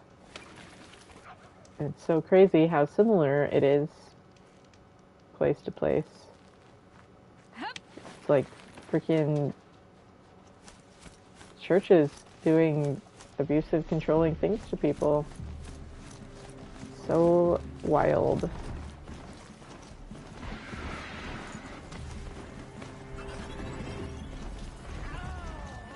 Sorry, dude. What if I could? Got a tribe to save. That's what happens.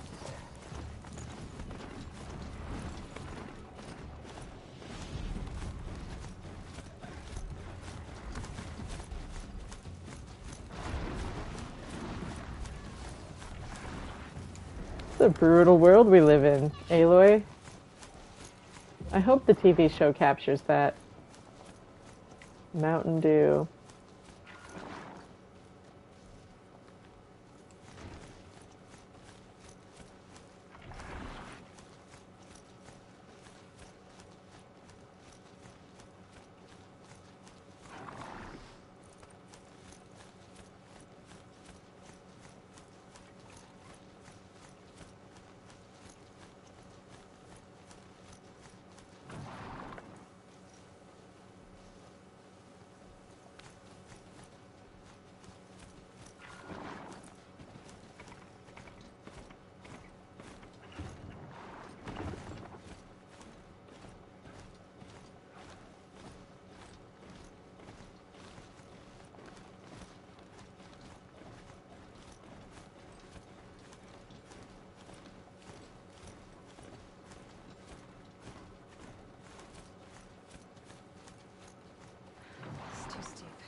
It's okay, Aloy, we got it.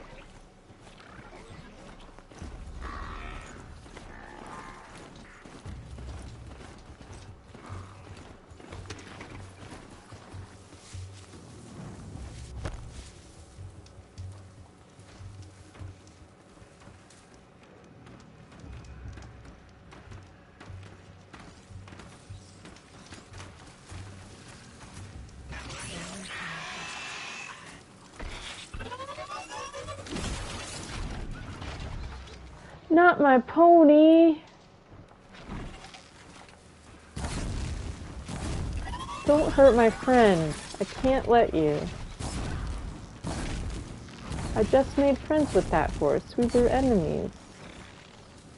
And now it's my pony. Don't hurt my freaking pony, you little red lizard man. Hey, I get more health.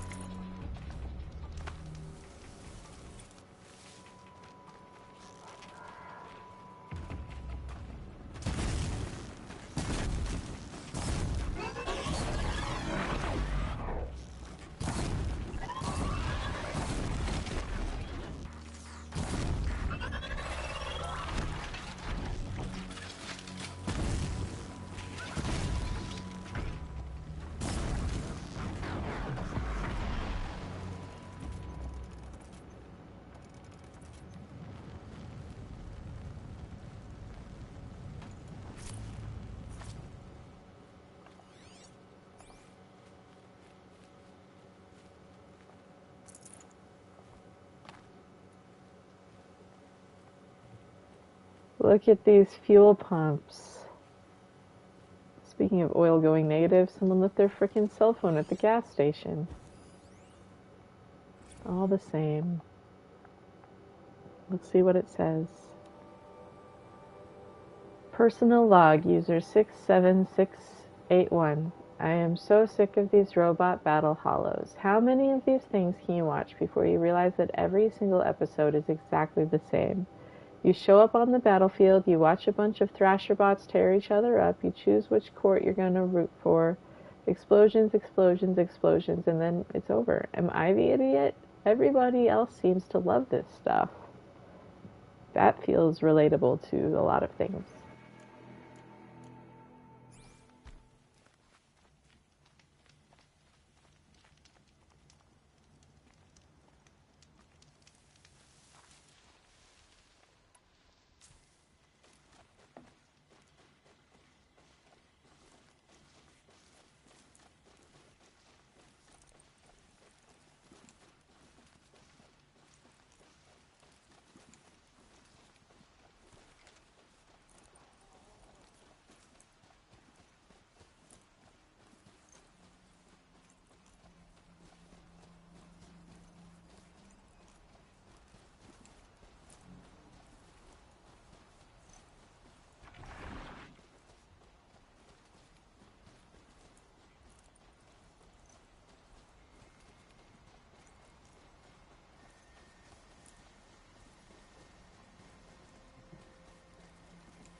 Goddess, keep me in your memory.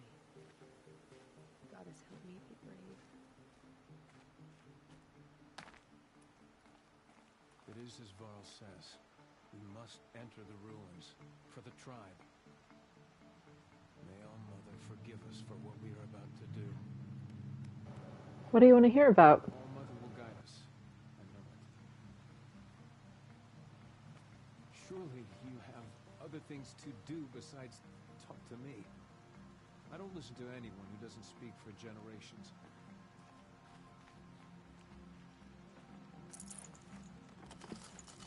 Looks good. Looks very good. Holy crap. Look at those goodies. Incredible. Edible meat in a bottle. I couldn't live among machines like you did. Not forever. I'm waiting for my sister to return from a hunt. All-Mother protect And her. it wasn't exactly Aloy's choice. It's kind of an insensitive thing to say. We must enter the ruins for the tribe. It may not mean much to you, but the High Matriarchs work hard to keep us strong. I get it, I get it. They still cast me out at birth, though. The metal ring is where the real threat lies. I know it. You mean the sports stadium? Funny. I had a dream with you in it. You were running towards a machine, spear drawn. I've got my arrowheads ready.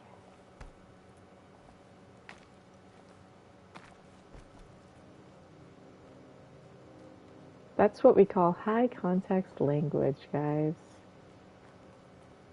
Again, don't hear what I'm not saying, but do hear what I am. I am playing a video game. Hi, friends. The camps have been dealt with. Now to the ring of metal. Its high walls protect the enemy. We'll have to scale the height. Under fire if we're detected. I have another idea. Their base has a weakness. Send me in alone, and I'll exploit it. If I'm successful, I'll blow a hole in those walls big enough for the entire war party to charge through. Sounds like a plan. So long as I get to come with you. A war chief should be grateful for 2 arrows so eager to spring from the bow. Yes, Varl. Go with Aloy as her spearmate, but be vigilant. Yes, War Chief. I will.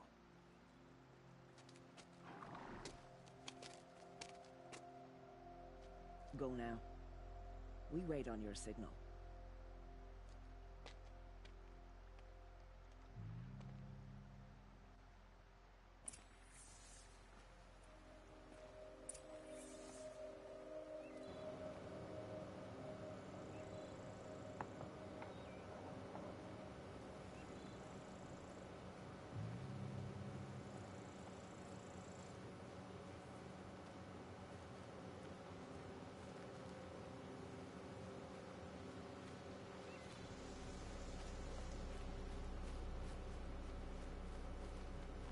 You do have a plan, right? You followed me this far, even into the ruins. She's so young here. I do, but how would you know that this base has a weakness? Patience, Varl.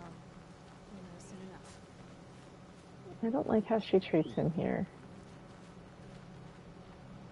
Not how I would choose to treat someone if I could avoid it.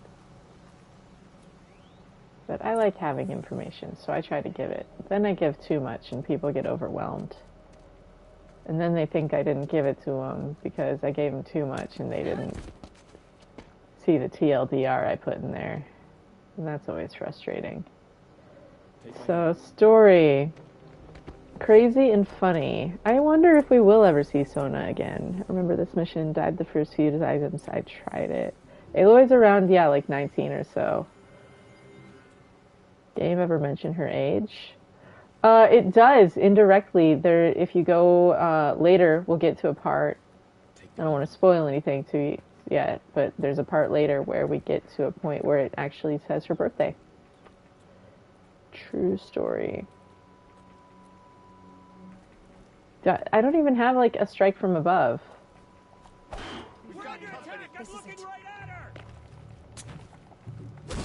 Like, I can't stealth kill.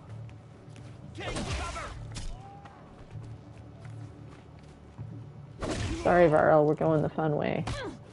A gift from... A gift from what? From... Oh no, they got him. Trevor, no.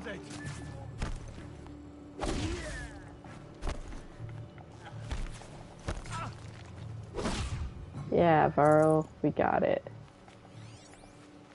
Where's Genesis? I feel like he would really like this tag team part. Varl's a fucking badass. Damn, I hope Genesis is feeling okay. Yeah. Varl, sorry I'm not sneaky like you. I can't do sneaky right now. I always do sneaky, and sneaky hasn't been working out for me. Gotta Leroy Jenkins it.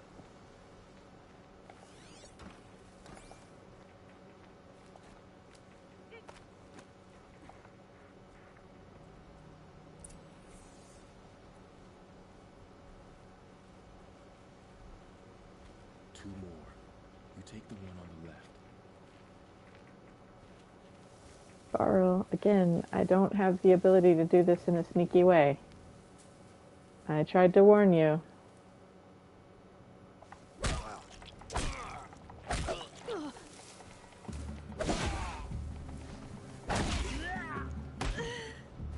Varl! They got me, Varl!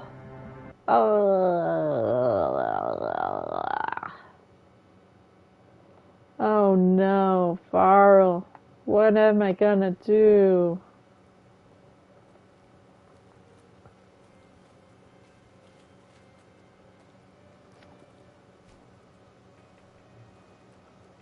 Take the one on the right.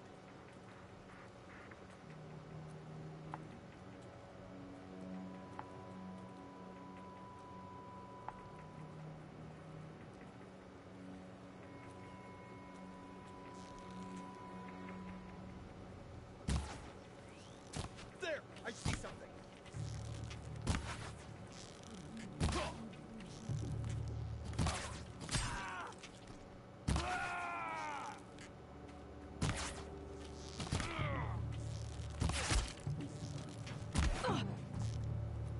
Yeah. You can't evade me.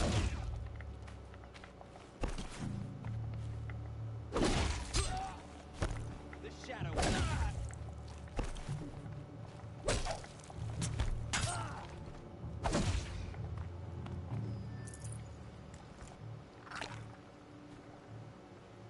Grab this while I can. That's right, Aloy. While we can.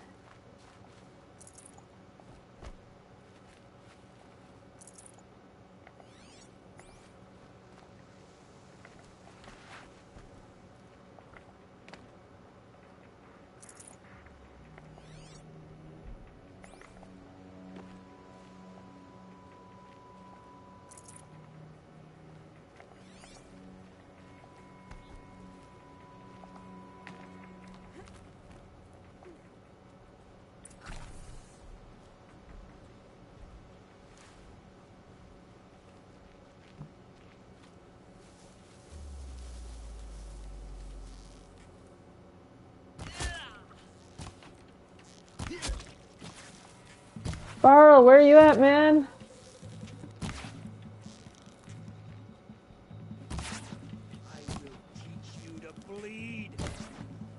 Bro, I'm already bleeding. I don't need you to teach me. I've known some people like that. You cannot hide from our wrath. Yeah. You cannot escape.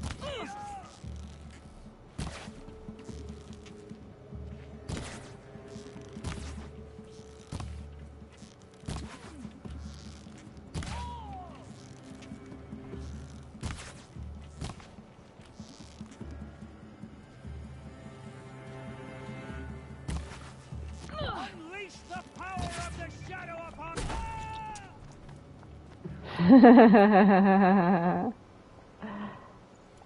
That was amazing. Release the power of the shadow upon. Oh, oh no!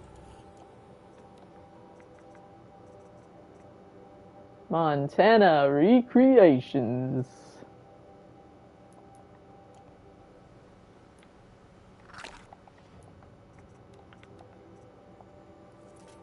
Hells yes. Oh guys, we're fine. Look at that. Wait, I'm out of rich meat? What?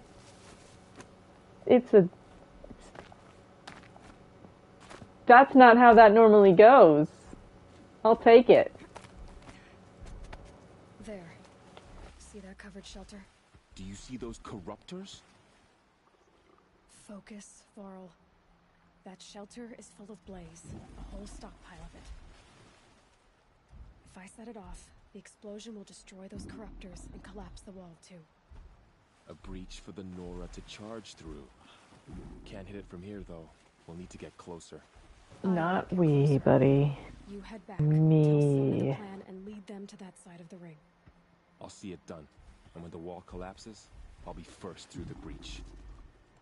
Not into self-torture that much. This is a challenge. I'm having fun. I'm growing as a gamer. All right, Aloy, I believe in us. Maybe it's a foolish errand, but we've got a little protection from ranged, and we've got some stealth on our side. I can do this quietly. I can't stealth kill you though, buddy.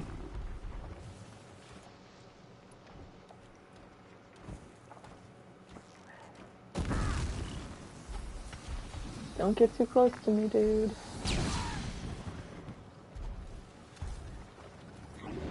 Take what you can get sometimes, you know? If it works, it works. Please don't step on my bush, Mr. Emu.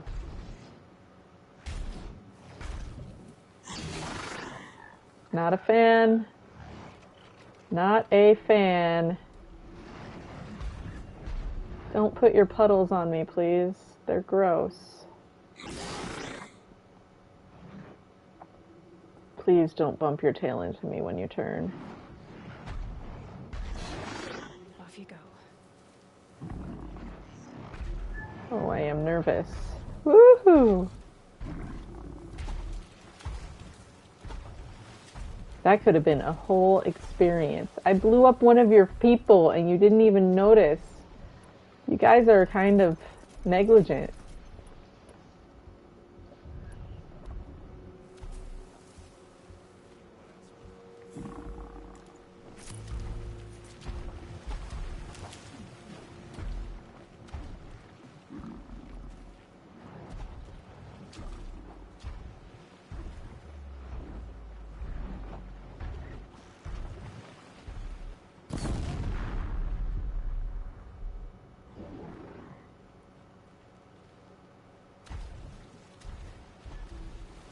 Yeah, I'm gonna go with negligent as the word of choice.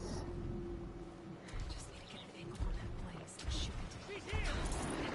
I need to get to that blaze fast. It's okay. I can do this.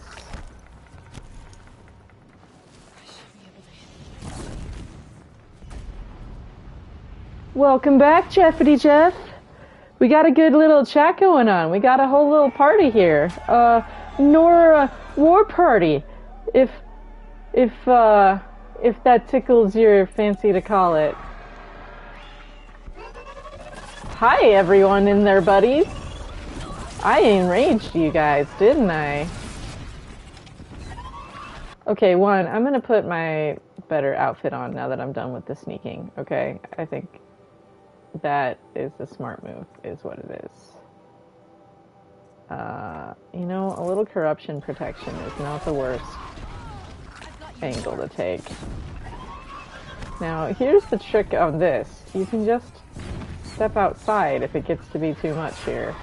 It's really not that bad. They gave you everything you need to make it through, guys. Except for that, why is my HUD up? I'm angry. Why do I have a reticle? I shouldn't have a reticle. What is going on here?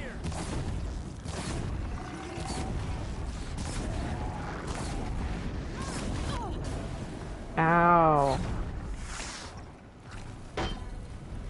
Okay, what? Why is my HUD up?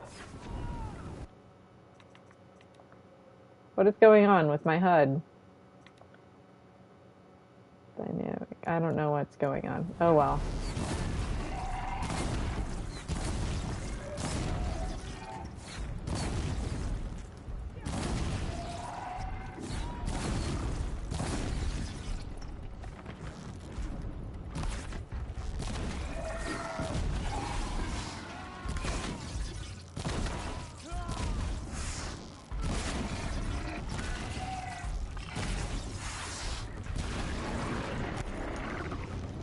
I'm not afraid of you. I'm not afraid of you.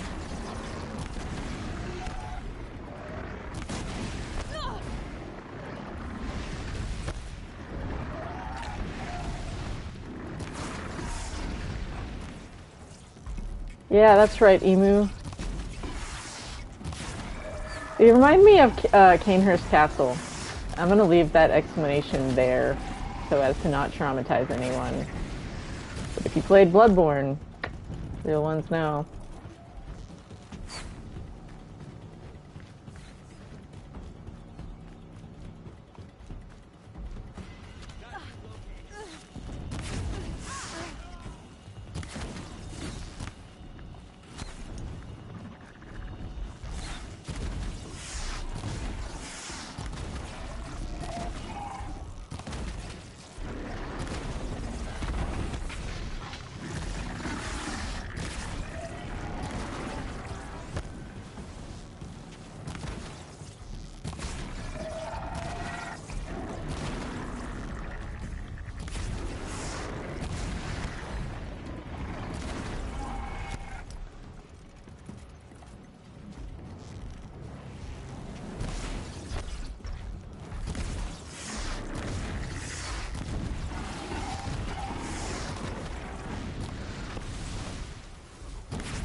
Damn.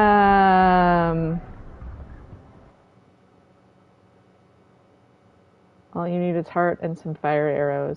That is true a lot of the time. Unfortunately, not in this case. Alright, let's wear a different outfit.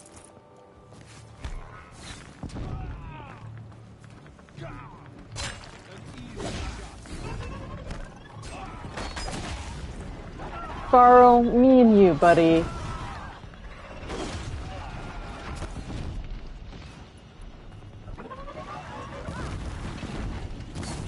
Sorry, Nora, that I just set on fire. That was an accident. Hi, Watchers.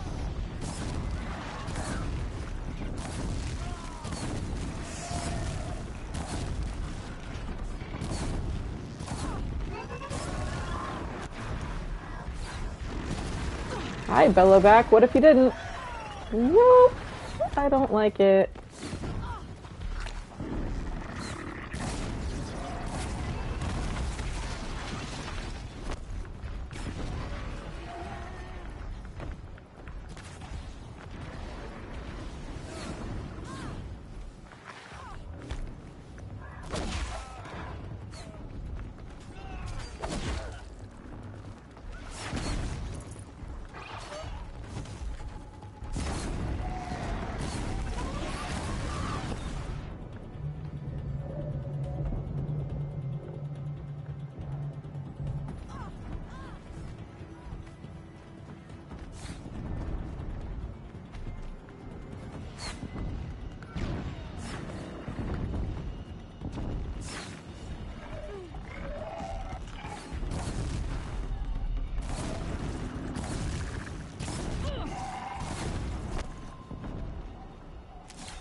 Sona!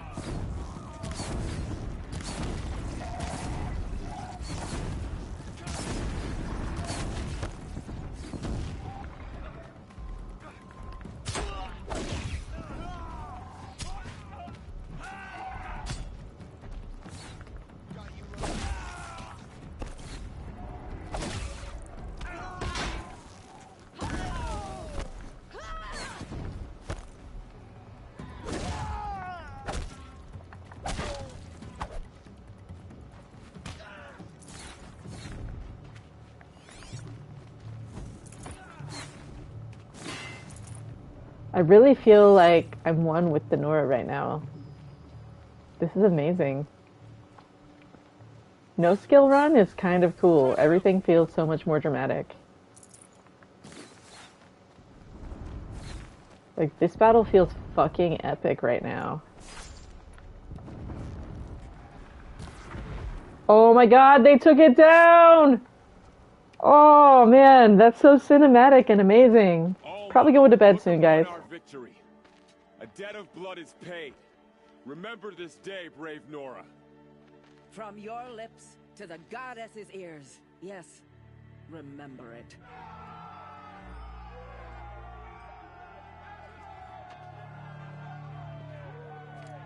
Be ready to leave this place. Let your spears and arrows rest in the bodies of the fallen. They are tainted, like these ruins. Leave all your arrowheads in the stadium. The killers, this corruption, they're all parts of the mystery I'm chasing. Where the trail leads, I go.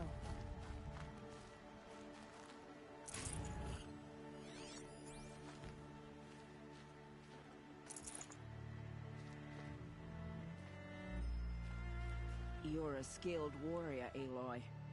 Rost trained you well. Did you know him? A long time ago. Well enough to know he was a good man. Then why was he cast out? What crime did he commit? I wish I could tell you. But it seems only the High Matriarchs know that story. So I've heard. Well, I should be on my way. Thank you, Aloy. May All Mother bless your journeys, wherever they take you.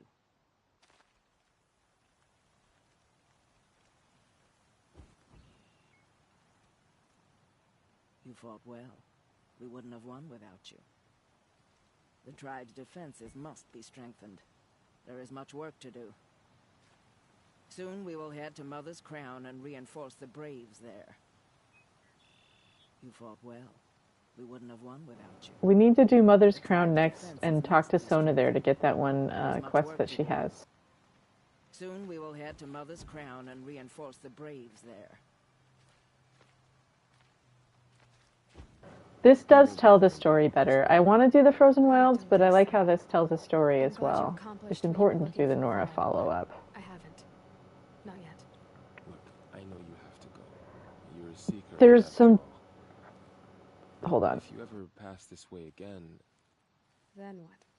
It'd be good We have to go talk to Rust. I expect we'll regroup at Mother's Crown.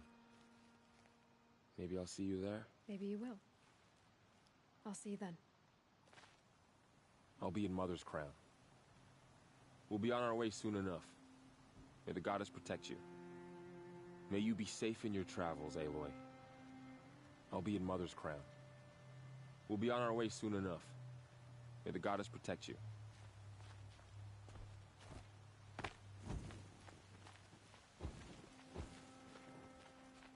Nothing will bring back the dead, but at least these villains have paid for their crimes. Oof. I've been preoccupied. My brother is ill. My own mother, we fought and we won. Sacred land is my home. I never want to leave it. I spent some time in the wilds. I think we have that in common. I don't want to talk now. Nowhere to be for the rest of the day. I remember seeing you as a child. I can't wait for festival times. When we all come together again. Nothing will bring back the dead, but at least these villains have paid for their crimes.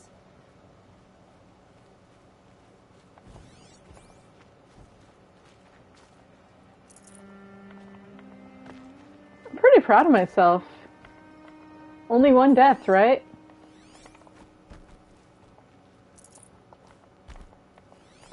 Or were there two deaths? Did I die twice? I might have died. Did I die? I died once, right? When I was fighting that bellow back. Was it just the one time? I gotta get whatever loot I can find. And then we'll go to Mother's Crown and talk to Sona up there. And then I'm going to go to bed, I think. I just want the story to feel like it's progressed and wrapped up into something that tells a consistent something. That's why I think I do want to wait to go back to the Frozen Wilds until we advance the main game story to at least like Maker's End. I think Astro brought up was a really good spot. I think it works really a lot better with the story because we don't want to spoil stuff with Aloy's exposure to certain things.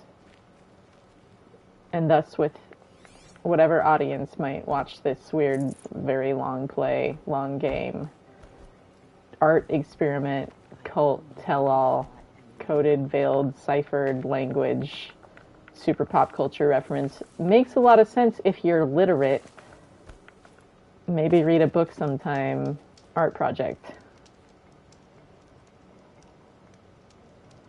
Oh, I already got into the Frozen Wilds. You don't have to kill the Scorcher to get up there. But Firebreak's gonna be fucking interesting because even with New Game Plus, or no, just a New Game gear but fully equipped Aloy,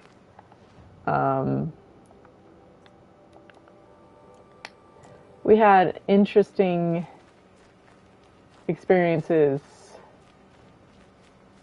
doing Firebreak with the behemoths and the Scorchers in that one part. So I'm gonna have to get real good at this game and just get really good at, I think I'm going to need a warbow is what it is. If I can get some shock arrows onto the Scorcher butts, it's all easy peachy down from there. And honestly, I've gotten way better at fighting behemoths. So behemoth with 2 Ravagers is just a slightly easier skill than behemoth with 2 Scorchers. It's just that the Scorchers can do their freaking jetpack into me. Why is the HUD up? What the heck, game? What are you doing?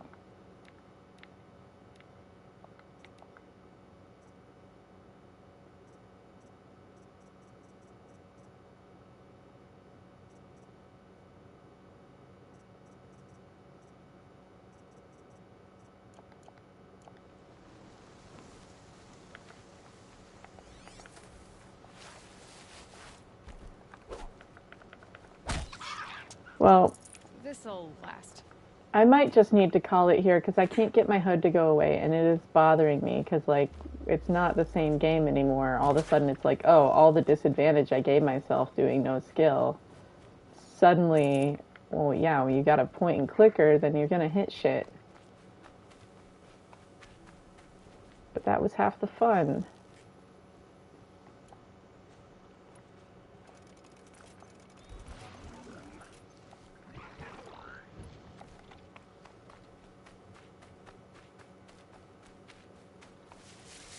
Oh, I'm so bothered by this. Probably just when the cutscene queued, it freaked out something in the game's internal memory, so I need to turn it off and turn it back on again. It happens. I should put my sneakier outfit on. Honestly, no, I want to wear this because it's just the classic look. It's like Link in a green tunic. She kind of looks like Orion, the constellation. It's my new interpretation of Orion, especially because she's got Sirius chasing her down. Sirius chasing her down, making trouble for her life. And the blue light and red light. And an outcast star, the celestial pariah that glows red.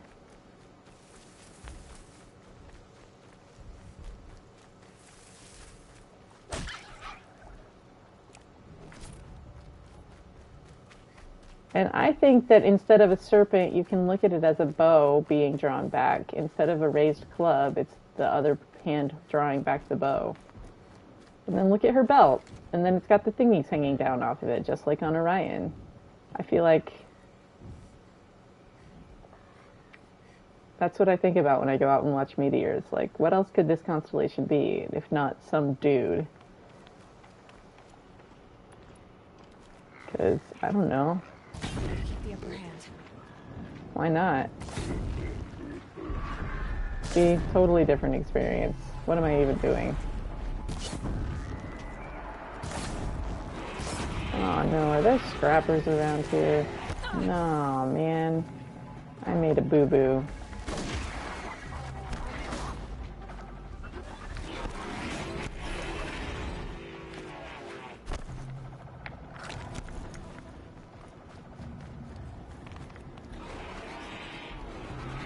Guys, what if he palms down? Oh, don't gore me, please.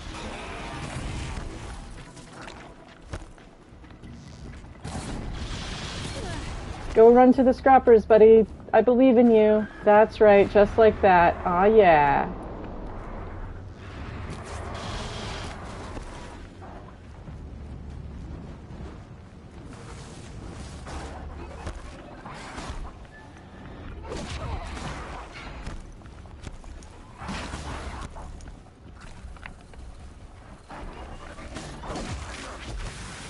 You want to go, buddy? Let's go.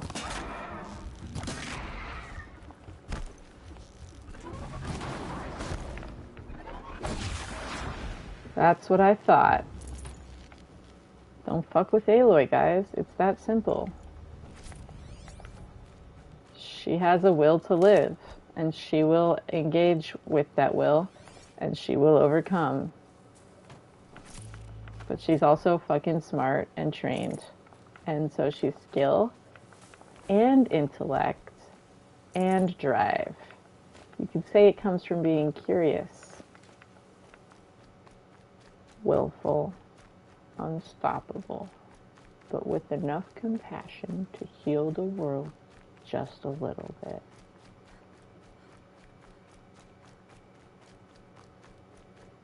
Which you can kind of find in Leos Villard. I'm telling you. You gotta read his stuff to find it, though. Well, she's not skilled in this one, but that means I have to be more skilled. See, my abundance will supply her lack in places where her abundance supplied my lack. That's how it works. That was what we call high context language. You see where we're going with this? Sorry, that was just me being funny again. But it's like serious. It's funny, but it depends on the audience. And so that's why I'm doing, like, I'm sorry guys. I hope it makes sense what I'm doing here. That's all I'll say. I know it's weird. I'm fully aware. I am a rational person doing an art project of sorts. I promise. It is towards a religious audience, and so it engages a lot of religious metaphor and language in hopes that by becoming all things to all people, I might win some towards rational thought.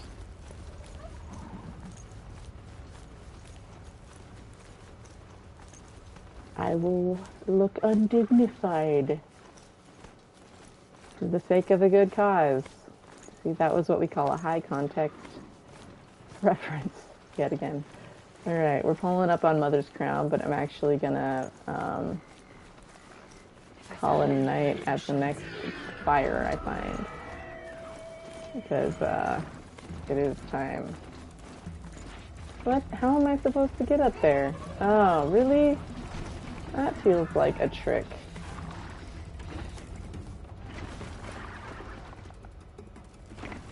Well, it was nice knowing you, horse.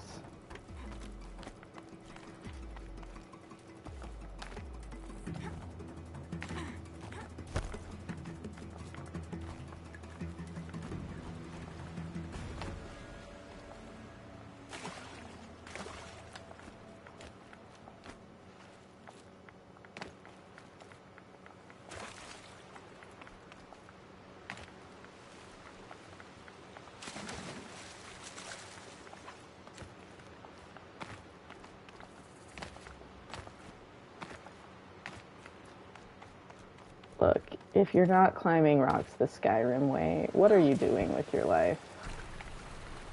Probably not spending as much time falling into rivers, but we want to be in the river. That's the river. with arrowheads in it. I'm sorry. I'm just trying to get some people who have stopped up their ears to unstop them. That's why I'm saying weird shit. Ignore it if it doesn't make sense to you. Unless you're someone that shouldn't be ignoring it, and you'll know that. Tell your friends to come listen if that's the case, because holy shit, you guys, what are you doing? You're literally on the verge of becoming Nazis. What the fuck?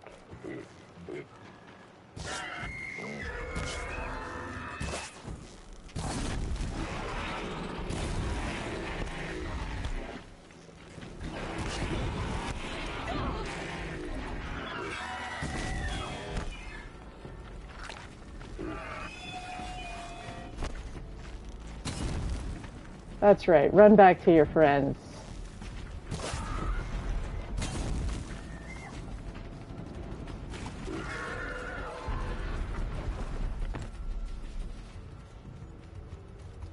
See, that's the joke of calling it a no-skill run.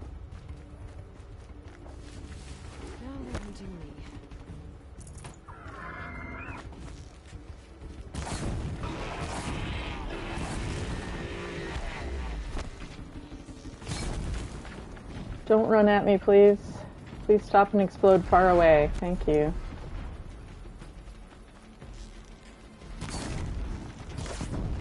Come on, buddy.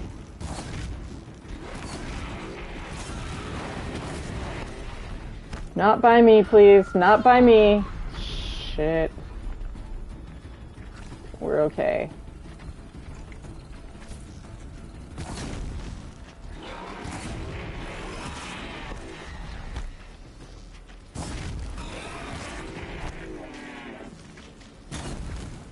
Don't run at me, please. Woohoo, Blaze. I need it, always. Man, I can't wait till I get a tripcaster. It's game over. Once I have my tripcaster, I will be unstoppable. It doesn't matter. I just gotta get the right one and get it modded. Skills won't matter then. No skills, only vibes. Astro.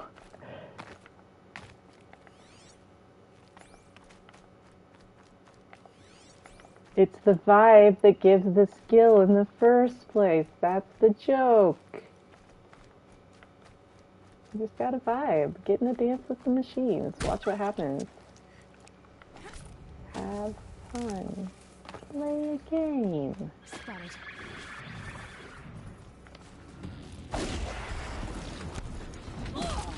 Ow, Aloy.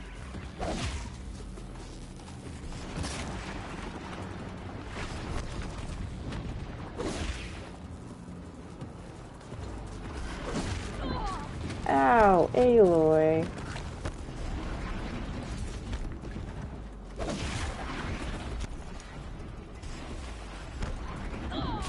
Ow, Aloy. Don't get yourself killed, girl.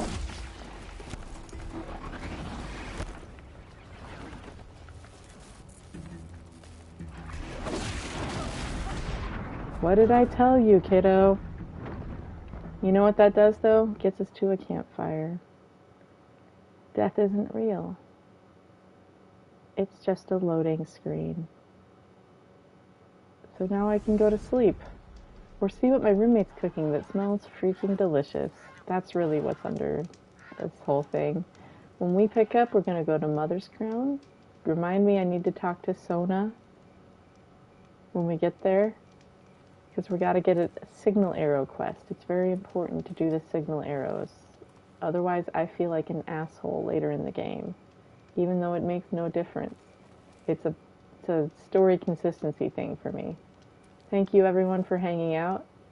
I'll be back every night, 6:30 p.m. Mountain Standard Time. You can use the acronym Misty if that helps. Mountain Standard Time, because Arizona does not change with everyone else. Playing my no skill ultra hard. Really appreciate you guys hanging out. Just hanging out, we can talk about whatever you guys want, like, dude. But I'm glad that people have been willing to talk about trauma in religious settings. I think it's super important that we have frank conversations about that out in the open, because it gets swept under the rug so often. I'm wondering if the people that watch this will ever realize that how much of this is a metaphor for literal events I experienced. If they get eyes to see, that is some high context language. I apologize for the crypticness of it. There's a lot of ways to get eyes to see. One way would be start by being slow to speak, slow to get angry, and quick to listen. Your own Bible says that you should do that. All I'm asking is that you follow it. That's the reason I'm quoting it. Someone doesn't have to believe it to quote it and hold you accountable to what you've taught. I'm not saying if I do or don't believe, because that shouldn't impact whether or not you hear me. If that's what you need, then make that be what it is. Okay? Just hear what I'm saying and don't hear what I'm not. Thanks everyone else for hanging out. I hope to see you tomorrow night. Going to be playing every night until I beat the game. 6:30 p.m. Mountain Standard Time, except for we're going to try and figure out with Remy and Genesis if we can get a Ghost of Tsushima Legends, and we'll take a break from Horizon, but still stream on the same topic, still have the same conversation. Might just take a break from this game so we can make the most out of Remy's PlayStation Plus while we still have it. So if anyone wants to hit me up, SIENOEL on PSN, make sure you send a message with your friend request so I know where you came from. If you want to play Ghost of Tsushima Legends with me and Remy and Genesis, please let us know, because the PS Plus is about to expire for Remy, and then Remy won't be able to play multiplayer anymore, so we want to make sure we do that ASAP. Everyone have a good night. Thanks.